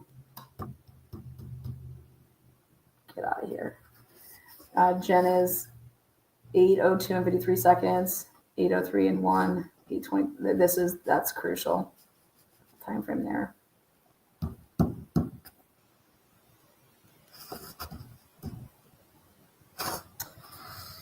Anyways, Jen's just flying all around.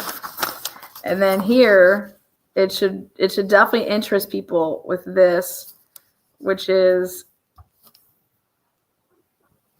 Jen's watch either is told by somebody 10:42 and 38 seconds to 10:43 and 31 seconds, which is just look at 1 minute on the dot, 14 steps, and they're still at 34 Fairview, okay? And either her watch dies, okay, or somebody says to her, take that watch off. And they couldn't get it off. So she had that watch on the whole time, and then somebody had an epiphany moment, and at 10:42 to 10:43 and 31 seconds, those would be the last movements. Now, only the defense team, because they would have the movements as like another day. Let's say that the phone, it also could have, or the iWatch rather, just the watch period, it could have died, okay?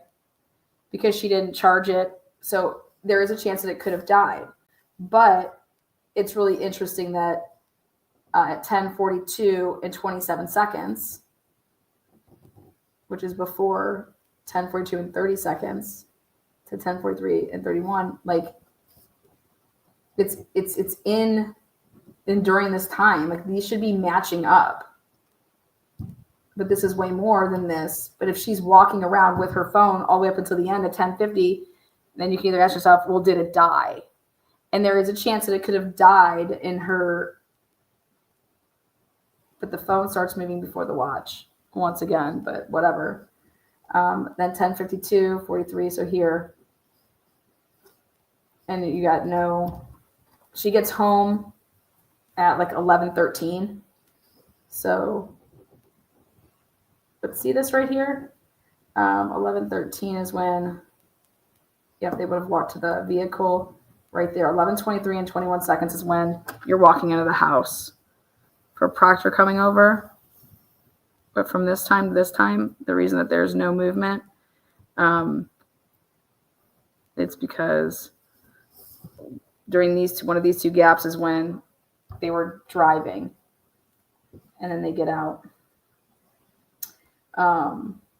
So 9:09 to 9:23, no steps time talking to Link. Yeah, but no, 9:09 to 9:23, they're waiting in a car. I have them as being in the car because she only takes one step. So 9:09, right here. So 9:09 in 34 seconds to 9:09 in 36 seconds, she's in a car. And so she goes to take a step, and then either Link just says, I'll get in the car and talk to you. Well, here, no, I'll just talk to you in the car. We won't bother them. So then Link could have just gotten in her SUV. Okay. Or she goes to take a step out, but realizes, oh, false alarm, that's not him or something. But she puts her other foot does not leave where she's sitting at in her vehicle. Then at 9:23 and 35 seconds, she begins to walk. It takes 32 steps, equivalent to going what I would then deem inside, and then doesn't move for 12 minutes, So that's how I see that. But yeah, definitely, nobody's talking to Link at 9:09 unless Link's in the vehicle.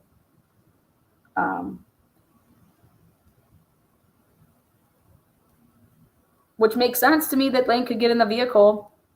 And also, it could also make sense that if you call Link on over there to talk to him, it's just what Jen has to say.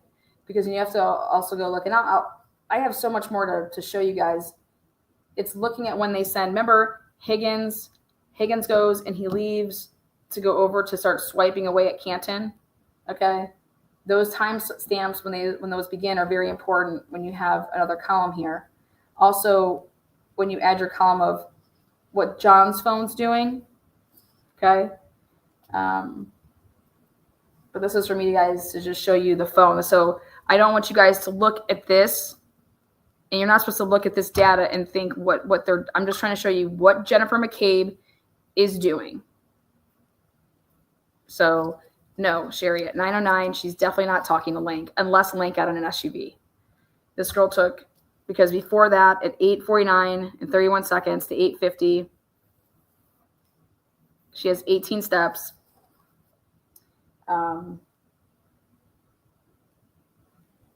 And it was that she called Lank from her phone at 8. Let's see her phone. Where's her phone? See how she doesn't have her phone here? So you have to back it up. Right here is when she has her phone. And they're supposedly like 8:39, 54 seconds to 8:40 in 2 seconds. So for 8 seconds. But that phone call's longer than that. This is when she's running around.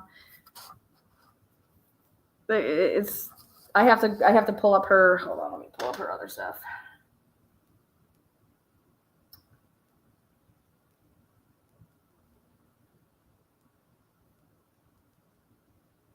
Hold up. Jennifer McCabe's bullshit. Oh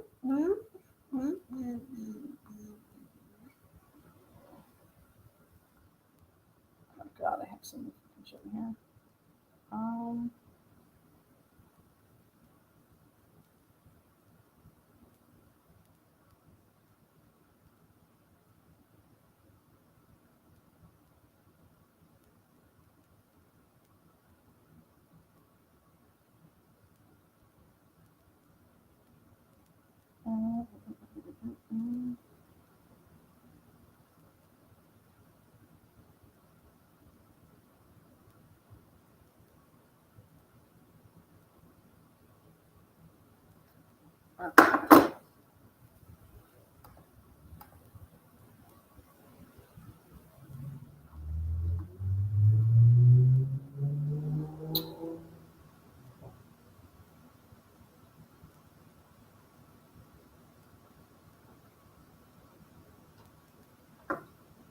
Hold on, I'm going to print off another thing.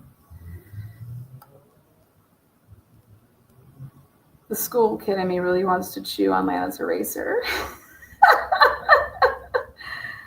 I love it. So I'll get a new, not touched version of this. I'll print another one. Gotta have a good, fresh copy. Print.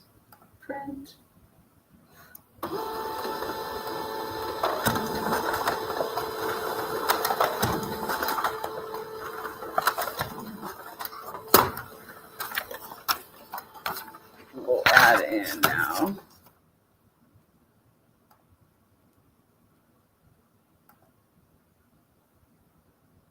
It'll be a second.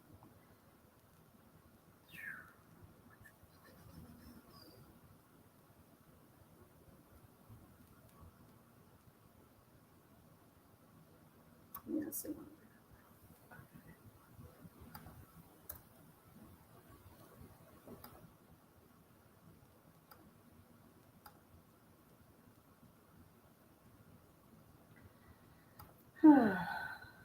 Man, I would love to see Carrie and Julie. I'd love to see all their fucking datas. I mean, it's just, yeah. I think Jen is literally. We proved that Jen is flying around and running, is physically running.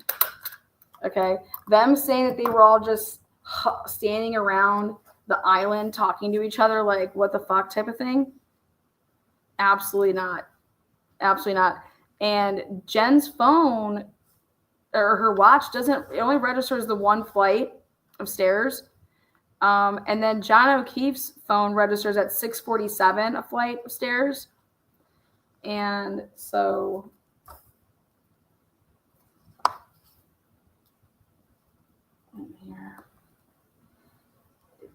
why is Jen running around if they're all at the island talking about everything and just in fucking shock and horror? You know, Blank stood in the flare area, right? Yeah, he said that he only came inside. Yeah. I think Link has the most reasons to ever lie for the Alberts or whatever. But I also believe, they're just going by what these fucking assholes told them, and then they're just idiots because they didn't think we need to search the place, even though they should have been like, okay, fuck all you people, we're searching this house, for, X, Y, and Z.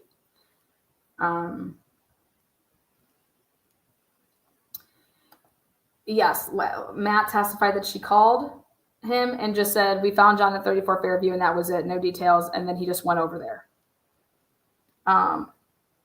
Is that maybe why Maddie called himself from? Yeah, he called himself, but he did it then. He knew what he was doing because he was already on scene. He knew that there had to be a call as to why he would show up there.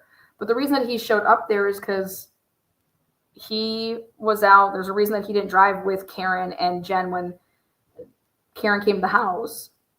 You think that Matt's not going to insert himself on something like that? He had to go in a different vehicle separately, which would make sense to Karen. Here, you guys go back to the house. I'll start looking for John. I'll take the other vehicle. So Karen's under that assumption. So Karen did not think that it was why Matt would have been at 34 Fairview. If she would have seen him there in that moment in time, she would have never thought that that was odd. Okay, because he went out looking for him as well. That's just okay. Here, now I can print this off. Sorry, my shit's taking forever to send these things.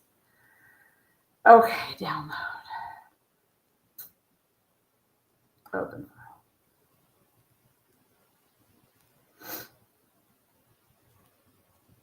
There we go. Print this puppy. So,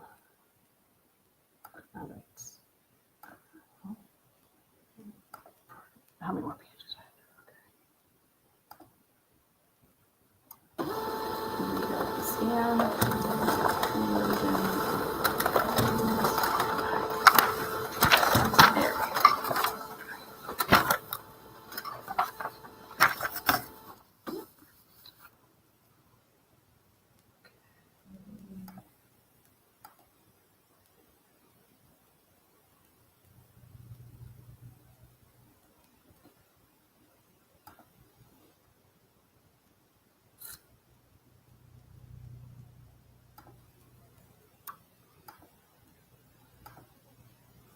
All right. So if we go to 6 o'clock here.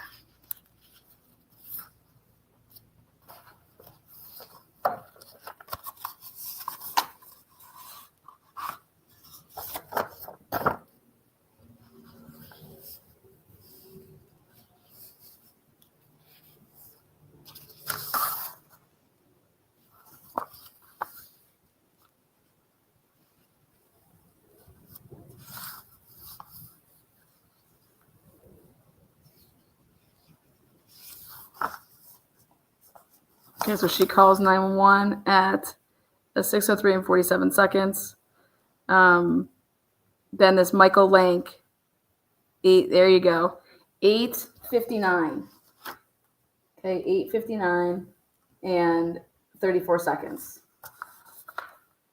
But we're missing, this is not the one. There's one that's the raw data. Hold up. Because this is based on the person. So I want the timeline of, hold on. Let me give you the timeline that I want. Okay, this is the one I want. That's based on the individual. This is based on the timeline. So with what you guys are looking at here is she calls Michael Link at 8:59 and 34 seconds. I don't believe that it's possible that Michael Link would, I mean, it's pretty quick to get back over there within 9 seconds. I mean, 9 minutes, but hey. But here, this is the one from the night, like going in the order. So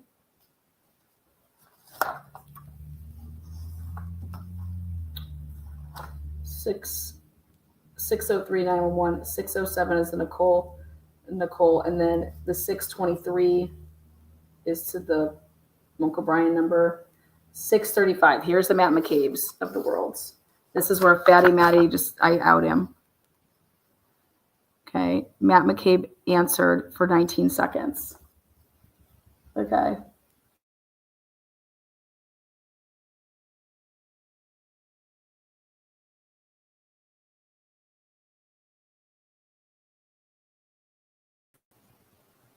There we go. Can you guys hear? Sorry.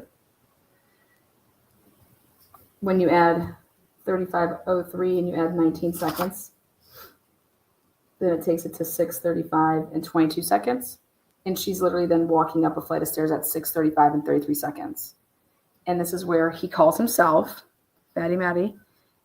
Then from Matt. And here at 6:47, again, there's 18 seconds.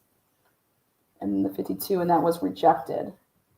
And this is all Matty Bobatty, doing that extra shit. Because then we look over here, and at this 6:47 and 4 seconds, if you go to these steps at 6:40, between 6:47 and 27 seconds, 6:47 and 37 seconds, she's taking steps. 8 of them. 6:41 and 6:41 and 33 seconds. So here, this phone call at 6:47 and 4 seconds.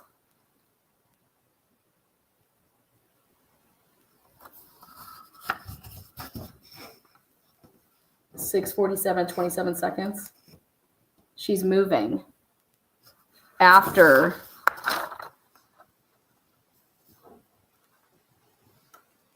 18 seconds.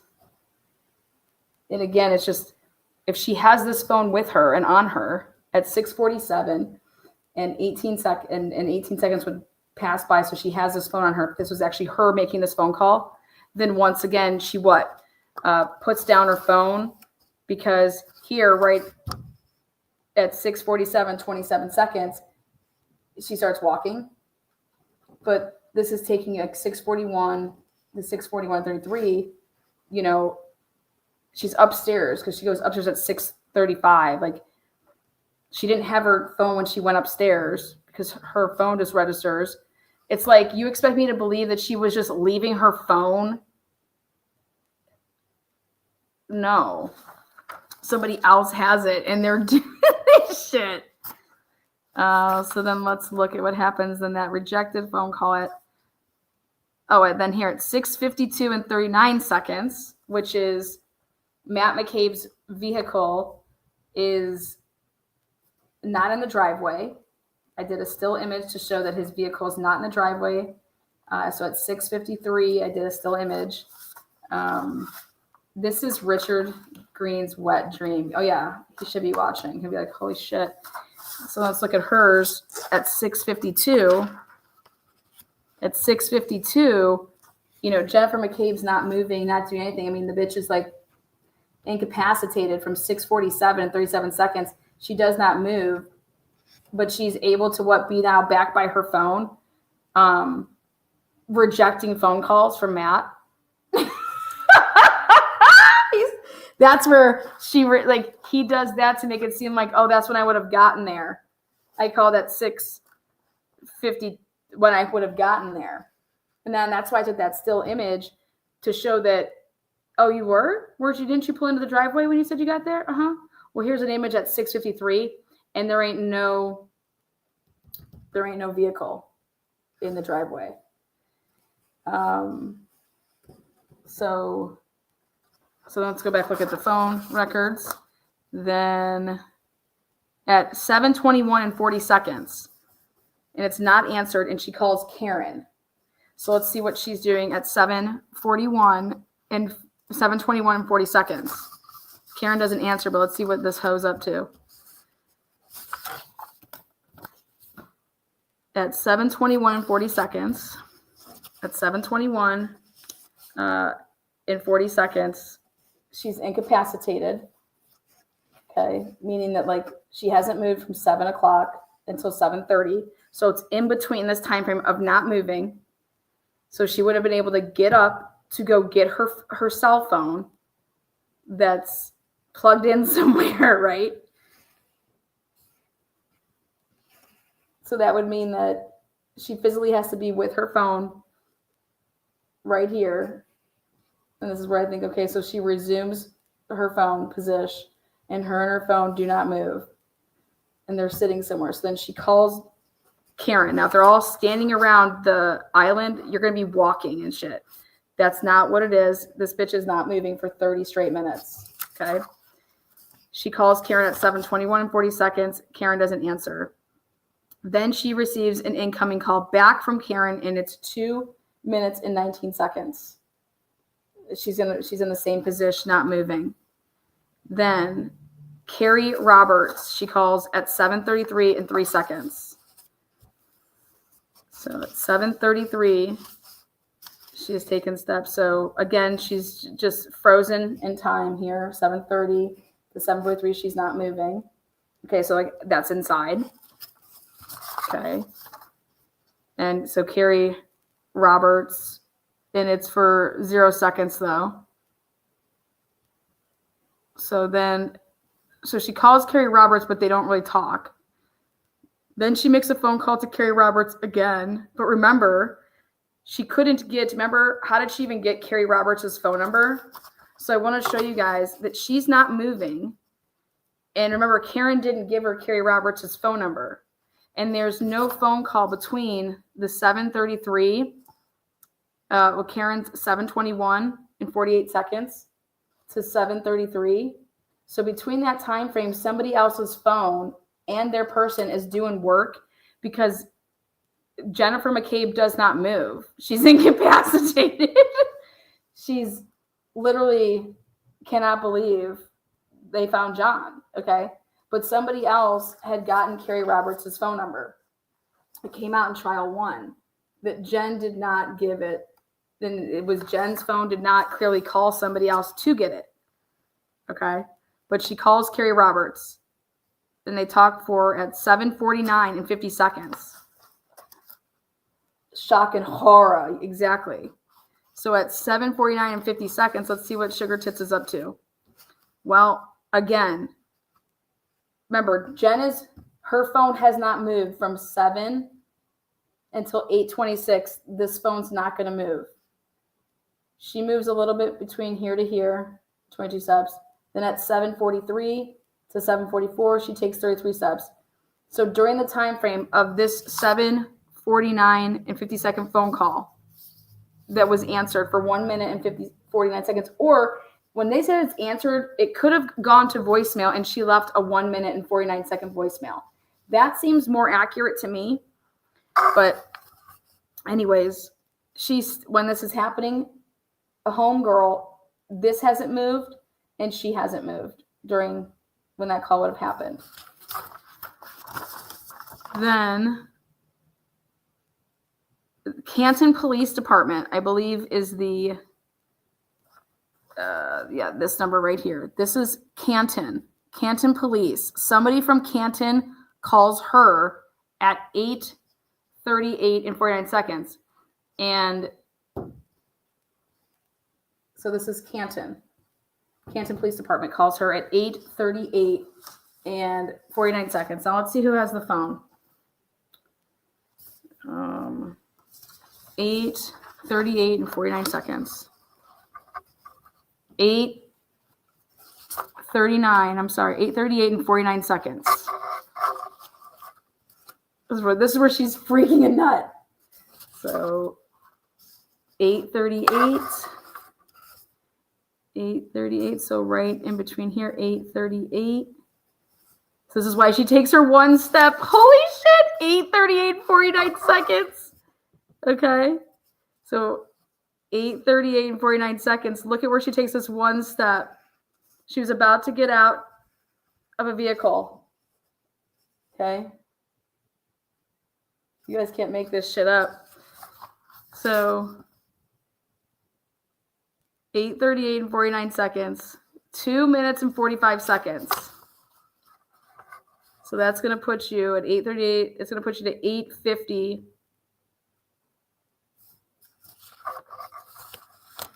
So she's moving with like she about to take this step. Her phone hasn't moved since 8:39 and 54 seconds. And before that, it didn't move from 8:26 and 52 seconds. So this phone call at 8:38 and from Canton, 8:38. Holy shit. Damn. Who answered that phone call? Interesting. Now, Carrie Roberts incoming because she returned 8:46 and 6 seconds. So this is before blank calls. Let's go over here. So, oh my God, you guys.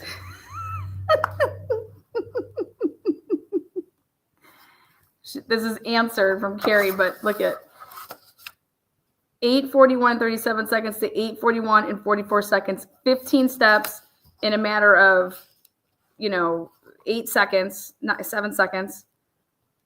Then 8:46 and 11 seconds to 8:46 and 13 seconds. Look at this is where she is flying, which is after they talk to right there, that 8:38 phone call from Canton PD. Then Jen.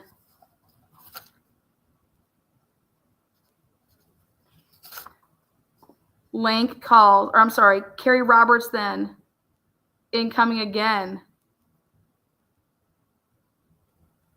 So those ones would have been, she talked on the one, or she left 2 voicemails. Oh, so this would have been the first time that she talks to Carrie Roberts would be 8:40.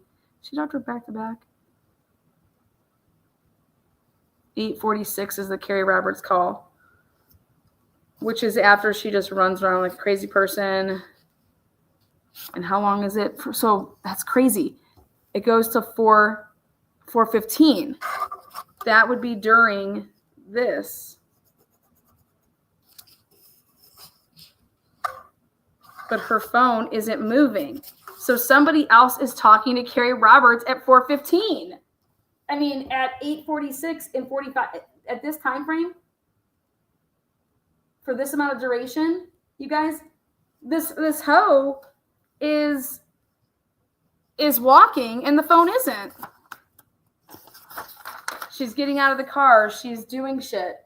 God, what a crazy ass bitch. Then 8:50 and 15 seconds. Tom Beatty, since you called his ass at 6 something in the morning, he calls you back, okay? And you missed the phone call. Because now you're like, oh my God, what? Tom Beatty, because I called him at 5:33. So 8:50 and 15 seconds, you missed it. And it's because during that chance, she's not with her phone, okay? And she's not with her phone during that time period. And she gets 18 steps in there during this time period, which is almost a minute. And Tom Beatty has called at that time, and she's not with her phone because she's taking steps without her phone here.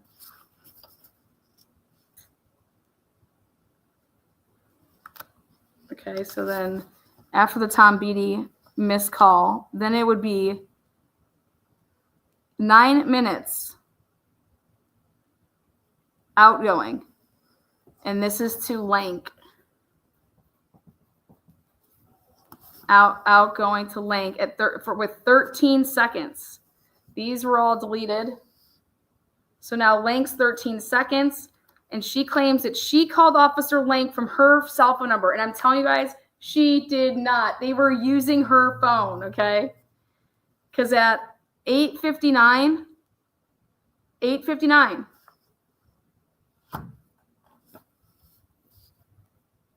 that'd be between 8:50 and 9 o'clock, between this time frame, Jen does not move for a solid 20 minutes. Okay? After she just ran all over. Then someone was like, call Lank back here. After we just ran all over. We have to tell him something. No, we need him to come back here because we need him to, we were going to say how hey, we walked over there and we saw some glass piece and we need to call you back because Karen said that she hit him. I hit him.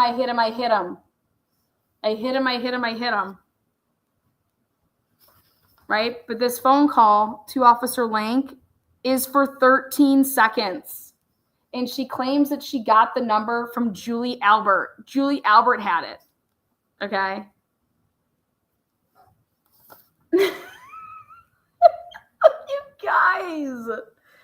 Then Carrie Roberts is called immediately after while waiting for Lank, because that's what they're trying to say that this phone call is about. That, hey, you need to come back here because we need to talk to you. That's just what she's saying she called him for. I don't believe that she called him for that at all. I don't believe that Jennifer McCabe has a relationship with him at all. Okay.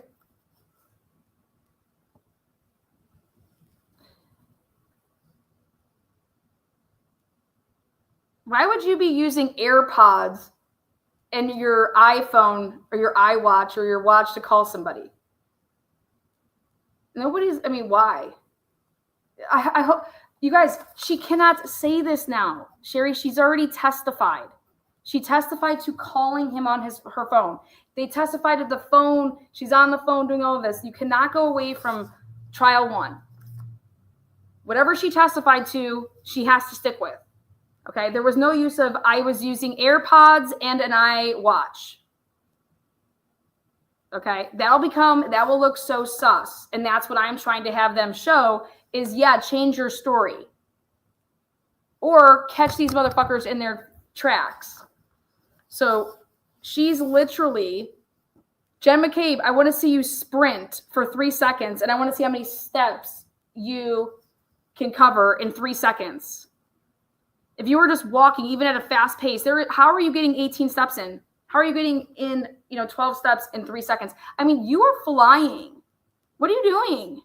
And that shows me that it looks like somebody is running and planning things while people are on the lookout, and she's hurry up and she's putting stuff down for these fucking people.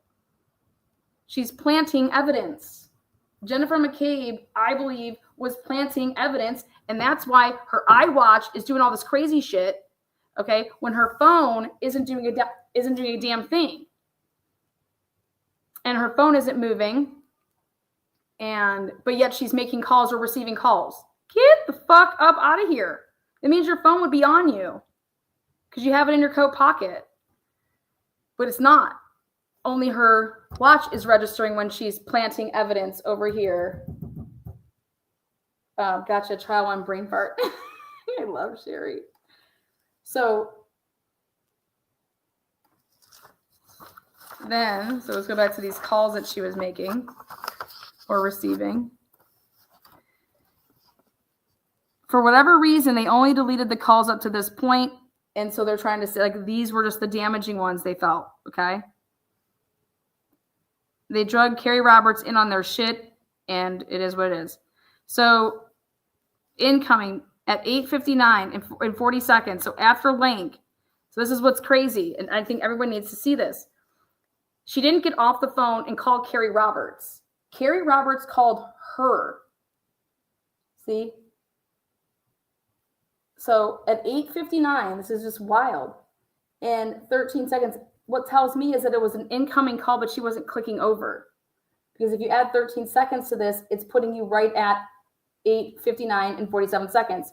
she answers a call that was coming in while she was talking to Link, or whoever was talking to Link.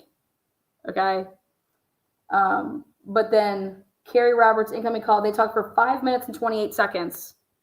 And I just say they because I don't know who's on this phone. They can Jen McCabe can say she is on that phone. Well, I can show that the watch is not where the phone's at numerous times, so get fucked. Carrie Roberts then. Oh wait, yeah. Then Carrie Roberts again at 9:50 now. Now this is when people want to talk about. So from 8:59, let's see what Jen's doing from 8:59 to 9 o'clock. Well, her phone isn't doing anything. 8:59 to 9:50. That would be right in this area where she's not taking any steps. Then she begins, about to take one step. Then I get back into the car and I'm waiting. Because what it looks like is, I was about to leave, but oh wait, don't leave because something fucking happens. So looks to me like she's in a vehicle. But all the way until 9:50 would be right about here. So from 9:41 until 9:54, again, she's not moving, phone's not moving. Then she begins to move without her phone at 9:54, which is right after she answers or tries to call Carrie Roberts just for 2 seconds. Then boom, you could tell that somebody was trying to lead shit and stuff got out of order. 9:33 and 5 seconds for that to be out of order like that, because it should be before it, is very interesting because she does either leave a message for Carrie Roberts, or I'm sorry, it's an incoming call. So you have to push this up here. And at 9:33 and 5 seconds, 9:33 and 5 seconds, she's not moving. The phone's not moving. She talks for 1 minute and 45 seconds. 9:37, Carrie Roberts. Yeah, these are all, wow. Again, incoming. So Carrie Roberts is calling her. That's being answered. 1:27. So at 9:37 again. From 9:36 to 9:41, she's walking. The phone isn't. Boom. This phone call with Carrie Roberts couldn't have been with Jennifer McCabe. That's why. Fuck yeah, they tried to get that. They tried to delete that as well, but it didn't go. Boom, they were able to. Fuck yeah. That is not with Jennifer McCabe. Jennifer McCabe is taking steps. The phone is not.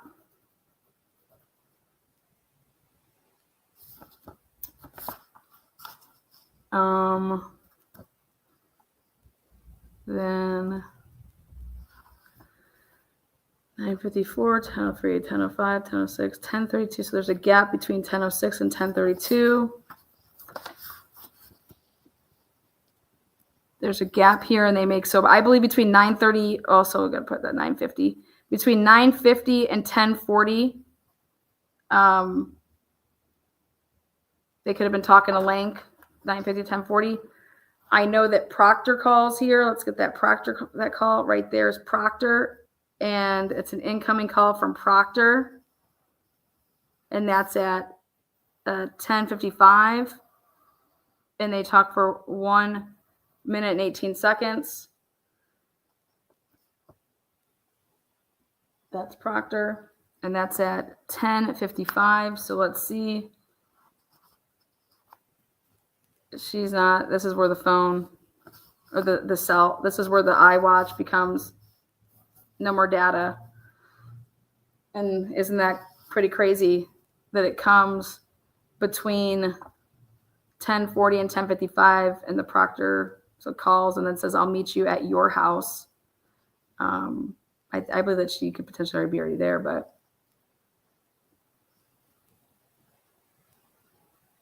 They have damage. Remember, I believe that they kind of damaged Karen's vehicle when Karen's vehicle was at that house alone until 8 something. Remember, I always wondered why they needed, hey, we cannot have Karen Reed come back to the house. Her dad called. I believe even if her dad called, I can't, like, Karen can't go back to the house. We need to get that vehicle and smash some of that shit before, because by 8:16, when they go and the police arrive to do a wellness check, that's the footage that they use, the still image to show where they attempt to try to show that it's not cracked, there's caked on snow and there's a big portion out. I do believe that they went over there, in which it makes sense that when they got back over to the house after damaging Karen Reed's, that's why I would love to see the Ring camera footage. That's why stuff was deleted. I believe that Proctor and everybody is covering up after the fact for these fucking pieces of shit.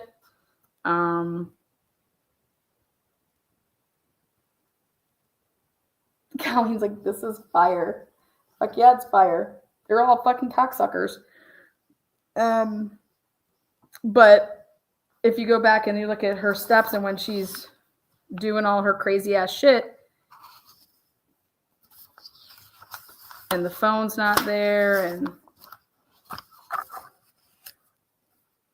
so the police arrive at John's between this time, 8:02 and 8:23. I think it was in the ballpark of it was 8:16 to do the wellness check. And so they couldn't have Karen Reed back at that house when Carrie Roberts was going to take her on home. They couldn't have Carrie Roberts taking her home. And so it was Canton called, hey, Carrie, bring her back and we're going to, take her to the hospital. I always wondered about that. Okay. And they make it seem like it was the dad that called and said, hey, Karen is making suicidal. Like, this is what this is what was presented in court. And if that's the case, I want to hear Mr. Reed's phone call with the Canton Police Department. Where is that phone call? If that truly happened like that, where is that phone call? Why would they have never played that phone call of Mr. Reed calling the police department and saying that he thinks his daughter is suicidal and we need to get her to the hospital? Yeah, she went to the hospital. They took her in a second ambulance. And so there has to be a phone call of that. If, just like how they have Carrie Roberts' phone call at 5 o'clock in the morning, 5:01, when she talks to Officer Good, she called the non-emergency line. Well, where was Karen Reed's dad's non-emergency? Or maybe he even called 911. Who knows? But where is that phone call?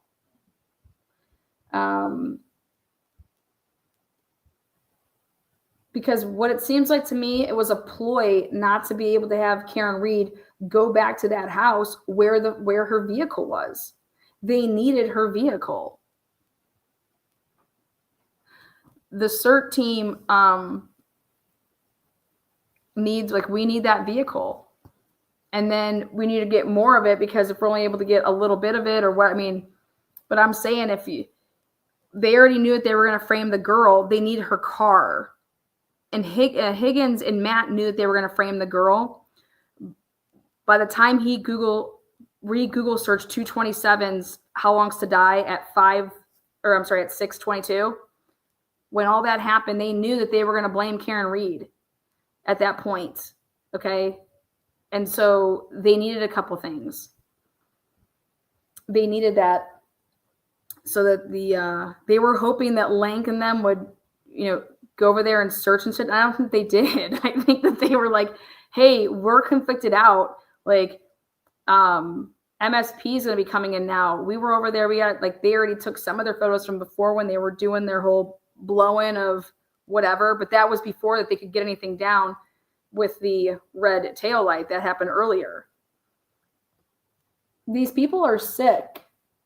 These people are sick. But if Karen would have been able to get to her vehicle at 6:57 a.m. and was truly leaving with Carrie Roberts at 6:52 and was able to go ahead and leave, if that would have been able to happen, they would have been able, like, the CERT team would have never found shit. Okay. In my opinion. I've always wondered why they had to get Karen and not be able to go home.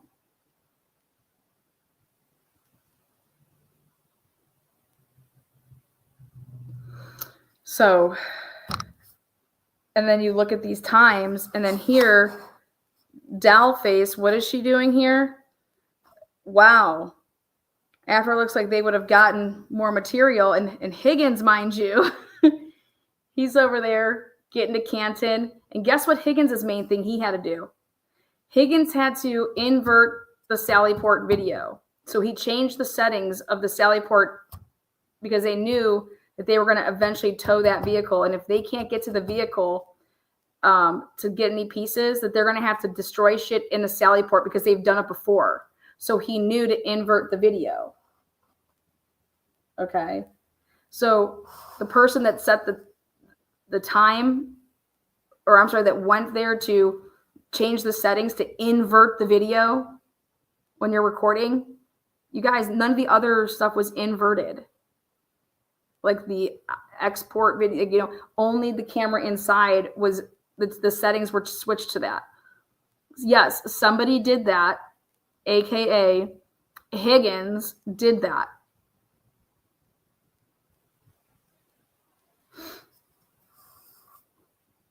Lana, wasn't Higgins at CPD at the time of 8:38 phone call? Was it him that called Jen's phone? Sure. I mean, it could have been. Yeah, I think that he had already. I have him swiping in, I thought, just before 9 o'clock. Or just, Lana, you better not get threats from the McAlberts, or we're definitely having a rolling rally outside. Lana, where is Higgy at 8:30 a.m. on his key card swipe? Again, I think it's interesting that the Canton Police Department number is the number that's calling Jen McCabe at that 7. Where is it? Right here. I'm sorry, at 8:38 and 49 seconds.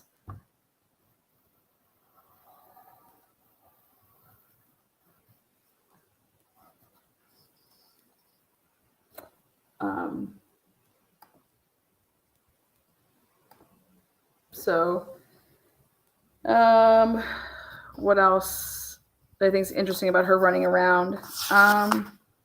Yeah, so the people that had the hat and the people that had the shoe and the people that knew that John O'Keefe had a glass in his hand, okay, those are the only people that could plant the glass. I believe that the glass was planted. The dimple didn't match what was on the Karen's car because they used a different glass. Like, they're all a bunch of fucking fucks. But that glass is a big part of the story because Trooper Proctor wouldn't know about that to plant that. But I believe that the hat and the shoe, and even, like I said, the glass was planted before they could get out their little, you could see how dark it was. And then they do not have any metadata. You know what time they said, Officer Good, why aren't they honing in on this? Who recorded the video of the frickin' blowing with the leaf blower? Do you understand that there's no metadata with that? Nobody knows what time that happened. There's no metadata behind that. How can that be? What time was the leaf blower video? What time were those pictures taken? If you look at the lighting in it, it definitely doesn't look like they're doing it at 6:52 a.m. It definitely doesn't look like they're doing it at 7:15. I mean, it's just that obvious. So yeah, this is the Proctor call then at 10:55. And I believe that the reason that they had to make sure do not do any of this at the Albert's house is because they still were planting stuff. They were doing heavy duty work over there. Go do that interview at your house. And Brian Albert went with them over there because Brian Albert didn't trust these fucking assholes, mainly Matt McCabe, because Matt McCabe and Higgins put the body on the lawn. Okay. And it's like, you guys, I told you to take care of your problem and you thought that you could take care of it by leaving him on my fucking lawn. Are you insane type of shit? Like, what the fuck? But they did it as an insurance piece to know that, listen, you're going to protect us. Like, you're just as much as involved in as we are type of shit. That's my take on that. And that's why would Brian Albert go over there to Jen McCabe's house to do that interview over there?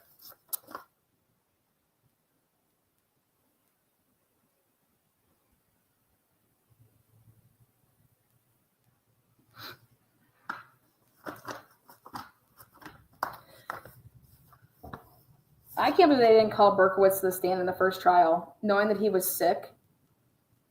You know? Rolling Rally. There was glass out there. Who put it there? It means someone was out there earlier. Well, they were out there earlier. Everybody left, okay? And clearly can't police with their testimony is, yeah, we left. We were out of there by 7. They were there for 1 hour and 42 minutes. So what is from 6:09? Okay, 1 hour and 42 minutes. So roughly 7:42, 7:52. Then you're going to sit here and tell me that then Canton Police, who just left, is now calling Jennifer McCabe at 8:38, or was that actually somebody else using Canton Police Department's number and talking to, not only was it just Jen McCabe, but talking to the group, okay, like Brian Higgins using the Canton Police Department number.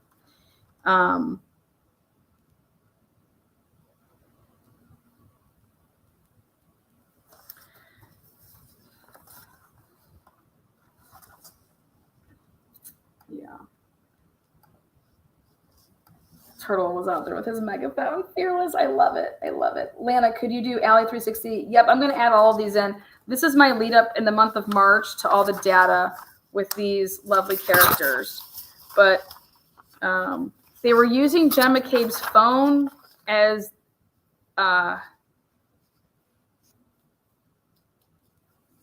they were doing lots of work with Jen McCabe's phone.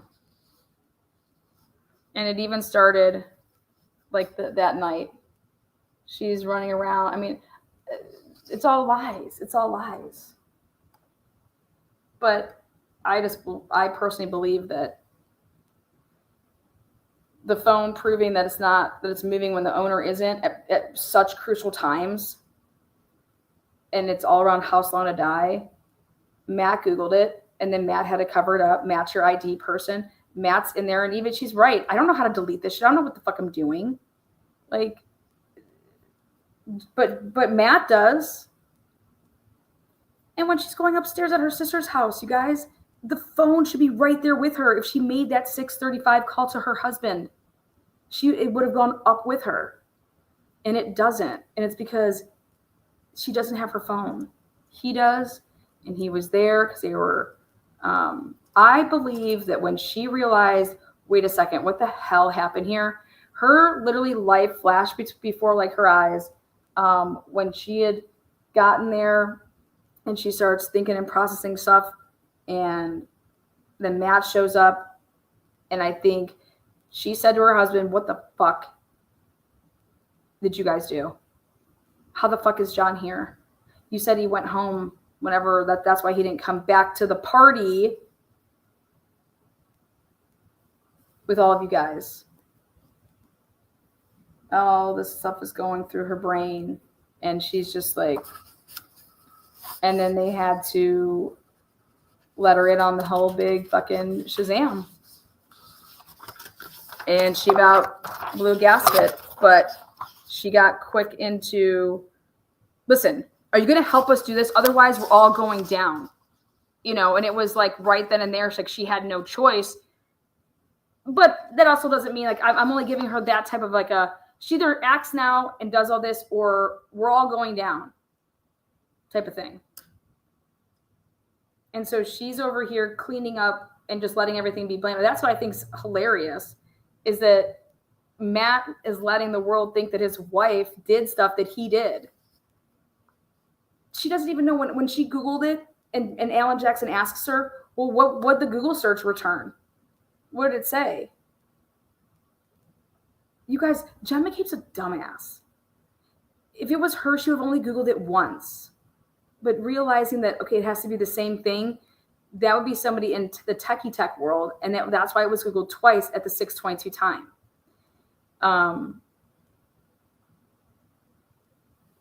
Because if it was Jen truly Googling it for the first time at 6:22, like she says, then she would have just Googled it right. She wouldn't have had it wrong like how it was before. If she, especially showing that she wasn't the 620 or the 227 Googler. That's what puts it in that the same person did both. And the same person was Matt fucking McCabe, that fucking motherfucker. It was all him. IT Matt should have known better. What a fool. Yeah, and it should all come out. Blackmailing each other. They are. You guys, I said to myself, why in the world would you ever leave a body on the lawn of where, like, why wasn't John placed somewhere else, right? Well, there's two reasons.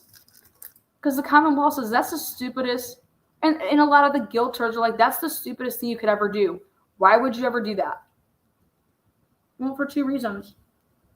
And the one reason no one's ever talked about, which is, I'm going to make sure that Brian Albert, that you don't try to blame because he's a little weasel.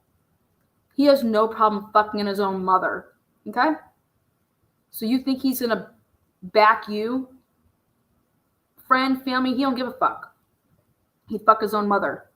And those are the type of people that in order to make sure that you don't get fucked, you have to put him on his lawn.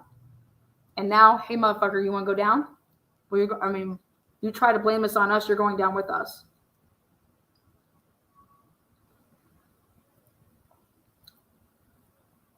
It was so that you don't got people acting out of pocket. That's why they put the body on. You think that if Brian Albert was involved from the jump of placing that body on the lawn, that he would have put the body on his fucking property? No way. No way. Not happening. Not happening.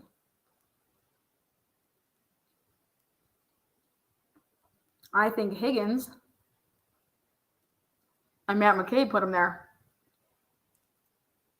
Because Higgins has a little bit of he's got some, he's not a moron with how cases go, and he's not a moron about Brian Albert. He knows how he is.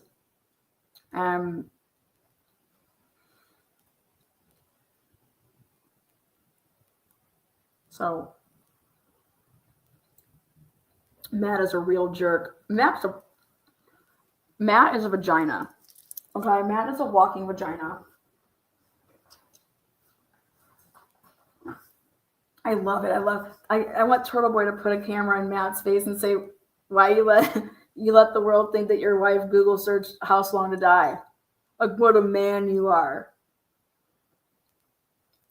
Well, they did put him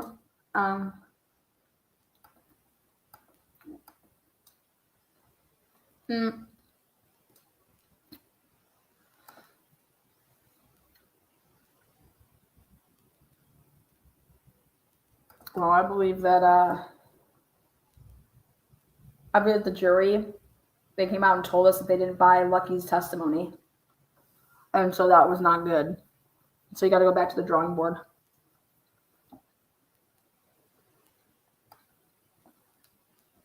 I believe Lucky's testimony that it was a vehicle 100%.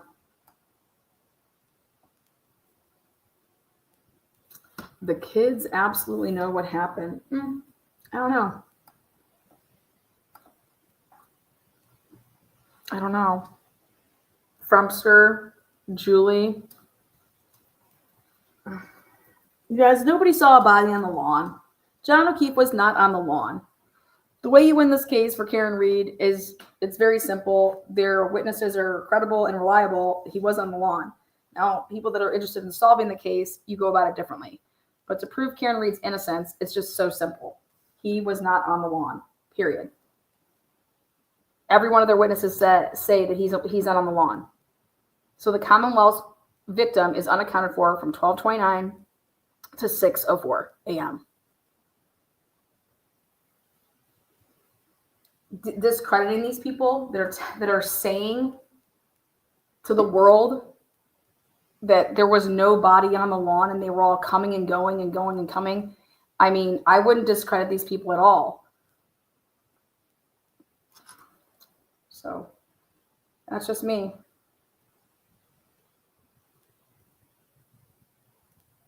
But thank you guys so much. Hopefully this helped with seeing Jen's phone side by side. We're going to do some more. I'll get Allie's stuff out here, but hopefully seeing it, the watch and the phone isolated would show that at crucial times, this phone is moving and the user is not, like the owner is not.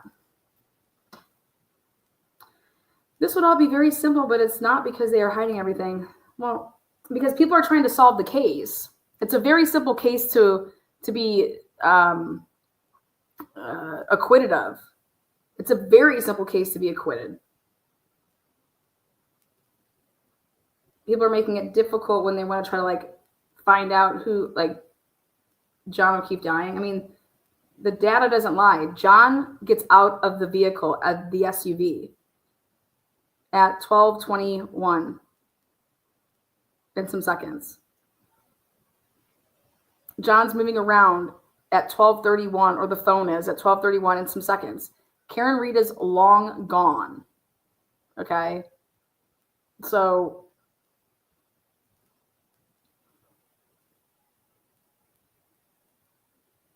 people could try to say that, yep, he got hit. He was out for a little bit, and then he comes to and he, takes 36 steps at 12:31. Again, that great. And you think he just laid right there and on top of his phone, but he's on his back and his phone's underneath him. Then he tried to make a phone call at 12:29 or answer a call, and right there all on the lawn and nobody's seeing this. You guys, 12:29. I mean, that's when Ryan Nagel is there. That's when Ryan Nagel is there. I mean, Ryan Nagel and Ricky, whatever his name is, they would have witnessed this. They would have witnessed the act. He pulls up at 12:23 a.m. They would have witnessed him getting blasted. But what they witness is Karen Reed sitting in her SUV right there. It moved up one time, he said, and then when they drove past, it was just the woman in the SUV. Nobody else was in it. I don't get it.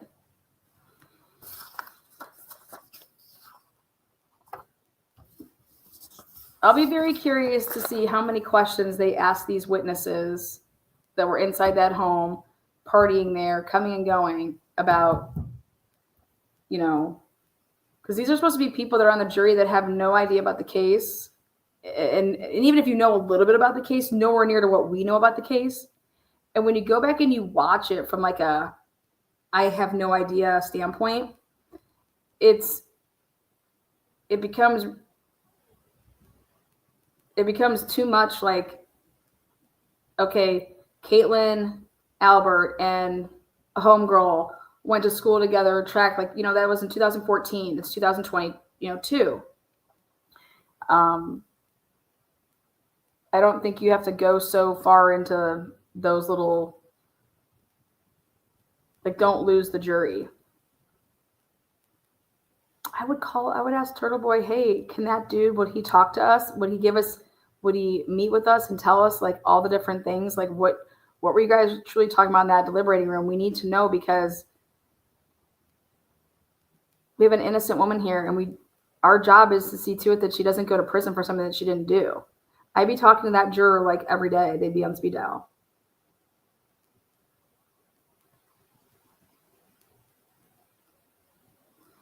So, but we'll be back tomorrow at 11 a.m.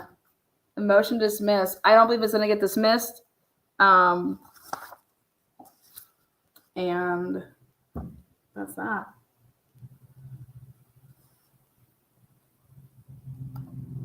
You guys all rock. Thank you guys so much. Storm, Dancer, $10. Wow. He is mentally unstable. Talk about Brennan. He already knew. This stuff, they're spreading lies. I know. Brennan's going to get under the skin of everybody in trial too. Brennan's sneaky. Thank you, Karen, so much for those memberships, everybody. Yeah. You guys rock. Mods, you guys rock. Thank you guys so much. We'll see you back here. Do you think he hit his head on Higgins' plow? I do. I do think he hit his head on Higgins' plow. I think it's telling as well because nobody talks about Higgins having a Jeep there with a plow until down the road too. And it was like, that was also a reason to like not talk about it. So yeah, I think it makes perfect sense outside of it. And I think that Brian had his dog. He let the dog out. Then he had the dog with him when he went outside. They were in the front of the driveway. I just think that they were going somewhere for a second to either get something, get someone. Maybe they were planning on being there even just like a little bit longer. But so something like that. Peace out. Bye. Thank you.